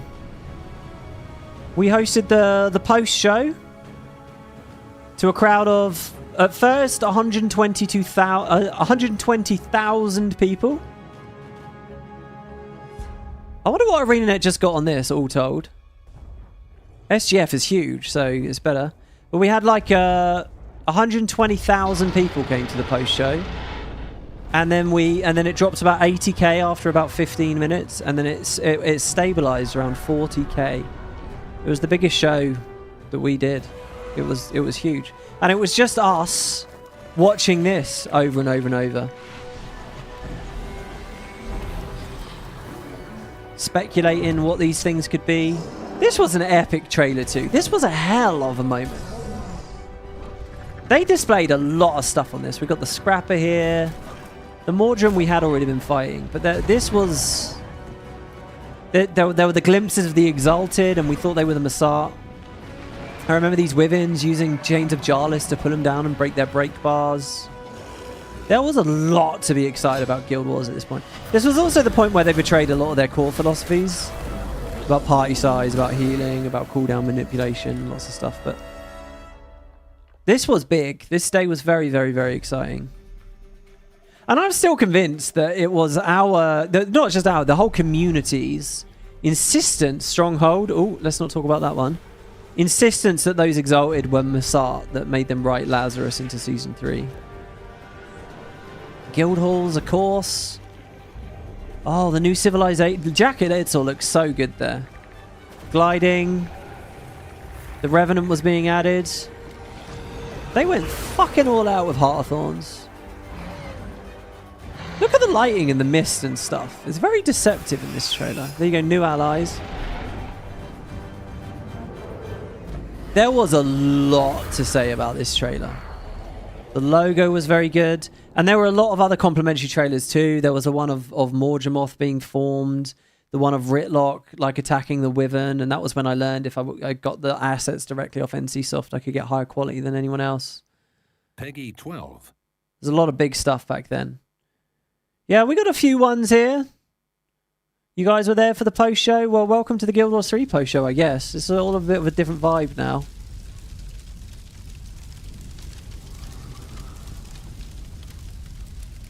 And here, I decided to include this. Remember, they were going to do Elite Specialization showcases, but they ran out of time.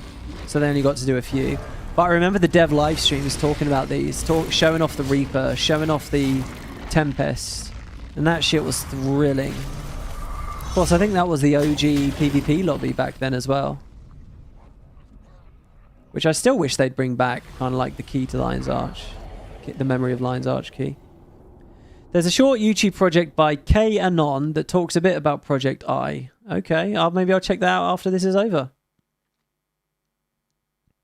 You remember Heartthorns being broken when it came out? The maps are easy now? Well, actually, for veterans, it was incredibly well balanced, Heart of Thorns. It was incredibly well made. But for people that had like lapsed from the game and didn't have gear or builds or anything like that, and they'd been allowed to coast, it was really hard. So yeah, then they nerfed it down, and I think they took a lot of the intrigue away. And they buffed like all the XP rates and stuff.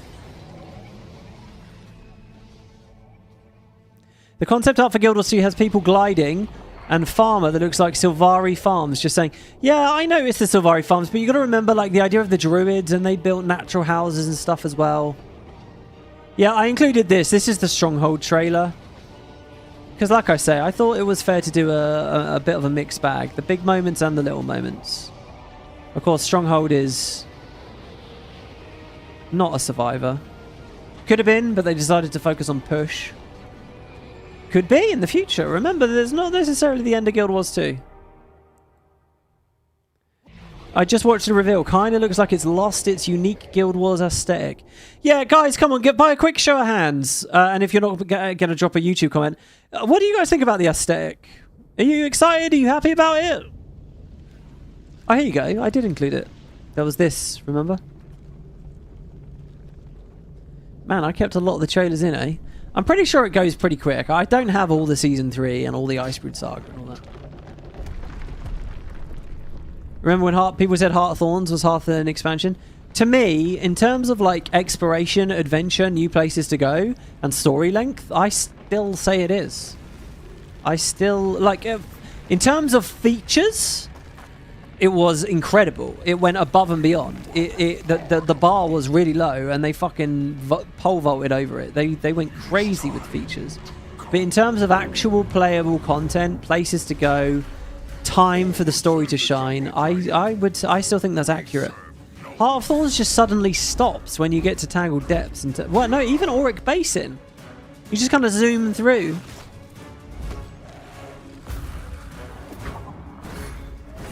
Especially if you compare it to the campaigns or Eye of the North from GW1. You think it looks like a Monster Hunter game? Arenanet couldn't keep up Living World or X-Pac release schedules. Do we think they'll be able to actively develop 2 games? Well, you're wrong, because they can, and they have. They've done 3 years in a row now of mini X-Pacs while making Guild Wars 3, and nothing has been compromised. Well, look, things have been compromised, but they're clearly releasing stuff. What you have to understand is just because you're now learning about this doesn't mean they only just made it last week, or that they only just made it this year. They have been making this for years. They made it in tandem. If they all went off to make Guild Wars 3, this would have just been like Guild Wars 2, the Guild Wars 1 situation, where it would have stopped. Nothing has stopped. And that goes for everything. The quality of Guild Wars 2 doesn't necessarily speak to the quality of Guild Wars 3 because they're different people. They're different teams. Yeah, people probably swap by it every now and then, right?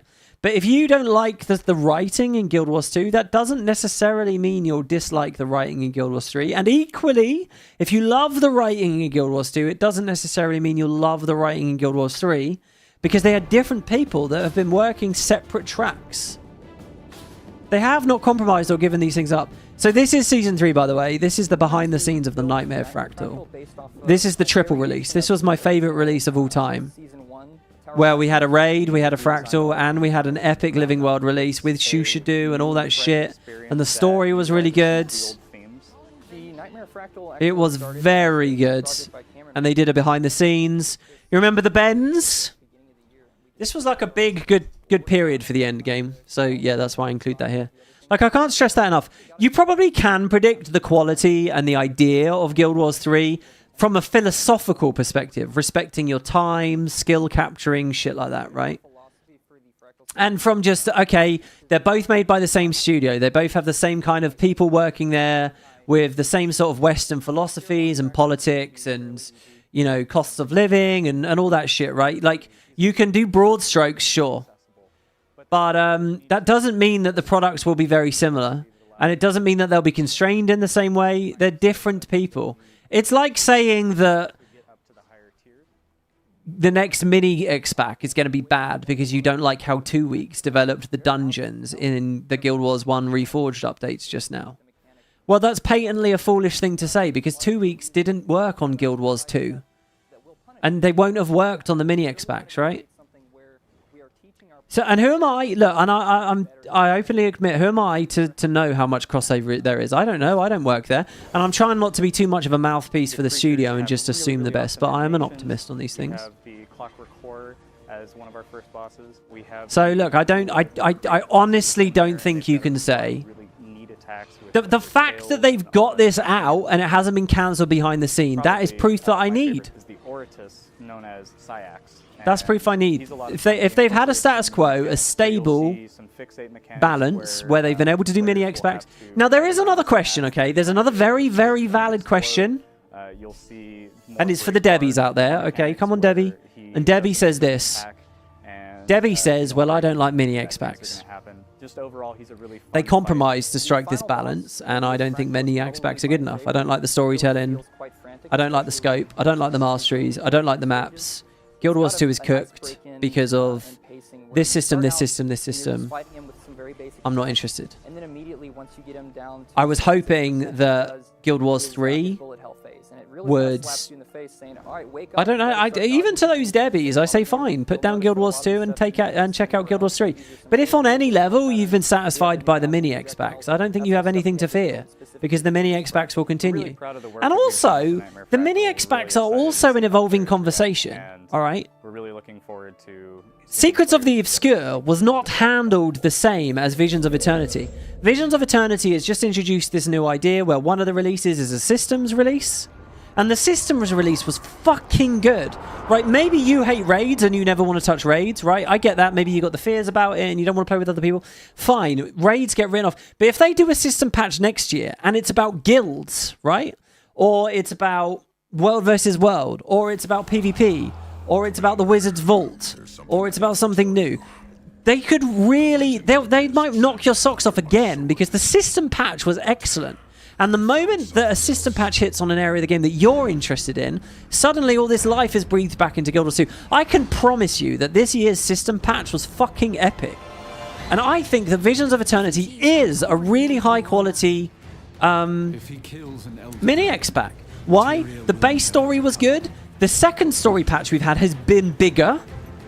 It was bigger than any other story patch we've had, and so far has not been disjointed and incoherent. Nowhere near as disjointed and incoherent as the Cryptis patches were. Nowhere near disjointed and incoherent as the end of Janthir Wild stuff was. So far, guys, I look at Visions of Eternity as a roaring success, and Visions of Eternity was developed at the same time as all this Guild Wars 3 stuff.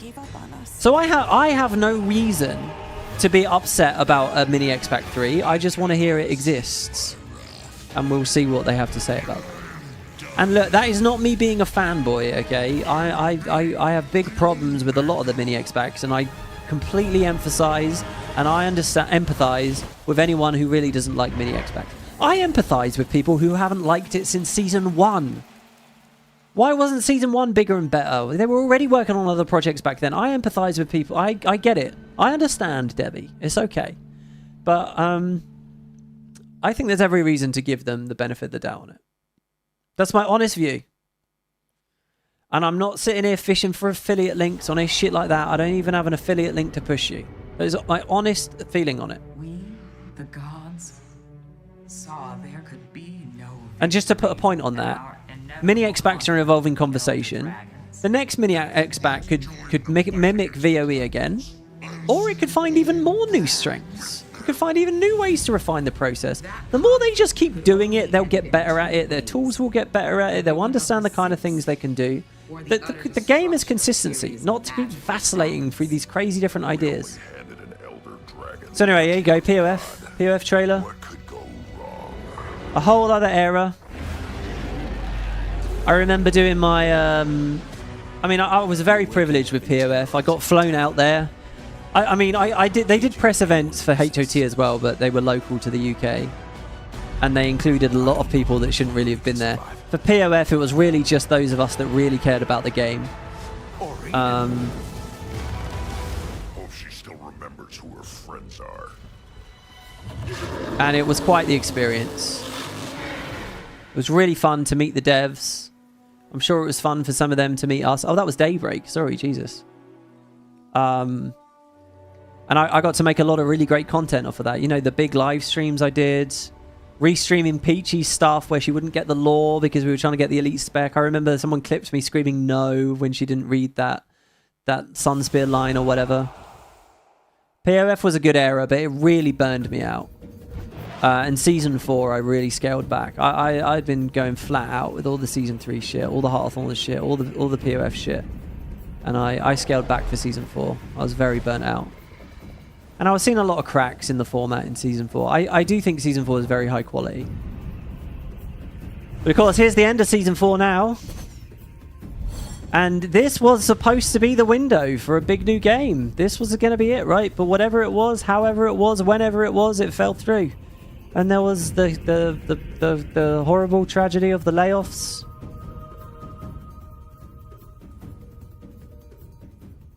PF was a hell of an X-Pac. I'm still very nostalgic about that first time getting on the Raptor. That was like one of those moments where Guild Wars was at its best. I remember the roller beetle racing thing. This was sick as well. Weeks only. To commemorate this game-changing event, the gearheads at ArenaNet are kicking off a contest for racers to score some sweet rewards. Each week, players will compete in roller beetle races. Participating in one race each week will qualify players to be entered into a drawing for that week's special prize. Special prizes include a PC peripheral pack from Razer, a gaming rig from Alienware, a home entertainment system, and a trip to San Diego with a dune buggy adventure included. Players are limited to one prize entry per week, with all participating players being entered to win the Roller Beetle Racing Grand Prize, a real-life, custom-skinned roller beetle car of their very own. Right. I have a memory of this. All right. Sometimes there's a comment I'll get, you know, that will just stick with me. Right? I forget a lot of comments, obviously, but sometimes there'll be a comment that just sticks with me. Now, when I covered this, I remember covering this so clearly. I don't remember what I said, but I was surprised it was a car. I was like, holy shit, they're giving a Guild Wars car away? A Guild Wars roller beetle themed car? Which, by the way, the decals don't even look that in bad taste there. I think that looks fine. I always wonder what happened to it. Just sidebar. I always wonder what happened to this car. I always wonder who won it, what they did. I have the feeling that the story's really sad and the person probably just took the money equivalent or immediately sold it or immediately got rid of the decals. I don't remember anyone ever going to social media and saying, here's me in my Guild Wars car. But here was the thing, right? I didn't know to look at it. I'm not a gearhead. I didn't drive at the time. I can see very clearly that's a Volkswagen, right? That's a Volkswagen Beetle. But I didn't know that. And to look at that, I couldn't have told you, oh, that's a Volkswagen Beetle. That's why they're giving a fucking Volkswagen Beetle away as a part of the Beetle giveaway, because it's a Beetle. Now, by the way, we clown around the taxi cab thing. This is insane. They gave a car away because of the racing update for the... Talk about movement. This is crazy. What a moment this was. But I didn't get that it was a Volkswagen Beetle. I did my video, and I think I had casually been like, I wonder why they did a car or something. And I got a YouTube comment. From someone said, nope. This is what they said. I don't remember it verbatim, but this is what they said. They said, nope. I refuse to believe this anymore. WoodenPotatoes just says bullshit on his videos. He specifically says shit to bait people for engagement. There is no way that he doesn't know that's a Volkswagen Beetle. And I remembered reading that, and I remembered thinking, damn, that guy's so cynical. But like, I see myself in that a bit. I see that sort of cynicism in myself a lot of the time. I was like, he's got really conspiratorial about that, and it's like, it's not true. I did not say that to bait people for engagement. I just didn't know. I really was that stupid. And for some reason, that's always stuck to my mind. Whenever I think about this thing, I always think about that guy's comment. Funny how it goes, isn't it? With all participating players being entered to win the Roller Beetle Racing Grand Prize, a real-life, custom-skinned roller beetle car of their very own. In addition to the special weekly prizes, players can also snag... Where did our hopes or expectations of Subterranean or Far North expansions go? Nowhere. I still have hopes for those. Why not have a mini X-Pack? The question is... So if Guild Wars 3 releases in 2027...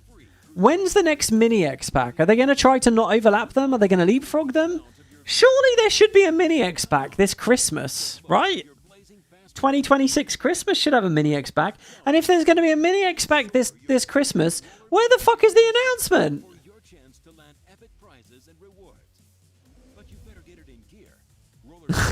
Guys, I'm starting to think the WP doesn't have a woman named Debbie in the room to give us contrarian takes. He's just doing it for engagement bait.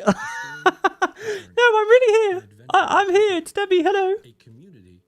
Oh, this is a good one. I thought a community project is a collaborative charity project by the Guild Wars 2 Artist Collective. I bet you didn't expect this one. That brings together creatives from around the world. I'm telling you guys, I got the lot. Commander as they explore the world. as the cards bring back I am the Guild Wars archivist. carefully paired with the meanings from the original Marseille deck. The deck is composed of 78 cards, with an extra 24 unlockable wild cards, printed on 330 GSM Black Core anti-scratch matte stock. We're aiming to unlock a physical 200-page accompanying book, as well as a 2-piece box, all custom designed by our contributors, all going towards supporting the International Fund for Animal Welfare. We also have prints, commissions, pins, and stickers. This project will only be here once, and each participant is so excited to be producing something for the community There's they Gears love. to Gnomes on there. We hope you consider supporting us. Yeah, I still have my Tyrion Tarot. To be honest, I wasn't too big into Tyrion Tarot, so I've still got them sort of mint and pristine, still on the box or whatever. But yeah, that was a good one. 12. To be honest, the last 3 expansions... Okay, here you go. The Icebrood Saga. Also, by the way... This is the greatest tragedy. I don't know. You can call Season 4 the great tragedy, right? The Icebrood Saga, man.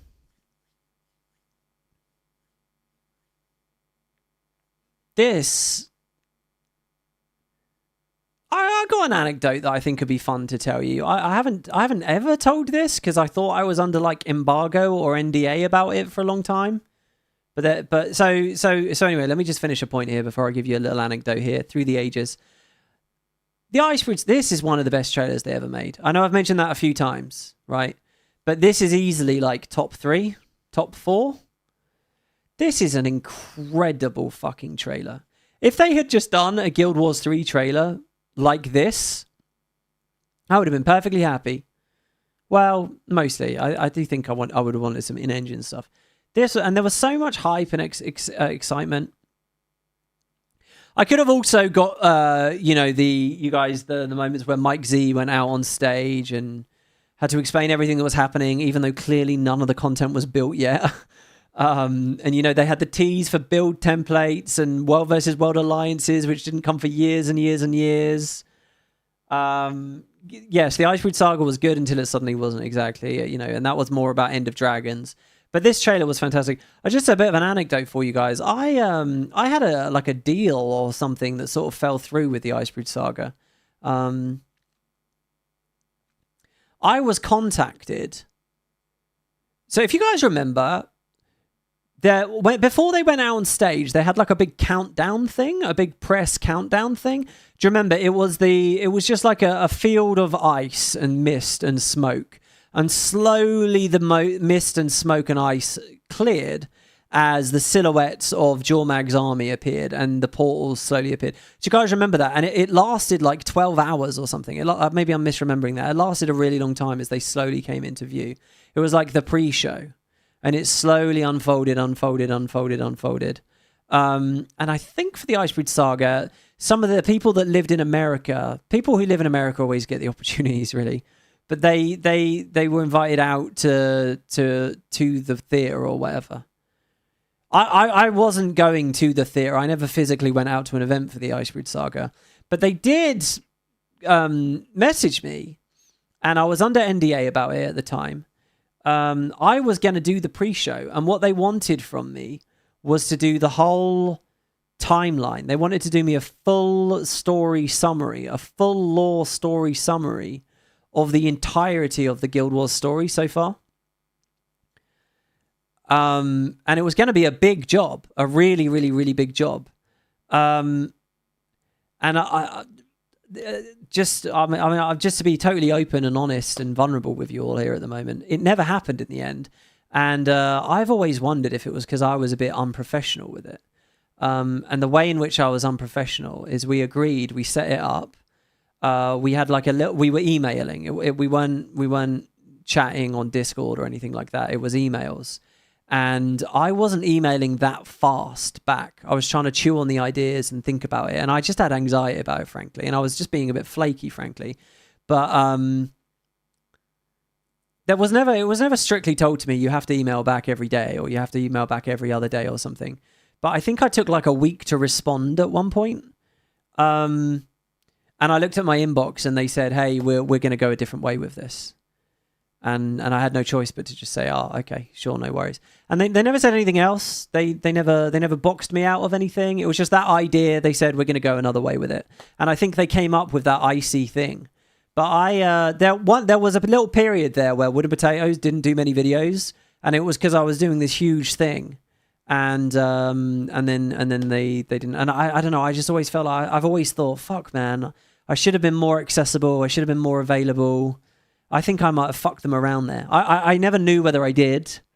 But just a little story, I guess, for you guys. I don't know. I'm sure we all have story. It's weird doing this job as a content creator, being your own boss and stuff. You don't tend to have stuff like that, you know.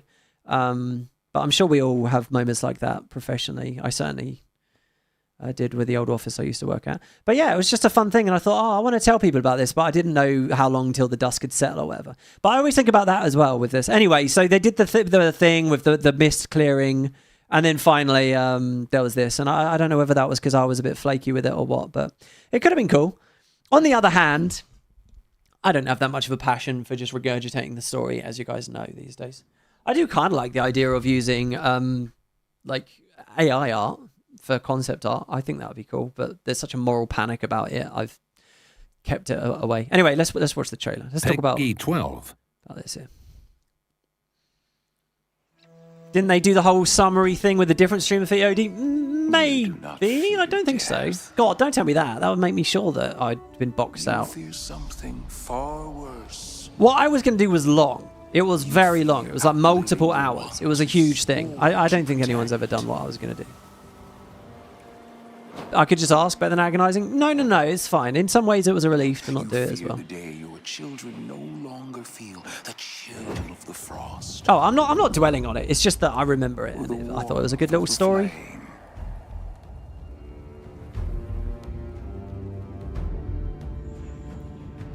This trailer was insane. Yeah, I think I remember Rook doing a small recap. That is your enemy, not I.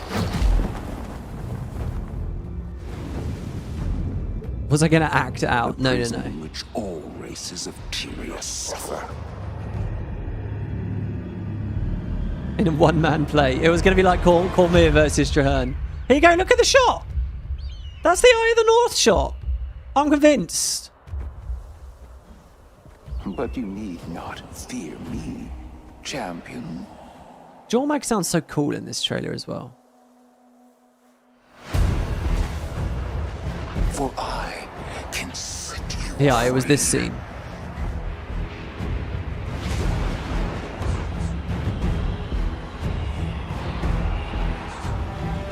Join me, and you shall have the strength to protect your people in the trials to come. Stand against me, and you stand alone. Yeah, the ship and the Centaur stuff never happened, but hey, could still. There's no reason it couldn't happen in the future.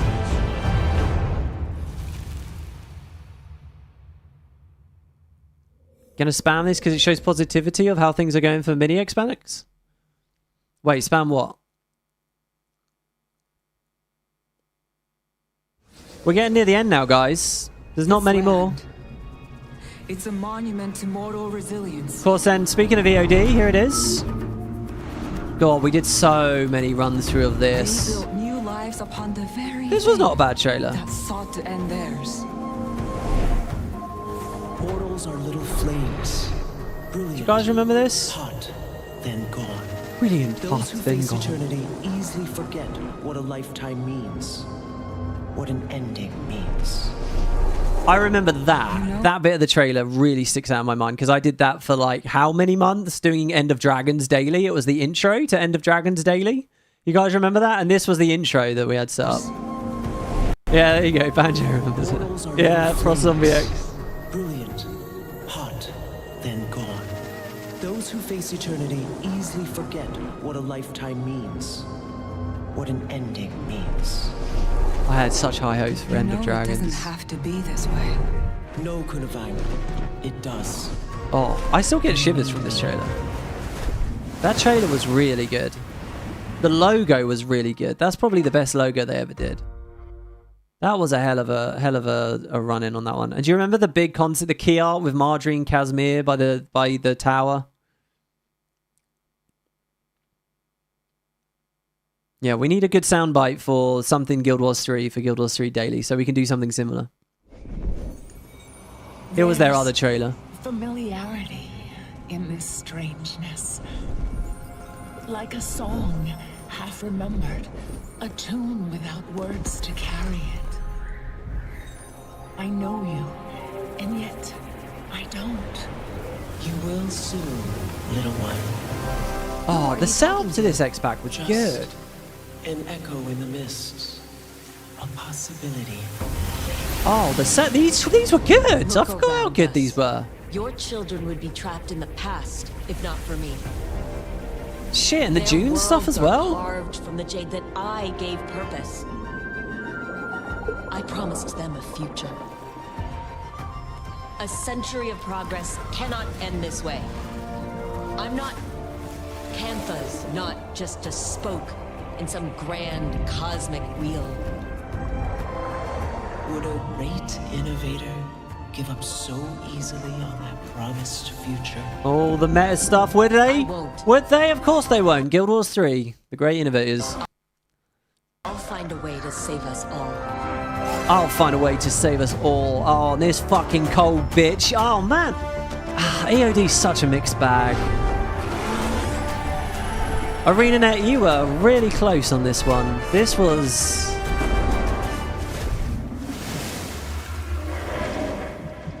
Oh, man. What I wouldn't give if their expansions and their stories went like triple the length. There's so much material. They got... out there. What are we waiting for?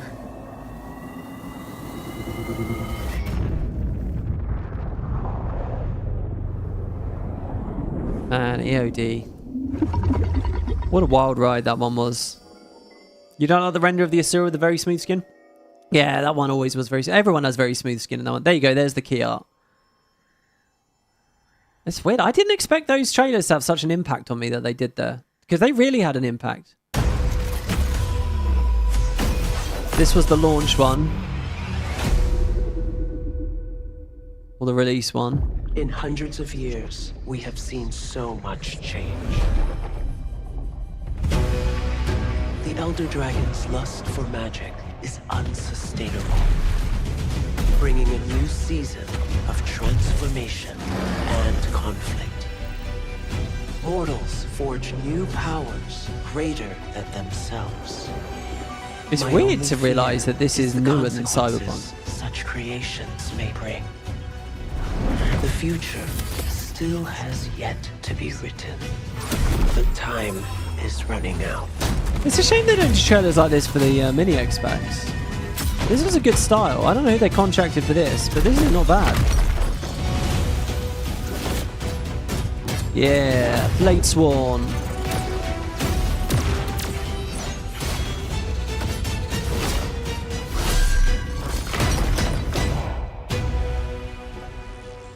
When will you return, Rama? When will we come back? I'm still excited. And what was that beat never happened in the end, did Your it? place in Tyria's history. The whole Jade touched Kraukatoric, is that just an idea of like the Void Krauk vision we get at the end? You thought EOD came out after Cyberpunk? Yeah, it did, and you can clearly see the Cyberpunk influences in EOD. It's just weird for me because I only just started playing Cyberpunk. I only just started playing it. And it's a really modern game, a really beautiful game, a game that my PC struggles to render. And yet I look at EOD now as like years ago. Yeah, that was a weird bit with a green Krauk. Yeah, Rama could still be around. No reason we can't have Rama in another... Alright, and we're in the modern era, guys. This is it. Modern era now. We're going to have a trailer now when I was not here for it. This was brutal. This was like the start of the, you know, the dead period for me. Where this is the Secrets of the Obscure trailer. And I was in France when it came out. They finally did the Wizard's Tower, and I wasn't here to cover it. I remember just being inundated with messages. But I was away. This was a great logo as well. God, these modern ones could be so good if the story was just a bit And there was good old Ceres. Surely that wasn't the original. Was that it? Was that the OG? I might have loaded the wrong trailer up there for Secrets of the Obscure. And there's just, oh my god, a seer, guys? Oh my god. Remember we thought that that was Isgar and Zodja and a seer, but actually it's Isgar and the commander and Zodja. Isgar and is the seer. You guys remember that? There was a little sneaky twist. And now we're up to last year already. It may be dangerous, but this place, it's stunning. Think there are any white mantle left in the area? I've heard enough rumors. Janthir. A storm looms over that place. That is not a territory I wish to cross. My bear kin have lived in Janthir longer France than of all your places. I like cities France. have stood tall.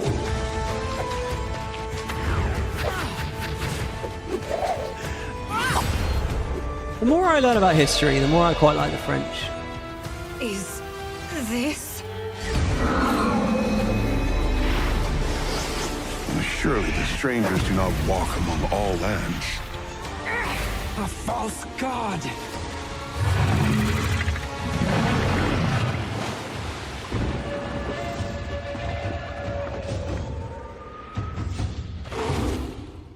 What's this year's one? I really can't remember. This place is no longer home to me. But perhaps it can be for you.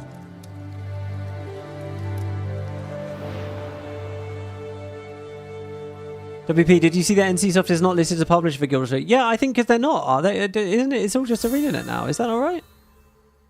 Oh no, I don't know how it works because investor meetings and stuff still talk about. Oh, I was going to mention something. Fuck, what was it? What was I going to mention?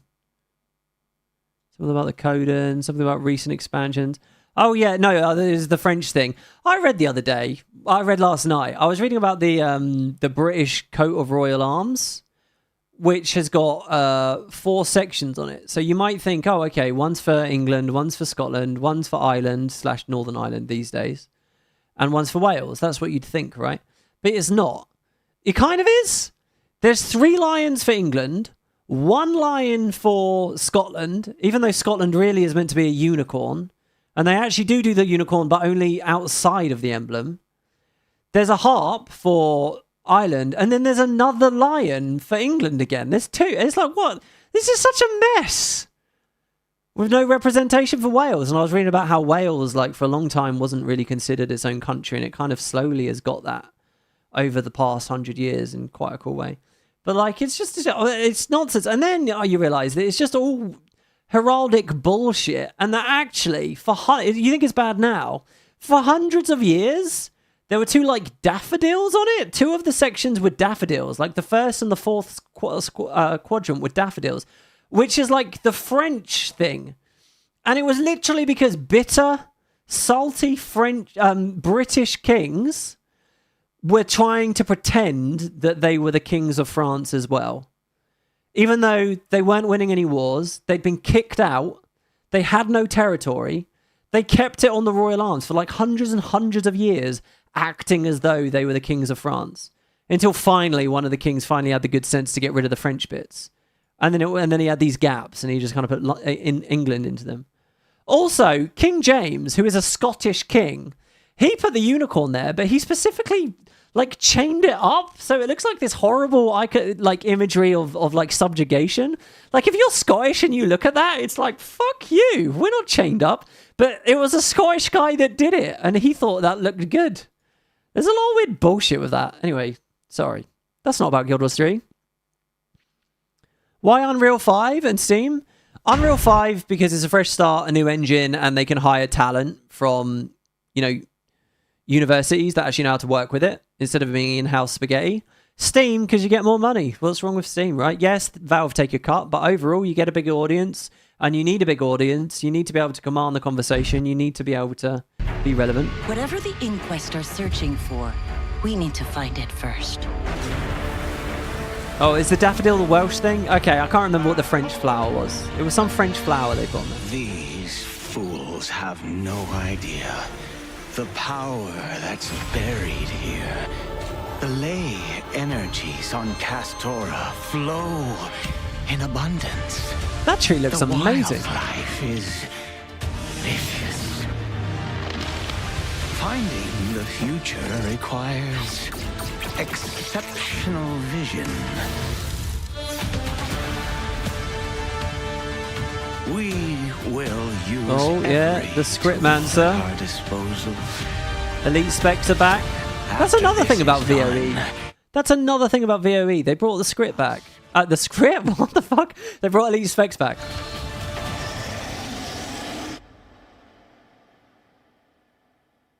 I hadn't noticed it, but there is a drop in the quality in the trailers. Oh yeah, and of course that's the new. And there we are, guys. Look at that.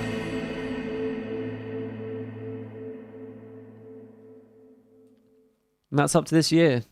How do you guys feel watching through all the trailers the whole way? Do we know if that has to be purchased through Steam? No, no, no. You can purchase it directly off of them as an Arenanet account. They have their little symbol on there. They brought the script back. Yeah, and they didn't even really. This is the newest trailer. Remember how it all started? Experience it like never before. Steam Deck verified. New low price. Support for high. No monthly subscription.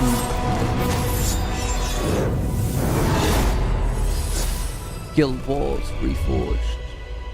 I wonder if they shouldn't have put that on there, because they could have done an optional VIP sub for Reforged, but now they've advertised without it.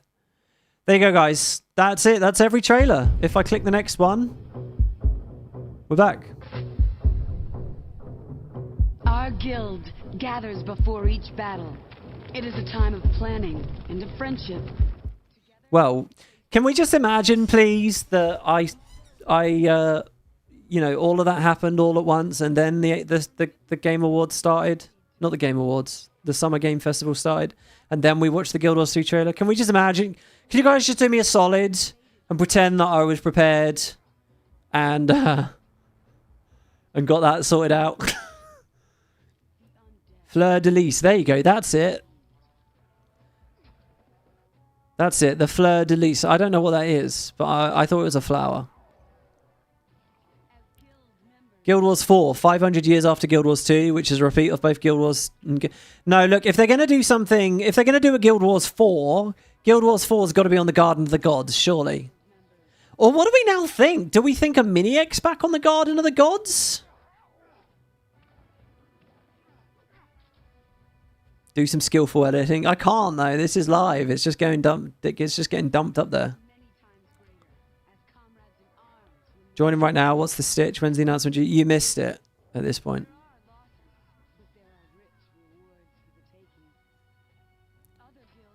I don't know. It's really interesting, isn't it? Guild Wars 3 is a thing. It is a new game in a new engine, but it's in the past. So where does that leave us with all these other juicy story bits? And look at how many directions that they've got set up in Guild Wars 2 right now. I don't know. Let's see in 14 years. It was a white lily. There you have it. They have to resolve the god threads eventually. It's going to be very odd to see and interact with the gods in Guild Wars 3 and then go back to seeing them in Guild Wars 2 where they don't get rendered as prettily because the engine's a bit older.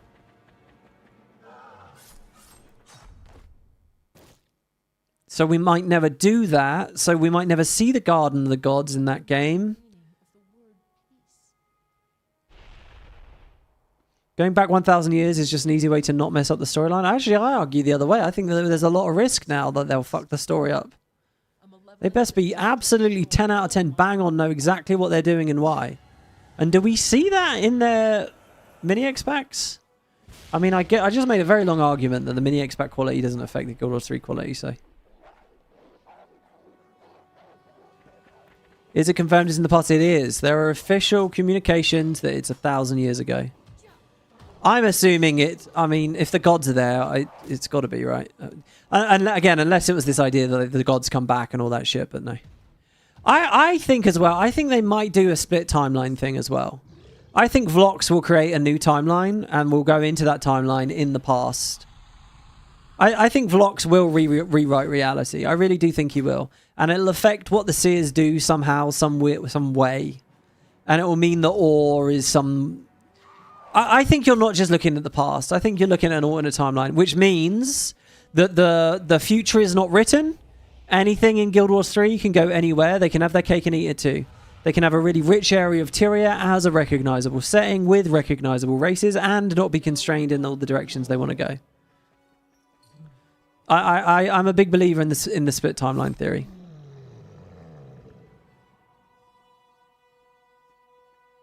I think Guild Wars 3 is actually going to be a continuation, otherwise Vlox retcons the universe. Vlox will remove the furries from the code, that's why there's no shard, but there are furries! Okay, guys. So that's it. All there is left for me to do is to say thank you. Thank you to everyone who donated today. Brian, with that $100, thank you so much. Osiris, Q, Grant, Failed Focus, Aid Kit, March 638, The Wolf of Roses, Osiris, Mega E Productions, Mega Ed Productions, Rob H, Mega Ed is there. Mega Ed there was a bunch of times. Flame Dark Flare, Candy Smith, Demelza, Chilly Thing, Robin the Hood, The Deep Winter, Lobster in Time, Skylight, Bradley with $100, Zugly Red, Zuday 95, Mark's Eden, Cograth, Einolf, Rocker, Caffeine Injected, Bobbit the Hobbit, John Sellers. All of you guys either donated or got a membership or got people memberships. Thank you so much to all of you. Thank you. And all that is left to say is my persona is a penguin. Didn't know if you guys wanted to know that. Not exactly furry, but you know, it just fits, doesn't it? Penguin. I don't know. I don't actually really know what that is. Stream tomorrow? Don't know. Don't know about that one. I tend to not just re-stream ArenaNet communiques. I just let it come out and then talk about it after. So I don't know. That was the announcement we were waiting for. Yeah, I don't know. A weasel? That's not nice. There's a Yu-Gi-Oh deck just for me? Is there? We got a persona reveal from WP before GTA 6. I don't know what I got myself in for there. Thank you everybody for watching. It's been a lovely evening. Guild Wars 3. Drop your comments. We'll get some Q&As going.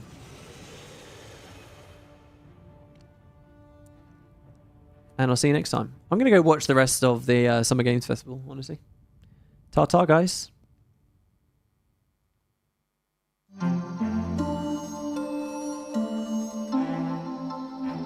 Actually, wait. I don't like that. I don't like that outro. Let's do this again. But the right way.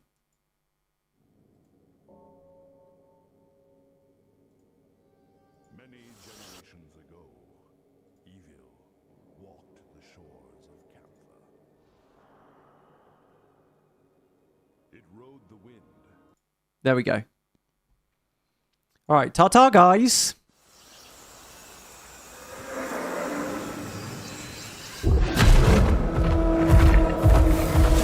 What is this movement stuff? The movement. We all have our own reasons for coming to this vast frontier. But for our guild, we who protect this land, one reason stands above all others. Who's the wizard? Lord Odrin? Why do I think that's Lord Odrin? You feel it too. I see it in your eyes. Wonder at the astonishing power that shapes this land of awe. At the great spirits to whom we are bound. At the gods who hold dominion over all. Is Balthazar holding someone's head? Hold on. Sorry, I can't help myself. We can minion over. Balthazar is here. Is he holding a head? I don't see him holding a head. I see him holding a sword. Was it in some different art that he was doing that? God, are we actually going to see Lissa then? This is going to be really interesting. By the way, the music here in these next beats, listen to this. Overall. We cannot guarantee your comfort or even your safety. But if you yearn for horizons unexplored, for fellowship and purpose, for a cause worth dying for, to you, we can promise magic.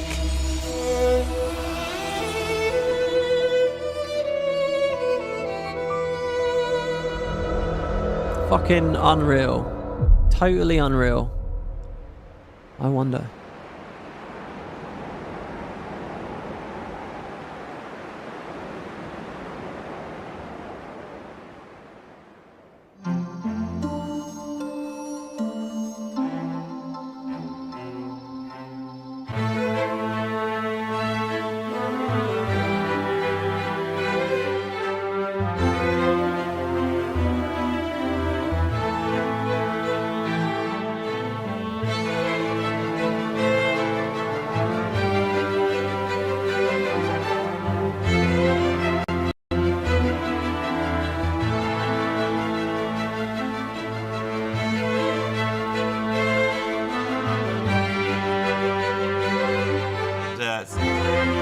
Bad news. I love this. It auto-played Cats Does Countdown.